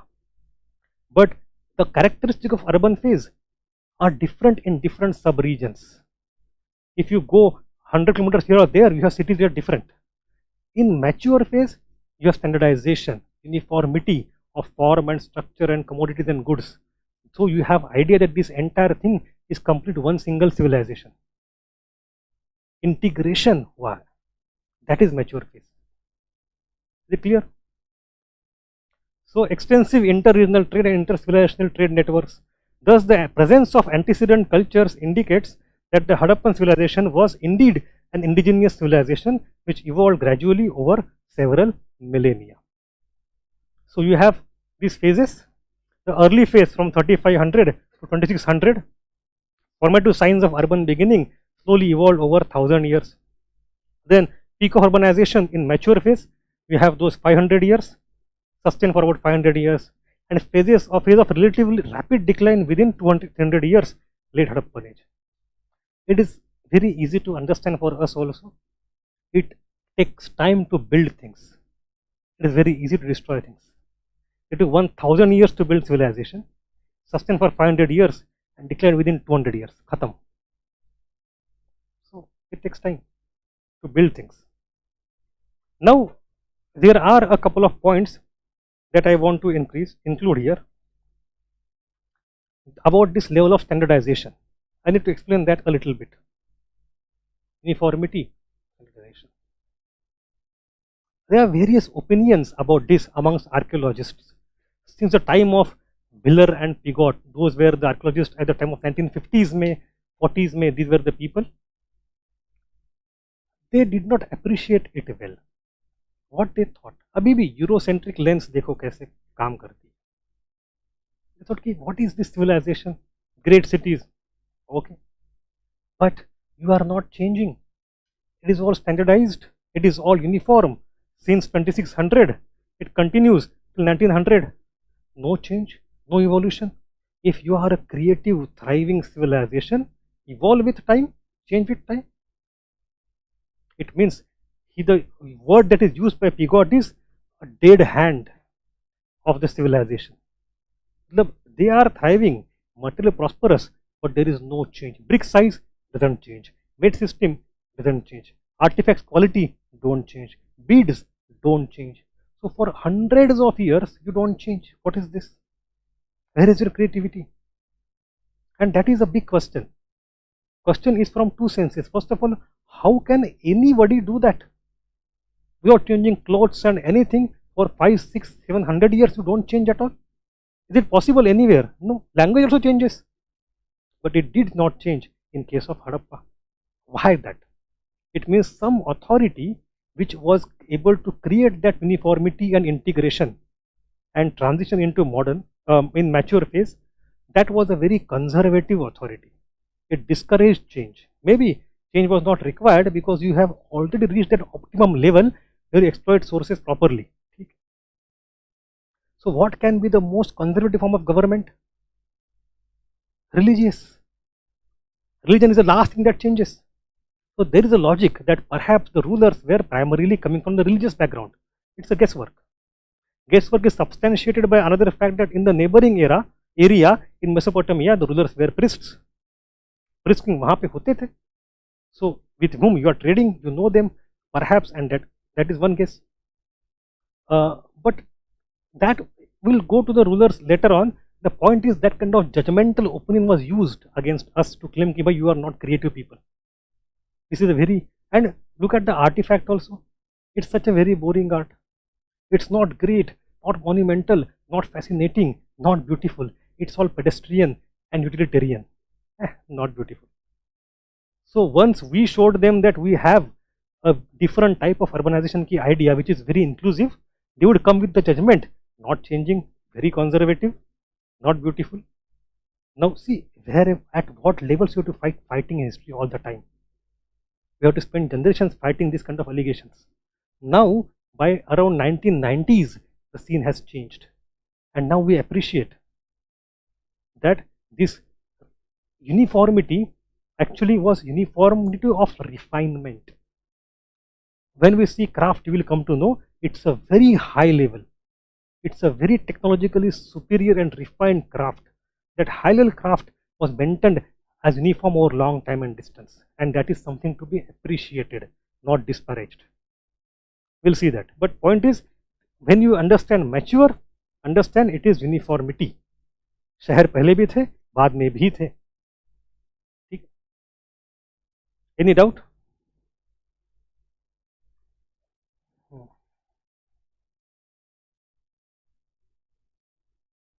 No doubt.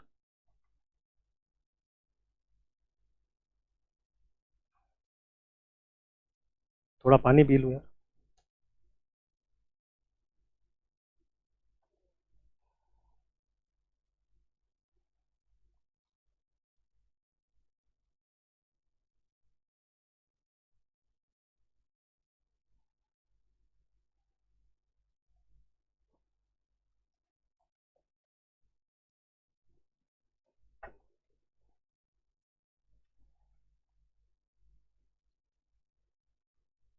Town architecture, and this part is very easy.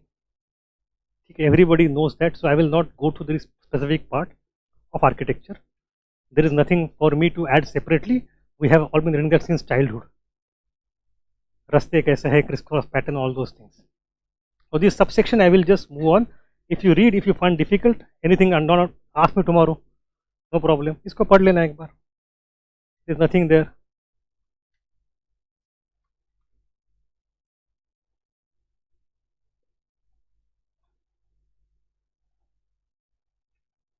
Let's go to the next part. Survey of important sites. That is important for us to solve the questions. We'll go from site by site and understand all the major features. The first site is Mohenjo-daro, Larkana district in Sindh, Punjab. The first important artifact there is Great Bath. Now, the two things for which it is important. So this is how the site looked like. We have this entire site as Mohenjo-daro. This is the lower town. This is the upper town or citadel, and all the major artifacts, all the major structures are located in the citadel area. Great Bath, Granary, College of Priests, Pillared Hall, etc. All of them are in the citadel area. So let us see them one by one. First is Great Bath. The size is 12 meter by 7 meter by 22.5 meters. Prehistoric engineering marvel, watertight walls and floor to stop seepage. How? By using two layers of closely fitted, carefully trimmed baked bricks set on an edge in gypsum mortar using 2.5 meter cm thickness of skin of bitumen seal between two layers. तो कुछ किया है उन्होंने, ठीक है. So, but the point is it was watertight, and that is important. But see, this is not the only aspect that is important. That watertight, that is good. It's engineering marvel, no doubt. But more than that, It's a ritual space. Ritual space. What do you mean by that? How do we know that it's a ritual space? I can claim tomorrow that this is my swimming tank. How can you disprove me? I can claim this is the swimming tank of rich people at that time. तैरने मजा आता था, जाते तैरने के लिए वहां. You have to disprove the fact. Why is great bath and not swimming tank? How do we know? We have no idea. We know that it is found in a very well kept manner.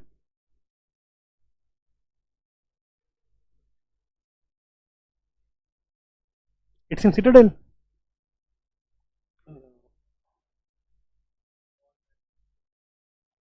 Most of the walls have not survived.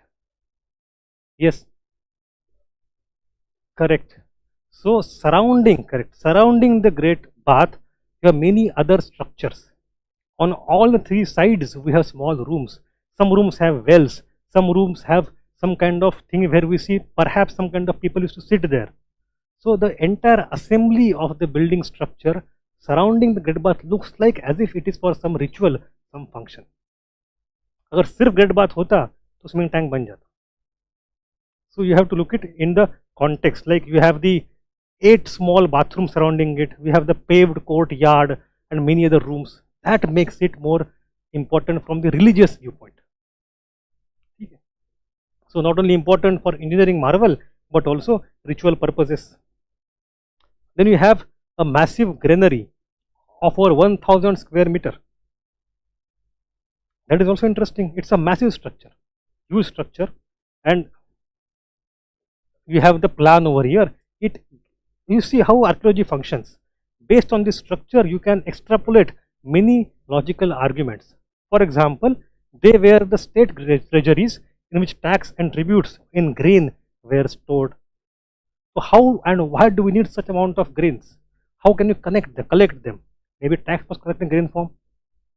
State treasury. Secondly, it indicates existence of a taxation system, sort of a civic body to collect taxes, a food surplus, and also the practice of emergency planning, in which you might have to go for distribution of welfare or something like that.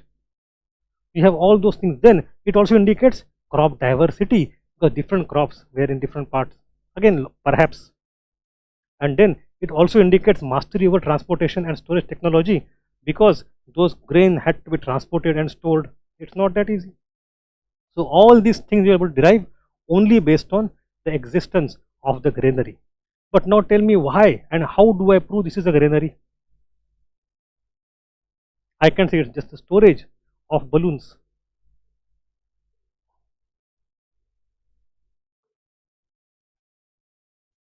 Ghas. So in some of the ages we have found some seeds which are stuck there for a long time, which indicates towards those areas being used for grain storage. That's why we know they are granaries. Then you go to the College of Priests. So only this kind of wall structure has remained, and this is called as College of Priests. How do we know? What is college? College means assembly. Assembly. And priest, matlab you have some important high priest who can assemble there and take some decision. So why do we call it as a building where we have the college or the meeting place or assembly? Because we have these walls on all the 4 sides. They have the depressions. So 13 total openings are there, possibly for windows. Now which kind of public building has 13 windows on 4 sides? It means some kind of public building has to be there. It's not a private building for sure. And it is found in Citadel. And what do we call it? College of Priests only? Mesopotamia had that. So we should call it. Because they had the priests coming together in college and deciding what to do in future. So guesswork. Then you have other structures also, like pillared hall and workers' barracks or coolie lines. So this is a pillared hall. None of the pillar has survived. It could have been some kind of structure, some palace, maybe, who knows. Nothing has survived. शायद हो सकता है 120 years ago things were there during railway construction. And then in the same land we have in Mohenjo-daro only some sculptures. The first thing is the dancing girl. Everybody knows dancing girl. Who said she is dancing? She could be just standing like this. Tribhanga posture. Yes. Tribhanga posture did not be in the movement. It can be in the uh, rigid stop position also like this. Am I dancing? Some people say she is just tap dance कर रही है ऐसे on some music, tapping her beats, tapping her leg on tapping on beats. Who knows? There is no evidence that she is dancing. She is in Tribhanga posture, that is for sure. 3 bends, 3 bhanga. But the point is that when John Marshall found that sculpture, he had in his mind Nach girls, नाचने वाली लड़कियां. He was able to connect that with that, so he kept the name Dancing Girl. So she may not be dancing at all, who knows? But why is she significant? Firstly, copper, bronze, copper to hai, bronze girl. So it is made using lost wax. One thing technologically is refined. Secondly, look at her ornaments. In one hand, pura chuda bhar diya hai. Other hand, only couple of bangles or one bangle. This is a very typical thing even today you find in many parts of India and Rajasthan, etc. She is a married girl. The chuda concept, you see, this is our guess. We are trying to connect thing backwards. It may not be completely true, but this is very uncanny similarity. Right? So we have, she became very famous recently. जो pink वाला कुछ बनाया था अभी few months ago. You saw that in newspaper. आप खबर पढ़ते नहीं हो, ठीक? There was some international museum day for which needed a mascot. So we created a new mascot out of the bronze girl by making her colored in a pink color, and that became a huge debate. Maybe a few months ago. Then the second sculpture is bearded priest. Have you seen Dancing Girl? देखिए आपने? When I went there in Harappa gallery, I was fully enthusiastic कि भाई इतने साल से पढ़ा रहा हूँ, इतनी सी. Look, ये so disappointed. And then I came last year once again under some tour. Some guide told me कि भाई this is not real. असली तो अंदर रखिए गोडाउन में, ये तो उसकी रेप्लिका है. बोला अरे यार. Lots of things are replica there. They don't display real things. Most probably. Who knows? Then a bearded priest wearing a robe with trefoil design embroidery and fillet around the forehead. So we know there is a small stone sculpture for priest. Now how do we know he is a priest? We don't know. It is our guess. That person has a beard like our Prime Minister. Right? And and that person seems to be elite person based on his यहाँ का पट्टा and kapde etc. That is true. So elite person, that is for sure, could be priest based on the association with Mesopotamia. Who knows? And then mother goddesses, they are very frequent. Why did I put all these 3 things together here? Not only because they are found in in Mohenjo-daro, but also because this is bronze, this is stone, and this is terracotta. So you have diversity of raw material. The technology required for production is totally different from each other, even though the sculpture is sculpture. Then you have cotton cloth and various tools like spindles, wools and needles that indicate to us that in Mohenjo-daro flourishing cotton textile industry existed, which was a cottage industry. We have been exporting cotton and textile and cloth to the world since then. And you just imagine, where are those spindles and wools found? Not in one big structure, but they spread across lower town, in the larger city, in different houses. What does it mean? It is cottage industry, I understand, but you just imagine the picture that like in the afternoon, दादी माँ बैठी है बरामदे में, कुछ कपड़ा बुन रही है, कुछ कर रही है. That is what India is since then till today, right? सुबह का खाना हो गया, दोपहर में काम थोड़ा सा करके विश्रांति करके 4 बजे कुछ बुनाई चल रही है, गाने गा रहे लोग. That we used to see in movies earlier. It has not changed in 19th century since that era. Right? That, otherwise, I don't see cotton ka these implements being in every house, in every structure. I don't see the point otherwise. It has to be some kind of that kind of cotton industry. Then large collection of seals, including Pashupati seal. We will see the seal later on in detail. This is about one site, Mohenjo-daro. Come to the other site, Harappa. It is on the bank of river Ravi in Montgomery district. I think the name has changed now. And the Montgomery district is not called Montgomery district anymore. They changed and they have also bifurcated it a few years ago. I don't recall the recent name, but anyway, in the old books it is still Montgomery district in Punjab, Pakistan. So you have 12 granaries outside the citadel but near the river. So this is the citadel. This is the wall of citadel. अब देखो, wall of citadel is this. यहाँ पे you have a road to get out. Town is on this side, lower town, and here you have river going over old river bed, and outside citadel you have some structure. यहाँ पे workmen's quarters. I told you that they found some चुराया हुआ gold का खजाना यहाँ पे. Then you have a granary over here, and you have some structures over here. It seems that nearby circular platform for husking area also. So it is a possibility that grain was transported via river, and it was stored near river. है ना, तो transportation के नज़दीक रखो, उठाना ना पड़े. Then sculpture, we have a red sandstone male torso, socket holes for attachment of limbs and head. Photo मैंने बाद में कहीं दिया हुआ है, but the point is that you have a red torso of stone which has on both hands ball and socket joint. It means you can just play with it like this. इसके हाथ हिलते हैं, अच्छा खिलौना, right? But that shows the development of technology. You have ball and socket joint, and then you have burial practices. Yes, अच्छा, you have burial practices as well. I have stopped using Hindi.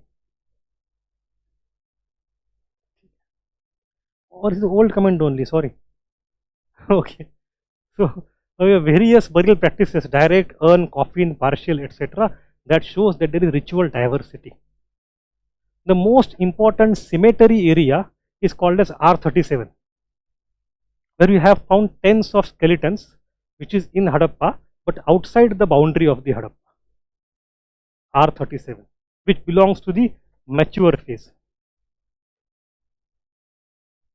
But in the same Harappa, in the late phase, you have another cemetery which we call as cemetery H, which comes in the late Harappan era.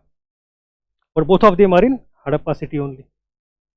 Don't confuse that, because one of the late Harappan cultures is also called a cemetery H culture, named on this only. This is just nomenclature by archaeologists. This H and R and don't mean anything. They have no meaning. This just they classify, they put A, B, C, D like that. Partial matlab you don't have the complete skeleton there. Only hands, only legs maybe, who knows. Jitna mil paya.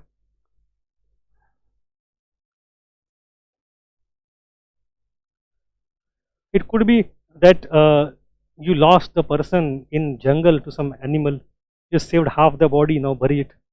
Who knows. Now you go to the next site, and that is Kalibangan. Kalibangan is in Hanumangarh district in Rajasthan on the banks of dried Ghaggar river. It also has upper town and lower town, citadel and lower city. Large number of black bangles discovered here, so it is called as Kalibangan. Bangan matlab Bangan. Now bangle. Now because you have large number of such bangles, it means it was a specialization of that region. So it was something called an industrial site from where you produce in a uniform standardized quality and then export everywhere.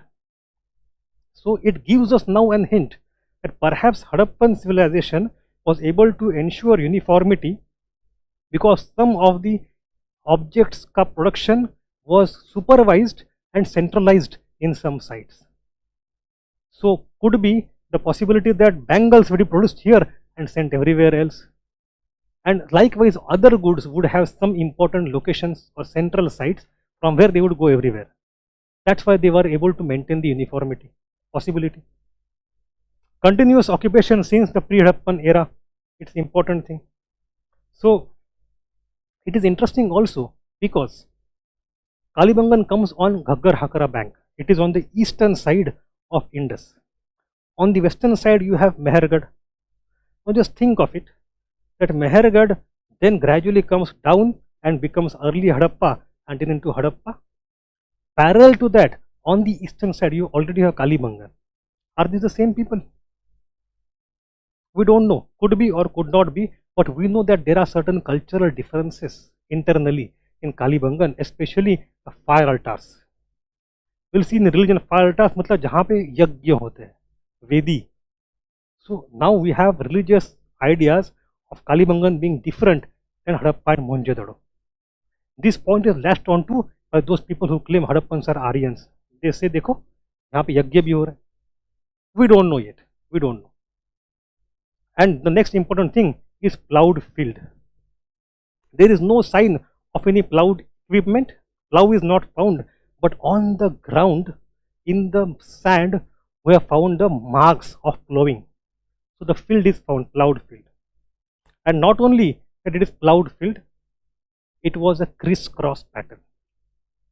When you have crisscross pattern like this, what does it mean? Double cropping, right? It has to be double cropping.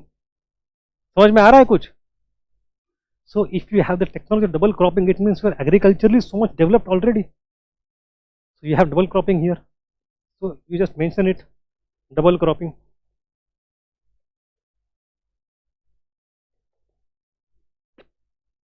Then you go to next site, Lothal, the banks of river Bhogwa in Gujarat. Dockyard made of burnt bricks. It is the first man-made dockyard in India. It indicates the existence of maritime activity. Now, it is not only a dockyard. This is the dockyard. यहाँ पे it is not only a dockyard. It also has like spillways, lock system. What does it mean? Lock करो, पानी का प्रभाव बढ़ाओ. So you can control the level of surface of water up and down when you want to bring the ship in and ship out. We have that entire lock and spillway system, and that is very much interesting. And this was perhaps the point of export. So whatever was produced in hinterland, in Punjab, Rajasthan, Sindh region, perhaps it was exported from this region to western part. So in some books you will notice that Lothal is called as Manchester of India. Manchester of India. Because perhaps all the cotton goods that were produced interland were produced and exported from here. So Mesopotamian seal indicating cultural context between the two civilizations was found here. In rice husk indicating cultivation of rice, and double burial, practice of burying two people together. So we have double burial also. Now this is also interesting. Although skeletons are very old, we can't identify the gender. We don't know the gender. But assuming that it is man and a woman, some people initially claimed it could be Sati. Now we don't have any evidence. There is no ground to claim that Sati is like going back to Harappan era. But at that time, when it was discovered, it was a huge hue and cry. Sati ki parampara kitni purani. But we don't even know genders of those skeletons. How can we say anything? But we know that it is a couple burial. That is for sure. Yes. Sorry. It is found in many places, not only Kalibangan. Lothal may be many places. Sorry. It is not only Lothal, there are many other places also. Generally on the eastern zone, eastern periphery, you find fire altars. Okay. Then you go to the next, Dholavira. Then you have Chanudaro. So it is a site in Sindh, Pakistan, on the banks of Indus. It is very close to Mohenjo-daro actually. It is also industrial site. Factories of beads and bangles have been found here. And this bead making, no, it was a very prestigious craft. We will see that in some detail. It was a very prestigious craft, bead making. And It was exported everywhere in the world. It is precious, prestigious, high skilled, and not easy to copy, and luxurious. It is like iPhone of that era. I'm not joking, but it is like iPhone site, iPhone factory, popcorn lage yahan pe. ठीक है. So tools for polishing and grinding stone have been found along with large quantities of coral, shells, semi-precious stones and semi-processed bangles and beads, etc. It's a single area, no citadel. So there are certain sites, although we have that citadel and lower town, you see in certain cases the geometry alters. Sometimes you don't have citadel, like here in Chanudaro. Sometimes you have not only the crisscross pattern, you have the radial pattern. In Banavali, you will see sometimes you don't have the two areas, citadel and lower town, you have three areas. Like in the case of Dholavira, you will see here you have three areas, 1, 2 and 3. So there are some differences, some diversity in structures also, but by and large it is two areas. By and large two area, but not hard and fast. So what is khas of Dholavira? On the banks of Luni river in Gujarat, in Kutch area, it first is signboard of the 10 signs. This one is that signboard, found in a very gone situation, but you can reconstruct like this. And it was posted on the head of the door in the public. So it was a Dholavira signboard. That gives an idea that language was perhaps readable for vast amount of people, public usage. Then second important thing of Dholavira is water conservation system consisting of tanks, reservoirs, drains and channels. You see here we have one river and we have another river. So Dholavira is actually between the two rivers, two channels, but both these channels are not perennial. Most of them are seasonal. जब बरखा आएगी, पानी बहेगा. Water, whenever rain comes, these channels are activated, otherwise they are dry beds. But Dholavira has actually been able to evolve a very evolved system of rainwater harvesting, of river water harvesting, of entire water management. It is the wonder of the world of that era.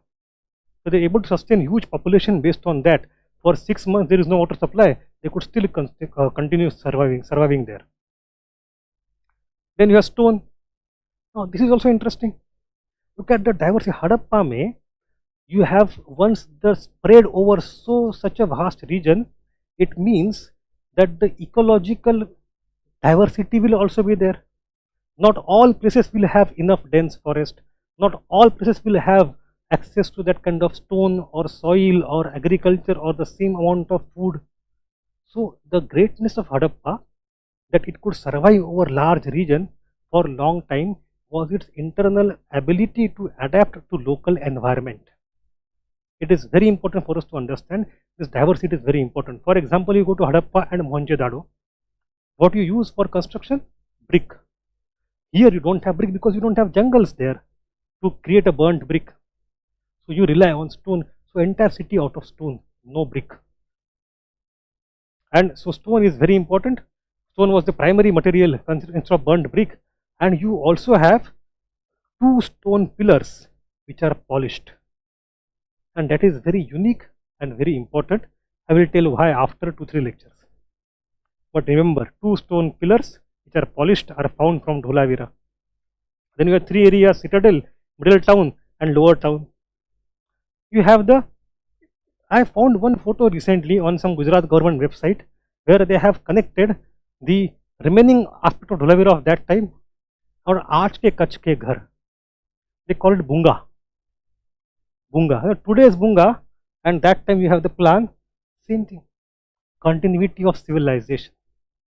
Things have not changed for 4,000-5,000 years. And then we have funerary practices of Dholavira are also unique. No grave had any skeleton and bodies, but they have grave goods, especially pottery. So they are merely representative. It means they are like memorial graves or symbolic graves. Some people died somewhere else, we don't know.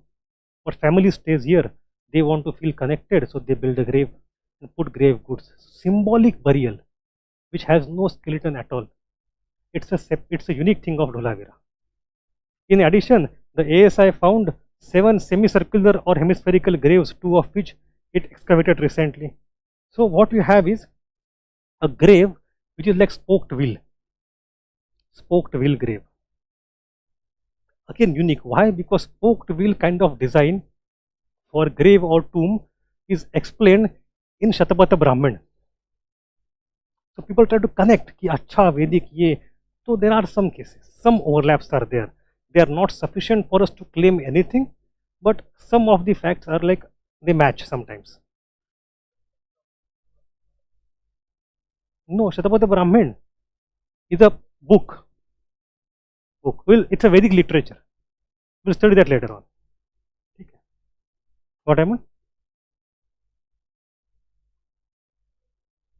Huh. Oh, okay. The word Brahmin, no, it has 3 meanings.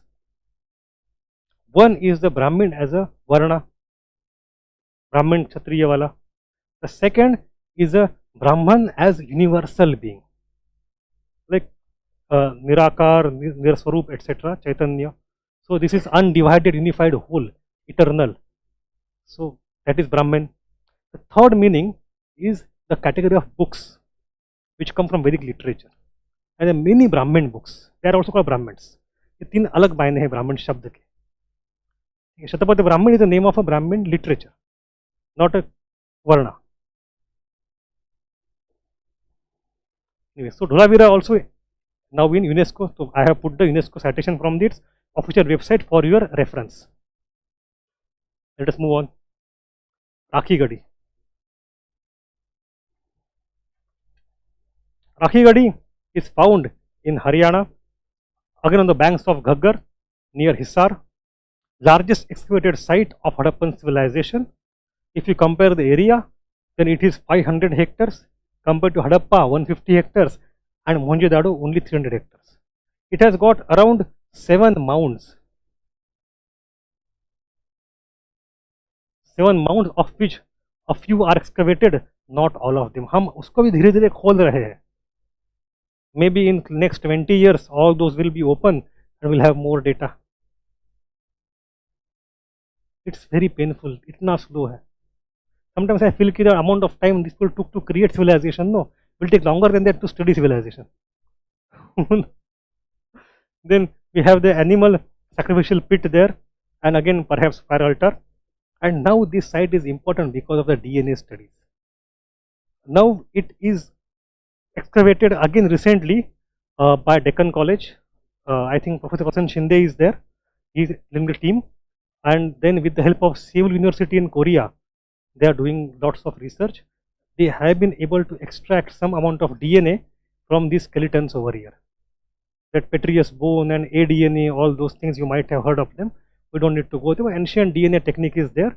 यहाँ पे ear के छोटे bone में they have some element of DNA they are able to extract and study to identify the race to which these people belong. ये Caucasus है, Australoid है. Who are these people? And are they, what is their R1A1 marker or not, and all those studies to decide whether they are Indians or Central Asians. So you read many books, book by Tony Joseph, Peggy Mohan and other people, you come to know that the results are not so convincing on either side. We don't know. But this kind of research has started. We go to next at Ropad in Punjab on the banks of Satluj. First Harappan site to be excavated in independent India. And here you have dog burial also along with human. So, वही तेरी मेहरबानी है. Yes. Then we have Surkotada in Gujarat. Here we have found horse remains. So we have found a small tooth of horse. But the finding remains unsubstantiated because what kind of species of horse we don't know. Is it like true horse or onager, gadha hai, kya hai, nahi pata. And there is a lot of debate, is the Meadows versus Boconi debate as it is called. Two paleozoologists are studying Meadows and Boconi, and they keep fighting against each other for like last 30 years. But we can say that even if it is established to be horse, only one horse, ek tik ka kya karoge? It means that even if it is there, it is much in later era and too much insignificant to claim कि ये वैदिक है. Then you have Banavali. It is interesting, Banavali, because of the toy plow. So there are two things which are interesting. एक तो toy plow ये है. I used to think that just imagine as yourself as a small child or a father rather in Banavali living Harappan era. You go home, you have a small child, you give toy plow. You imagine beta bada hoke kisan banega. And like this is again the tradition. So you have toy plows. And the more important aspect here is the space. You have radial streets and not crisscross. Unique thing of Banavali. Not the chessboard pattern, but crisscross, the radial streets. Only sit like this.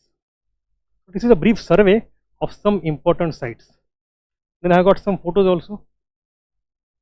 So you can see that you have the great bath over here and all the structures surrounding it, and one of them contains a well as well. And that entire complex collectively gives an idea it was some kind of religious aspect. The broad street of Mohenjo-daro. Do you know the meaning of the word Mohenjo-daro? Mound of dead, correct. Then you have the well. Wells were quite very much used for water supply. In almost every house you will find a well there. And this is the granary of Harappa.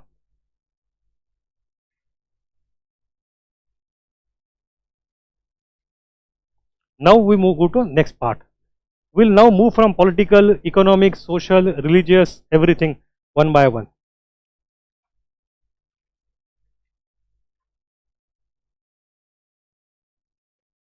Who excavated Kalibangan, Bibi Lal or Amlananda Ghosh? Goku, if you know the name of Amlananda Ghosh, you know lots of things already. So Ghosh Sahib is the one famous archaeologist, Amlananda Ghosh, who claimed that the origin of Harappa does not lie across Indus in that region, but lies across this region in part of Punjab, Haryana, the Soti Siswal culture. That pottery based analysis was done to claim that this is the main origin of Harappan civilization. But that theory is now discarded.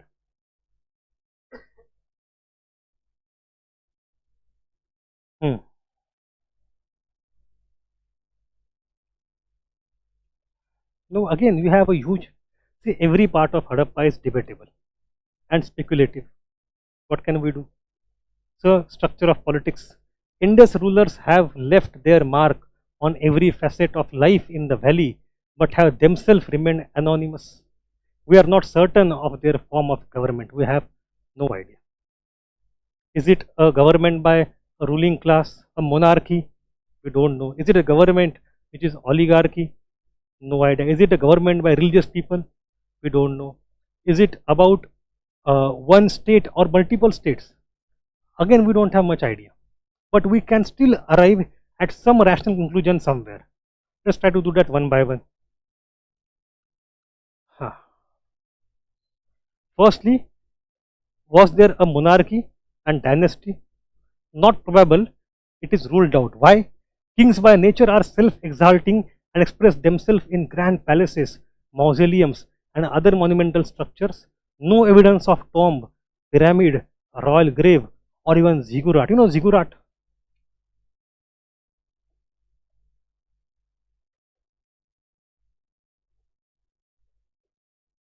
Ziggurat were the kind of pyramids that were built in Mesopotamia.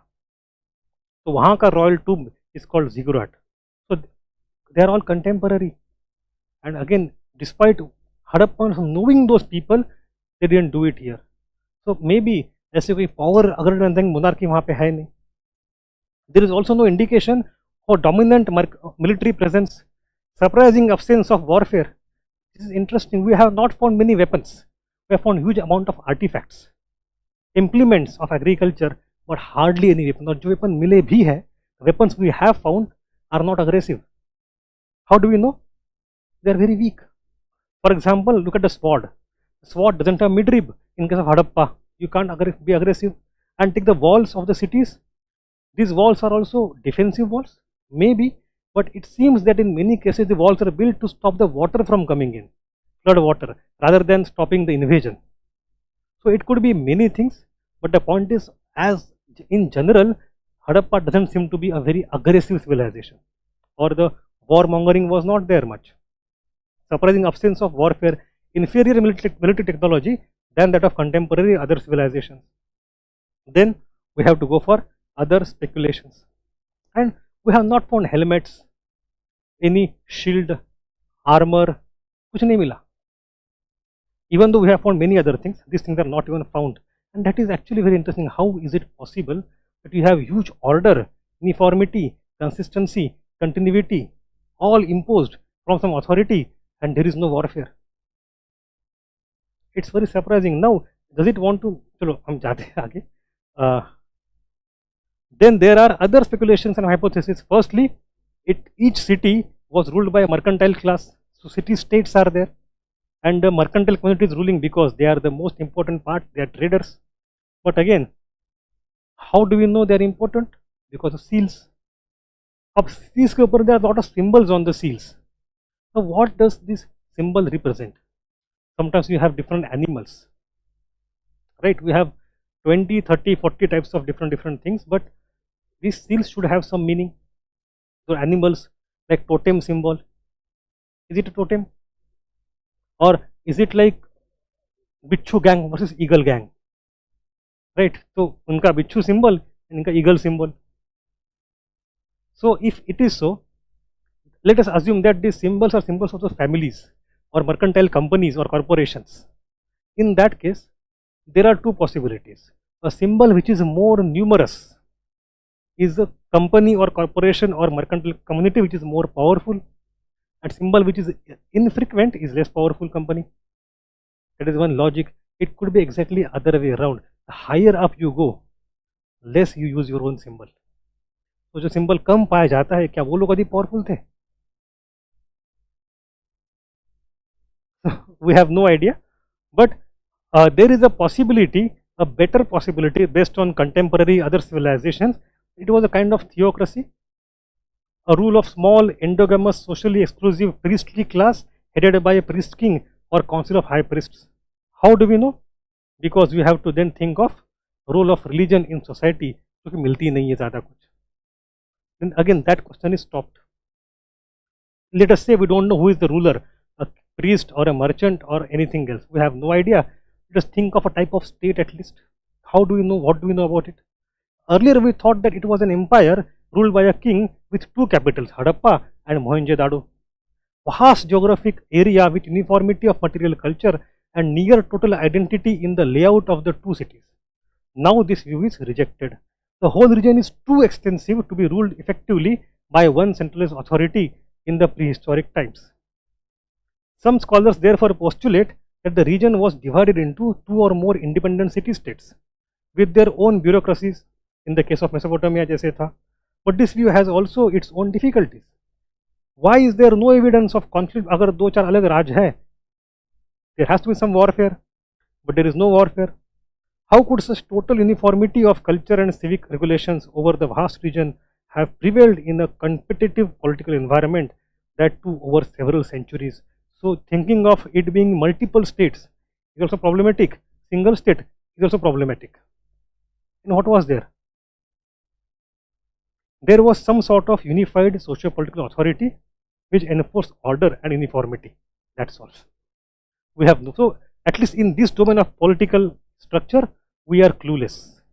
We are very much clueless. Okay.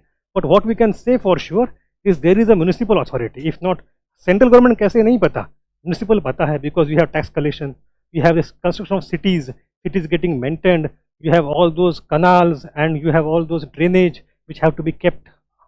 So somebody has to clean them, somebody has to collect chanda for that, somebody has to. So we have city, corporation, municipality function that is happening. There is no doubt about that. Beyond that, at higher level, we have no idea how it functioned.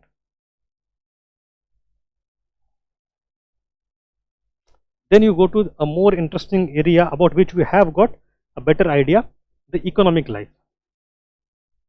Usme I need to add a couple of things. before we enter the entire picture of economy.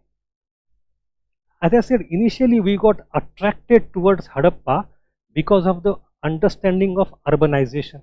What a great cities, what a great town planning, inclusive and whatnot.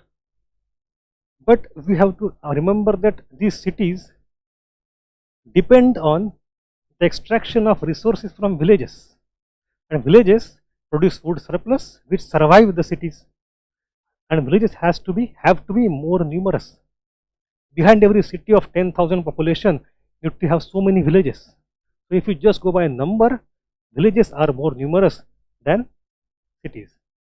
Not only that, considering the productivity of that era and that region and the technology, we also know that 70, 80, 90% of people perhaps engaged in agriculture. So the representative profession or occupation of Hadappans was what? Agriculture only. You have to understand that. Itna nahi ki bhai, in US today we have 5% people doing agriculture, 95% not doing agriculture. That is not possible. So despite having those great cities, 90-95% people still engage themselves in agriculture in Harappa. We have to study that. Secondly, second important point I want to make is that this agricultural technology was developed indigenously. We have to be very emphatic and clear about it. We have not copied it from Mesopotamia or anywhere else. We have developed it by our own.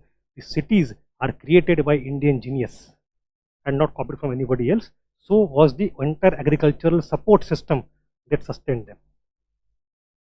The third point I want to make before you start here is that this Indus region, Balochistan region, today it seems relatively arid region. At that time it was not so. Look at the seals. Look at the animals on those seals.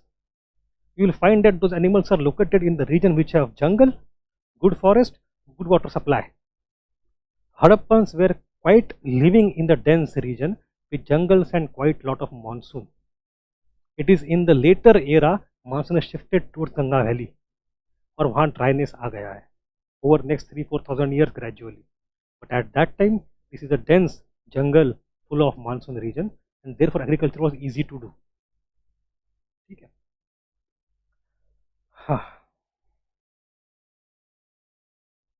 ठीक है. Let's start one by one. First of all, agriculture. One thing is certain that there was prosperity which was rooted in agricultural surplus. So firstly we have intensive agriculture to maximize the production and generate surplus, for example double cropping. Now we have the great ecological diversity. I am coming back to that point again and again. The greatness of Harappa is to be able to find the equation which is in tune with local ecology in every region. On the foothills of Himalaya से लेके Makaran coast, Balochistan से लेके Gujarat, Rajasthan, Sindh, Punjab, all these places different ecology altogether. They were able to survive everywhere. It's not one technology. And secondly, therefore now our focus has shifted away from those 2 or 4 cities towards its ecological diversity and how it was able to create adaptive technologies for that.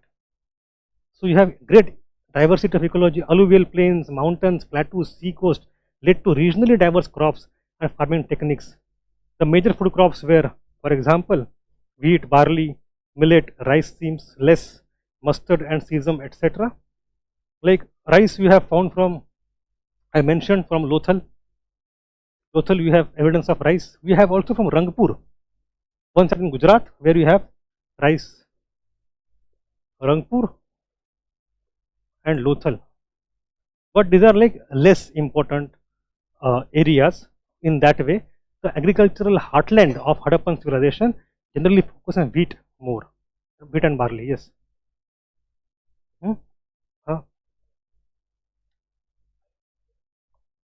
Iron के लिए aware थे या नहीं थे? See, this is not iron age, this is bronze age. अब he has asked a very good question, were they even aware of iron? So answer is yes. The point is twofold. One is that if you look at the melting point of iron, it is much higher than the melting point of copper. So to be able to smelt iron properly, you need to be able to have furnace of that level which can take temperature to that level. in controlled way. So to be able to smelt iron, you need to develop the furnace technology. So iron के बारे में aware तो हो, but can you control iron? Can you produce iron the way you want? You can't. That is one thing. And secondly, even if accidentally sometime they are able to take some iron out and use it, it was not prevalent. When we say that iron age has started, technical definition is that at least 50% of the artifacts belong to iron. So it is possible that in some sites 1 or 2 iron के random टुकड़े आपको मिल जाए, but that doesn't make it important in civilization.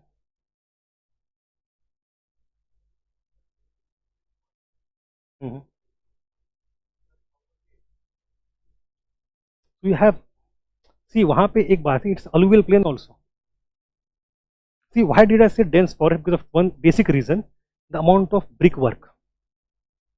You know, थोड़ा सा मैं divert लिखता हूँ यहाँ पे. Look at the brickwork.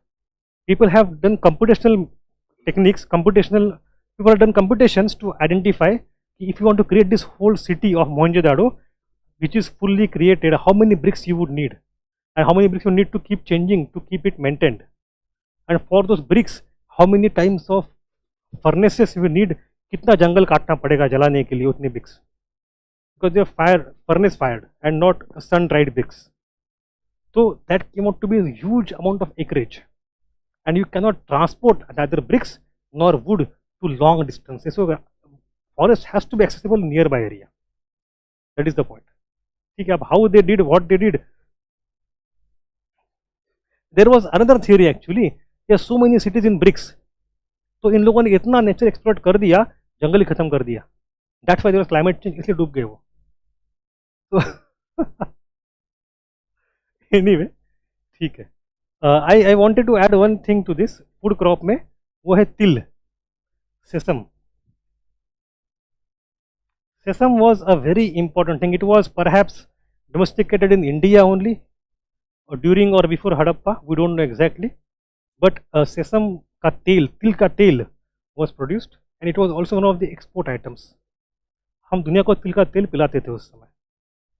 ठीक है, it was a very important export item to Mesopotamia from Harappa.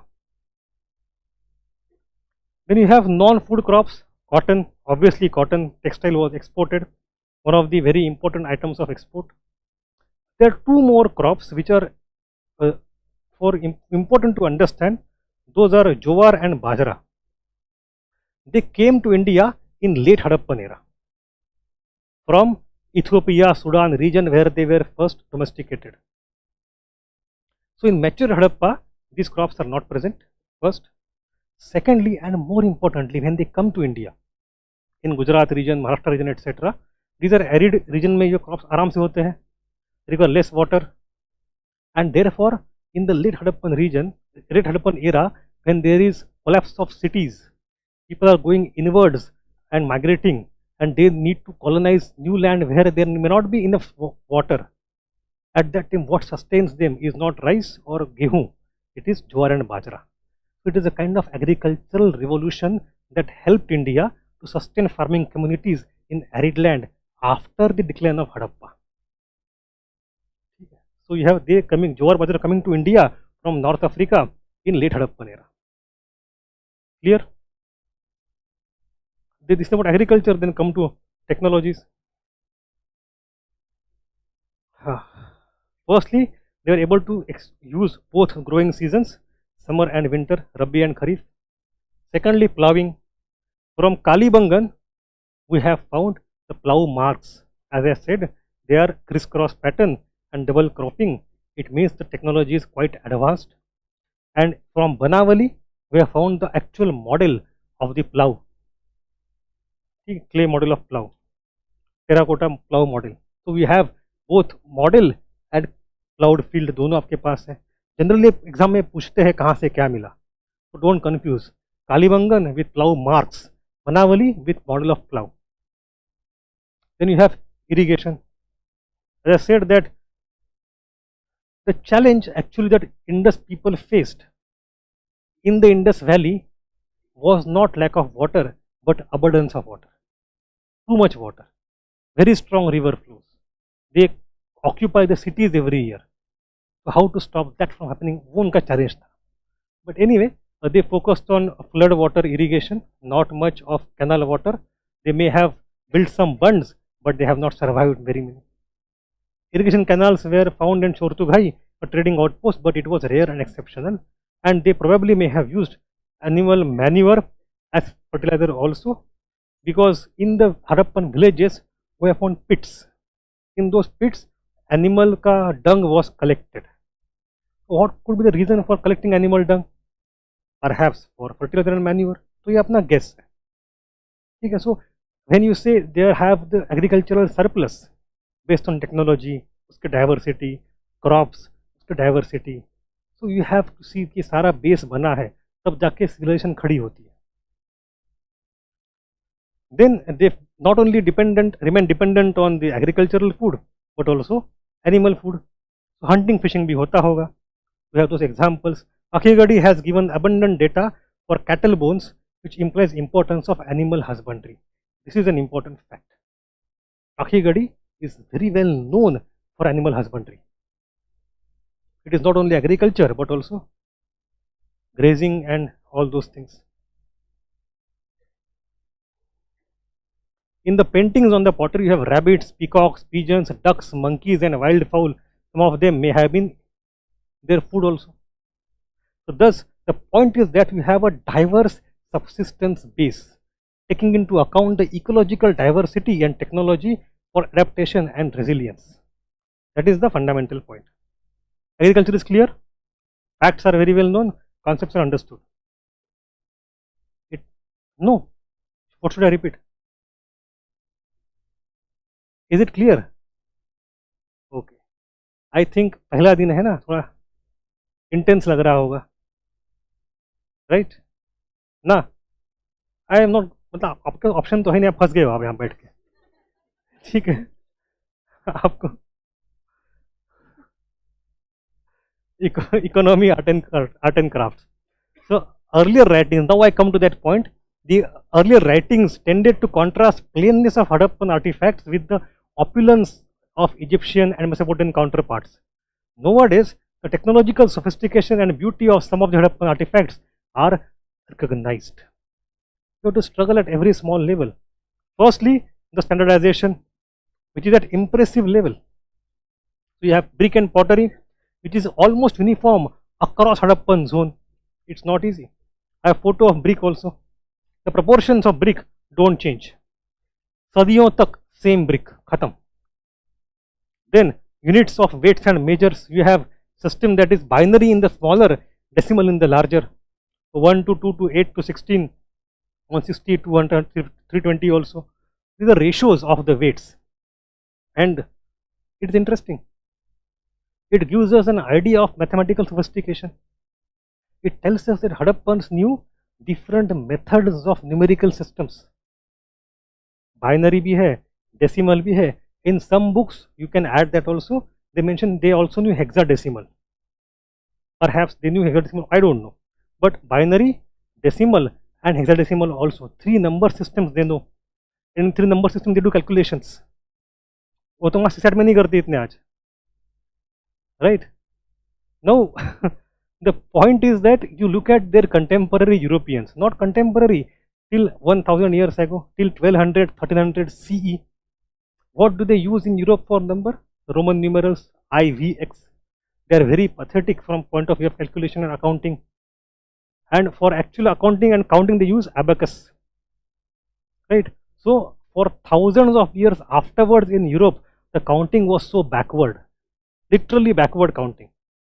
It is only after the rise of Islam and the Abbasid Empire, Golden Age, the knowledge from India via Islam went to Europe and they changed everything and they assimilated decimal system.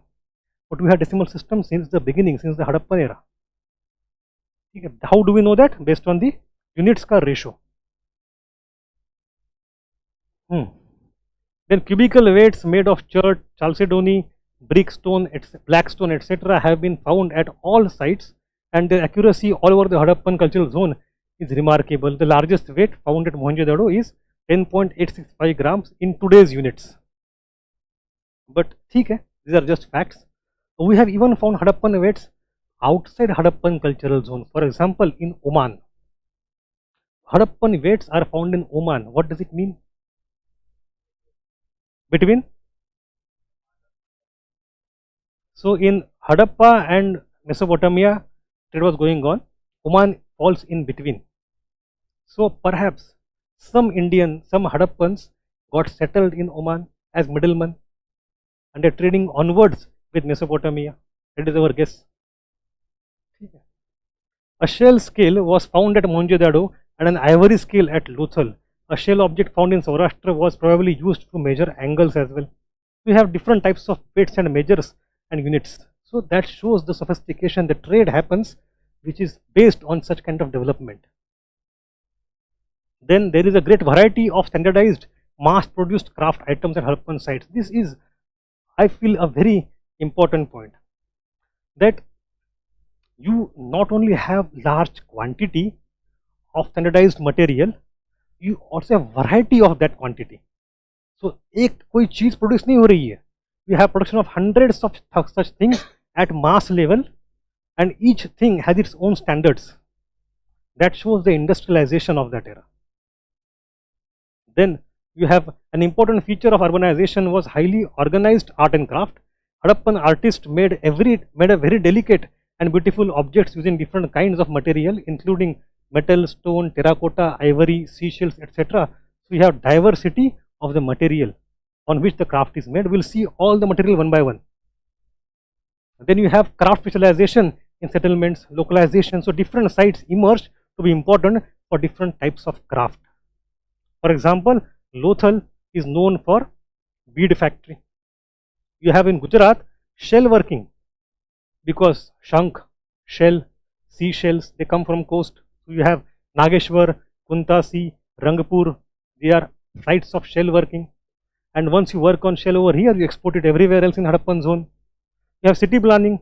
So in city also you see zonation.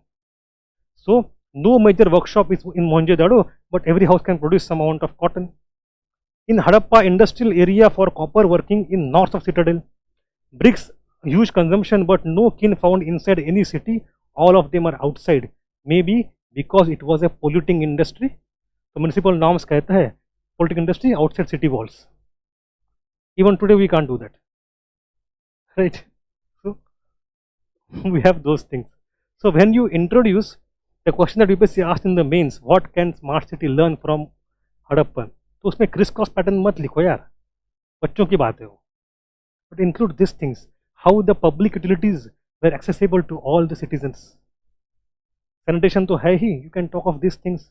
कि polluting industry are outside city walls. You have zonation, discuss of those things which are applicable today. But chessboard pattern में क्या रखा है, ठीक है? But anyway, let us have the have some survey of important crafts one by one. The first is the textile. The cotton, as I said, is very important, a major item of export and trade. You have found numerous spindle wools across Harappan settlements. The Mesopotamian text mention that cotton was one of the imports from Meluha. Meluha was perhaps Harappa. We have found the cotton recently in some jar. On its corroded part, some small fibers of cotton were found recently. So cotton की बस बात होती थी, indirect evidence था. Direct evidence is found very recently. Not only cotton, also found silk fibers. Now this is a paper by 𝐂𝐭 in 2010 में paper आया था, research paper. He mentioned that silk fibers are also found in Harappa around a copper alloy necklace. And it again sends sensations across the world. How come is it possible? Silk, worm was used for the first time in China. Then he wrote another paper claiming कि देखो, I am not saying it is before China, I am not saying it is copied from China, I am not saying it is, this could be wild silkworms also, who knows, but we have found some fibers for sure. So was silk known to Harappans? Yes, but major item was cotton. Then ivory, it was established trade quite long ago. A couple of elephant tusks found in skeletons of group of people. Ivory was also used. Some काम होता होगा. Metal, Hadappans were very great skilled metal workers, metallurgists. So great number of copper objects are found, we know that already. Artifacts out of pure copper as well as alloyed copper with arsenic, tin and nickel. Number of pure copper artifacts was far greater than alloyed bronze ones. This is an interesting fact for you to note. Even though it's a bronze age, compared to bronze items, the pure copper items are more numerous. You should not confuse that. I don't know, UPSC doesn't ask such trick questions generally. अगर पूछा जाए तो आपको पता होना चाहिए. हाँ. So alloying must be very costly and tedious, obviously at that time. So alloying is not very easily accessible. Then the household utensils, जो आपके बर्तन होते हैं, household utensils generally found in earthenware, मिट्टी के बनते हैं. But at that time, utensils were mostly earthenwares, but the cutlery was in metal. ठीक है. Then Hadappan people used silver and gold basically for ornaments, while copper was used for implements and tools. I talked about the village site of Alladino near Karachi, where you have found the semi-precious and silver and gold stashe. The most important craft was bronze work. We have those dancing girl, bronze bull in Kalibangan, copper bird and dog in Lothal, and Daimabad artifact. Daimabad is fantastic one if you include that in Hadappa. Some people do, some people don't. It's in Jorwe region. So it has ox cart, elephants, buffalo and rhino. I think I have the photos somewhere.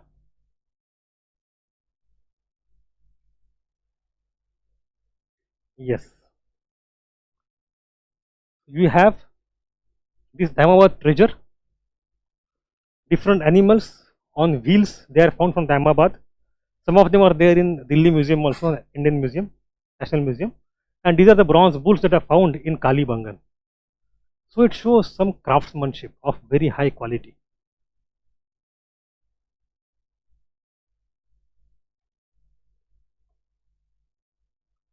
Then you go to these articles were fashioned using the technique of lost wax, which we use even today. So ठीक है. Again, if you want to maintain the argument, there is continuity of civilization. यूनान मिस्र रोमा सब मिट गए जहां से, अब तक मगर है बाकी नामो निशा हमारा. This is the example. Lost wax. ठीक है. Then you go to stonework. Stonework के बारे में I want to tell you today. You may think stonework is like less important compared to copper or bronze. It is actually not true. At that time, stonework is very costly. Firstly, you need to find a good stone. And in alluvial plain, you can't find it everywhere. You have to produce from good stone quarries and then import it, transport it. Secondly, stonework takes a lot of time. Chiseling karke, it takes time. It's a very high skill job. So raw material, time, skill, everything, it is elite craft. So we may have lots of sculptures of terracotta, but very few sculptures of stone in Hadappan era. Terracotta क्या होता है? मिट्टी है, ढांचे में ढाल दो, जला दो, हो गई मूर्ति. यू कैन फाइंड मिट्टी anywhere. So terracotta is a popular art, but stone is elite art in Hadappan era and for centuries afterwards also, in historic era also. So if you are historian, as I said, you work on sources. So if you want to understand Mauryan era mein what is the art form, if you go for stone art, you are talking of the art form consumed, created by the test and the funding of the kings. But if you go to a place where you have terracotta, popular art, popularly created, popularly imagined, popularly consumed. जनता क्या सोचती है? Terracotta. राजा क्या? Stone. In the same era, different material gives a different test, aesthetic test. Sorry. So stone work was an important craft, but it was relatively rarer and it required high efforts. It was elite work. And stone carving आसानी से होता नहीं. We have two important sites in that era. One is Rodi Hills and Sukur from Sindh region से आते हैं ये sites. And here we have stone quarries.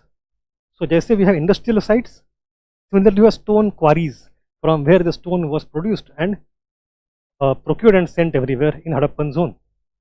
Then we have variety of stones: sandstone, grey stone, limestone, steatite, etc. Stone masonry and fine polished pillars at Dholavira. I discussed that already. Dholavira has 2 polished stone pillars. It is very rare. Now some sculpture, very few of stone sculptures are found in Harappan zone, less than 15 in total, and all of those 15 are very small, 5 centimeter, 10 centimeter bus. We have the bearded man, again itna sa hai, not very impressive if you go by just shape and size, but very impressive if you go by the meaning. And we have the torso I talked about, this ball and socket joint. You can see कि भाई इसके हाथ ऐसे गोल घूमते होंगे, ball and socket joint, so it's a torso. Not only that, look at torso of male made of red stone from Harappa, very beautiful, nature-like anatomy of muscles, subtle realism, tactile delicacy, etc. are quite alien to Harappan art in general, so it is very rare. Then you go for beads. Beads, I said, is like iPhone of that era. Beads is dependent on the semi-precious stones. Semi-precious stones could be lapis lazuli, agate, jasper, jade, carnelian, onyx, etc. And most of them are not found locally everywhere. So first of all, you have to create networks of procuring those very important raw material, semi-precious stones. Some of them will come from Afghanistan, some will come from Central India, some will come from Central Asia. You have to procure those raw material. It's very costly, very rare. Secondly, once you procure the material, it is a very hard material. It requires processing. You have to cut. So cutting, rounding, polishing, and then drilling. It is a work full of patience. It requires huge. अब simple ले लो grinding की. For one single bead, grind अगर करना हो, generally it is estimated, if you go by technology of that era, for one single skilled worker, it used to take 3 to 4 days. एक बीड के लिए घिस घिस के शेप मिलाने के 3 से 4 दिन. And a single हार, a necklace would have up to 50 to 100 beads. मतलब वो beads को तैयार करने में ही आपका 1 year is gone. 1 year work of a skilled craftsman, कोई ऐरा गहरा नहीं. Skilled craftsman, artist, 1 year work is to create the beads, to give them shape. But shaping them is not enough. You have to then drill it. And that is a next level task, because this is a very hard material to drill into it, because you have to put the thread also, some kind of thread also. You have to drill them. Drilling requires even harder material. They had found a drill bit of a metal called as Ernstite. वो चलो अलग बात है, but let us, this is a bid. You drill from this side, that side. अब सोचो ऐसे जा रहा है, ऐसे जा रहा है, and they don't meet. क्या करोगे? A very precious raw material on which you have worked for days and days, just throw it away. नया लेके आओ. It is a high precision, full of patience, full of skill kind of job. And once you make one complete necklace that required 1 year of work, you guys think of its value. So it was a luxury item, high luxurious item. It required dexterity of all people, the prestige work, great demand across the world. Across the world, it was used for elite consumption. It was status symbol. But I want to tell you that it was precious not only then, it is precious even today. And this is the very famous necklace. Now this necklace actually comes from Mohenjo-daro. It was kept in Lahore Museum. Lahore Museum before independence. For some reason there was some renovation work going on in Lahore Museum, so temporarily it was brought to New Delhi Museum. Suddenly partition happened. And then both sides said कि हमारा है, हमें चाहिए. Ultimately we just broke into halves. Partition of every single damn thing. Rubber के टुकड़े हुए हैं दो. आधा रबर उनको, आधा इरेजर, आधा हमें.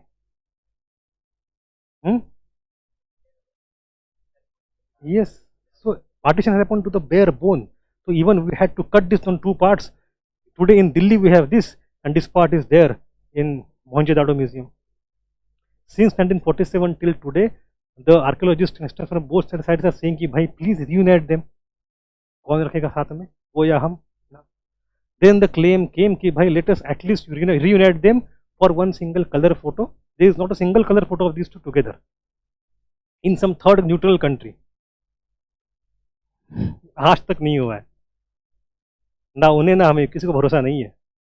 So level of the preciousness of that beads work in Harappa is appreciated by people even today. समझो.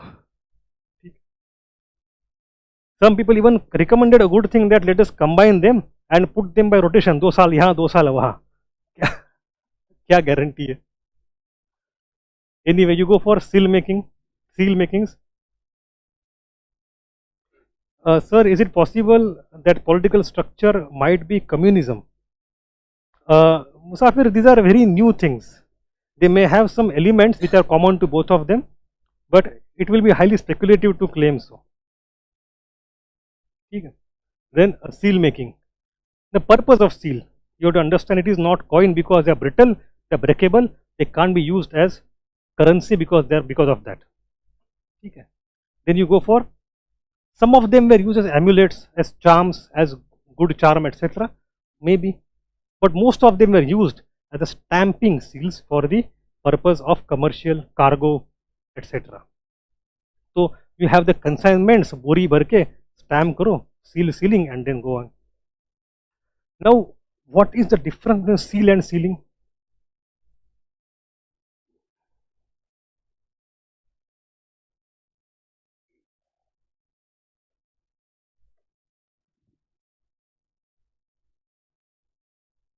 This is seal, this is sealing. So exactly reverse hota hai. The entire picture gets reversed. So that's why you have them in something called as intaglio. What is intaglio? It's like if you are driving a car, in mirror you say ambulance, ulta likha hota hai wahan pe. This is intaglio. The seals are in intaglio. Because you want to use them on thappa, which can be read, which should be readable, not like this. Right?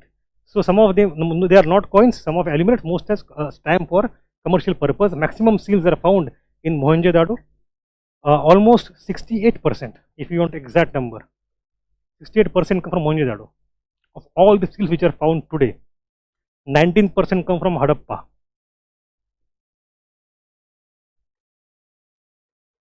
And rest come from all other places. The material is the soft stone called steatite. Why? Because such kind of detailed and delicate carving is not possible on the hard stone.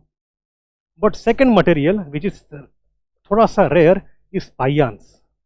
A faience is actually nothing but a different colored stone that crushed and ground to sand. Mix those sand, add some glue and clay to it, and then give them shape and burn it and burnish it. So jo naya material banega, that is called faience. It is also costly. It is not carved, it is molded. So that is also used sometime for seals. The features of the seals mostly squarish in shape or rectangular. They are never in circle and cylindrical. Important, cylindrical circular seals are not found in Harappa, they are found in Mesopotamia. We have tablets which are cylindrical but not seals. Then average size is about 2.5 centimeter. Carving is intaglio and different animals, humans, script, etc. and remarkable engraving. That is also an art form of a kind. Then you go to faience sculptures. Costly composite material, manufactured material out of paste of crushed quartz, which is colored with various mineral sands and then coated with glaze. Animals, little masterpieces of carefully executed bangles, rings, pendants, miniature vessels, etc. We also have wood carving. Wood carving must have been there. It has not survived. What a, matlab, you just think about it. We have entire cities after cities, not a single piece of furniture. It is impossible. They must have used some furniture. कुर्सियाँ होंगी, table होंगे, bed होंगे, कुछ नहीं बचा, खत्म. Why? Because of the climate. See, this is the destiny of archaeologists. They have to work on things which are refused and discarded. If you are a pottery maker. If you're a potter, you make good pottery, you just sell it. You make bad pottery, which is get broken, you just put it in your backyard, a heap ban jata hai. And when after 2000 years I come as archaeologist, I get pottery ka heap. उसने फेंका हुआ है वो. But for him it was discarded thing, refusal thing. For you it is a gold. But this is archaeology. You have to work on things. Other, if they were useful things, they would have been consumed, gone, displaced. There are some cases, by the way, where rarely it has happened, where the archaeologist is able to find the things as they are used. But that is not in India. It's in Italy. कहाँ पे है? Pompeii. In the city of Pompeii, you will see that you have that Mount Vesuvius, Jwalamukhi, and then everything is buried like this. कोई चाय P रहा है ऐसे बैठ गया.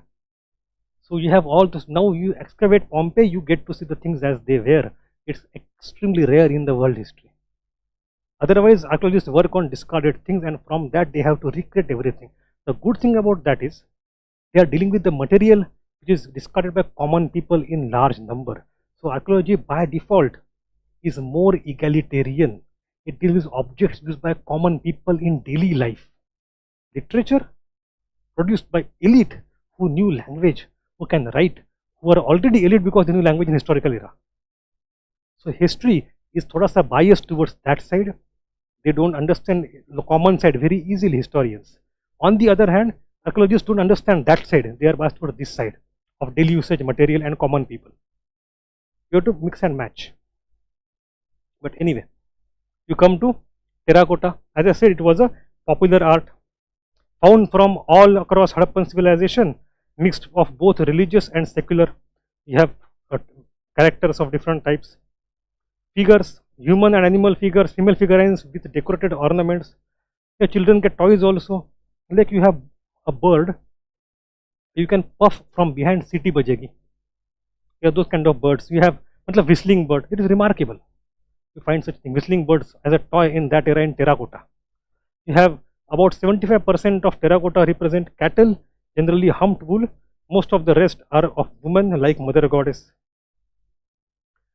But these are all crudely made, perhaps reflecting the culture of the common people.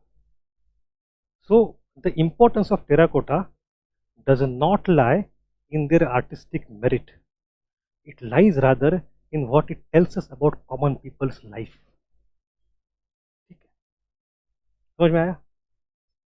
Then you also have imitation jewelry and pottery. And in some of the pottery, I got a photo from Nausharo. So you have this decoration on pottery on Nausharo.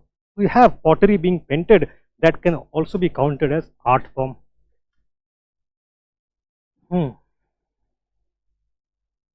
ठीक है. We have seen the photo of Kalibangan and that was already. Any doubt online? No doubt online. Let us move on. So yes. क्यों? समझ में नहीं आ रहा, दिमाग बंद हो गया, ओवरलोड हो गया. Let me finish economy at least. Finish economy and then we'll stop. पहले दिन आपको खराब नहीं करूंगा. Next day you will see we'll go from 2 to 9, 2 to 10 also sometimes. ये होगा. So कभी कभी होगा because see you can take it as a revision thing. This is a master's class. मतलब यहाँ पे I am presuming कि आपको कुछ पहले थोड़ा थोड़ा पता है. It's not completely new to you.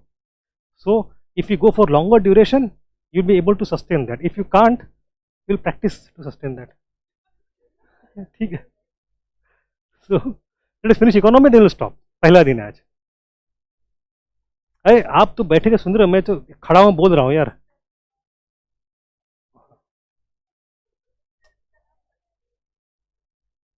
अरे एक चीज बस इकोनॉमी खत्म करे, है ना, प्लीज. तो Hadappans had extensive trade networks and a lot of craft was actually produced not for local consumption but for export. So it's like China of that era, export oriented economy, and that has led to a lot of debate also. We have historians who claim that the reason behind the transition of Hadappa from early to matured was its surplus in the trade that it gained from exports. And the reason for decline also is decline in trade. So trade बढ़ गया तो ये बढ़ गए, trade कम तो ये कम, but this is unsubstantiated. What we think today, most historians, is that rise and decline of trade is not the cause but the consequence of urbanization. यहाँ पे कारखाने बढ़ेंगे, industry बढ़ेगी, trade बढ़ेगा, and vice versa. Even a small settlement had craft industries whose output exceeded local needs and was meant at least partially for export. It was an important factor in Harappan urbanization, but not the primary cause of urbanization. Okay. And there was a great degree of centralized control that we have already seen. Now, for the trade, you have to understand one interesting thing. Harappans not only exported vital goods, but to export that goods, they had to first import raw material on which they used to work, add value, and then export further. So, पहली बात तो which regions were used to import that raw material? ये आता है MCQ में. You have material, internal domain and external domain. मतलब I wanted to use word internal, external and not Indian and foreign. क्योंकि थोड़ा foreign वाली concept वहाँ पे है ही नहीं उस जमाने में. So it is internal and external. So metal, gold was internally from Kolar mines in South India perhaps, and then from external it was brought from Central Asia. Silver was Jowar Hills in Rajasthan, important fact, and externally Mesopotamia, silver was imported. Copper was from Khetri mines, we have seen that already, Ganvera, Jodhpura, Khetri mines, Rajasthan, Chalcolithic culture, and from outside Oman. Yes.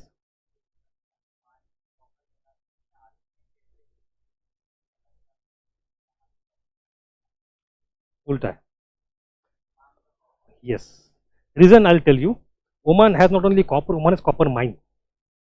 See, that is, let me discuss that aspect. How do we know कि कहाँ से import हुआ था? Do you got the invoice? इसमें लिखा हुआ है वहाँ पे.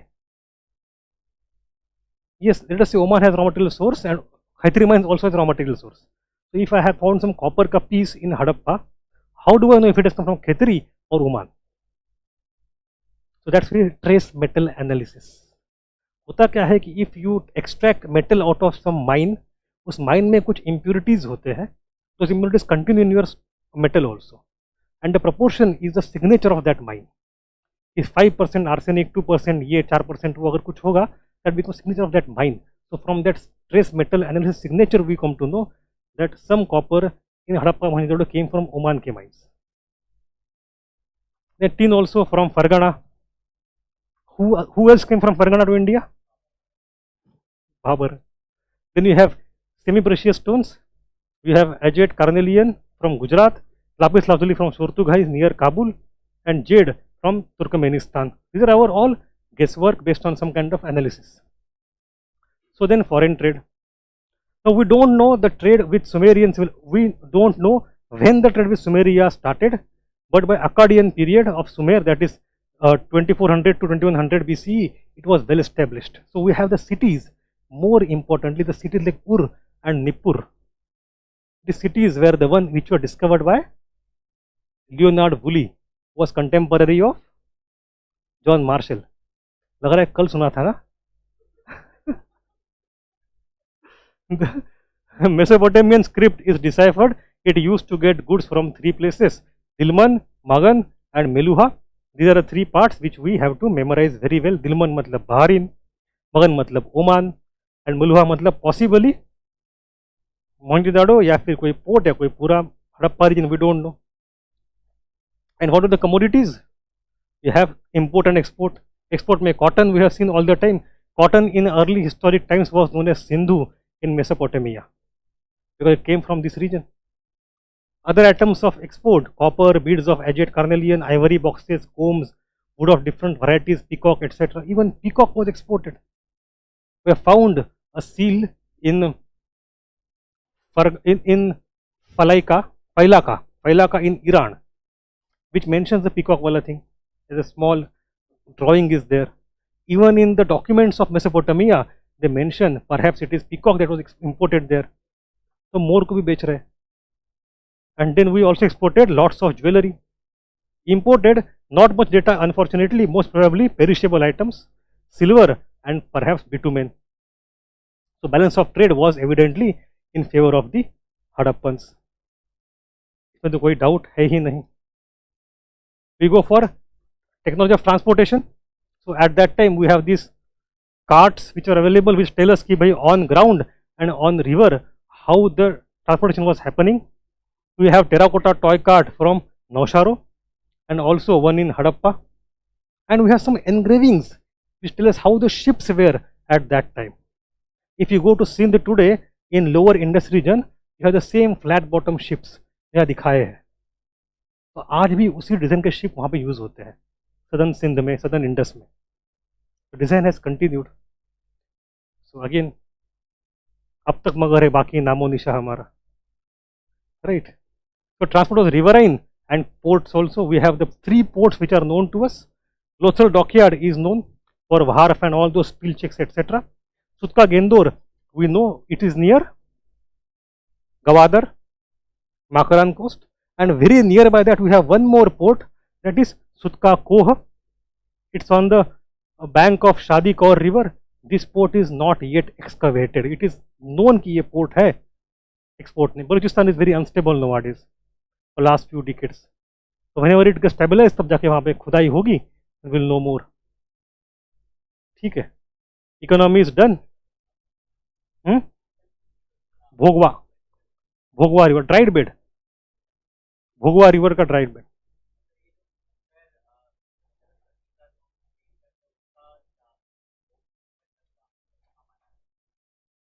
कहाँ मतलब it starts somewhere in Shivalik only. It ends in run of Kutch. Yes, खत्म हो जाते हैं वहीं पे. It doesn't reach the ocean. ठीक है. Any doubt online? Sir, was there the role of Dholavira and Lothal as port cities in Hadappan exports to others? Hardik, I discussed it. There was, right? ठीक है. Okay. Thank you.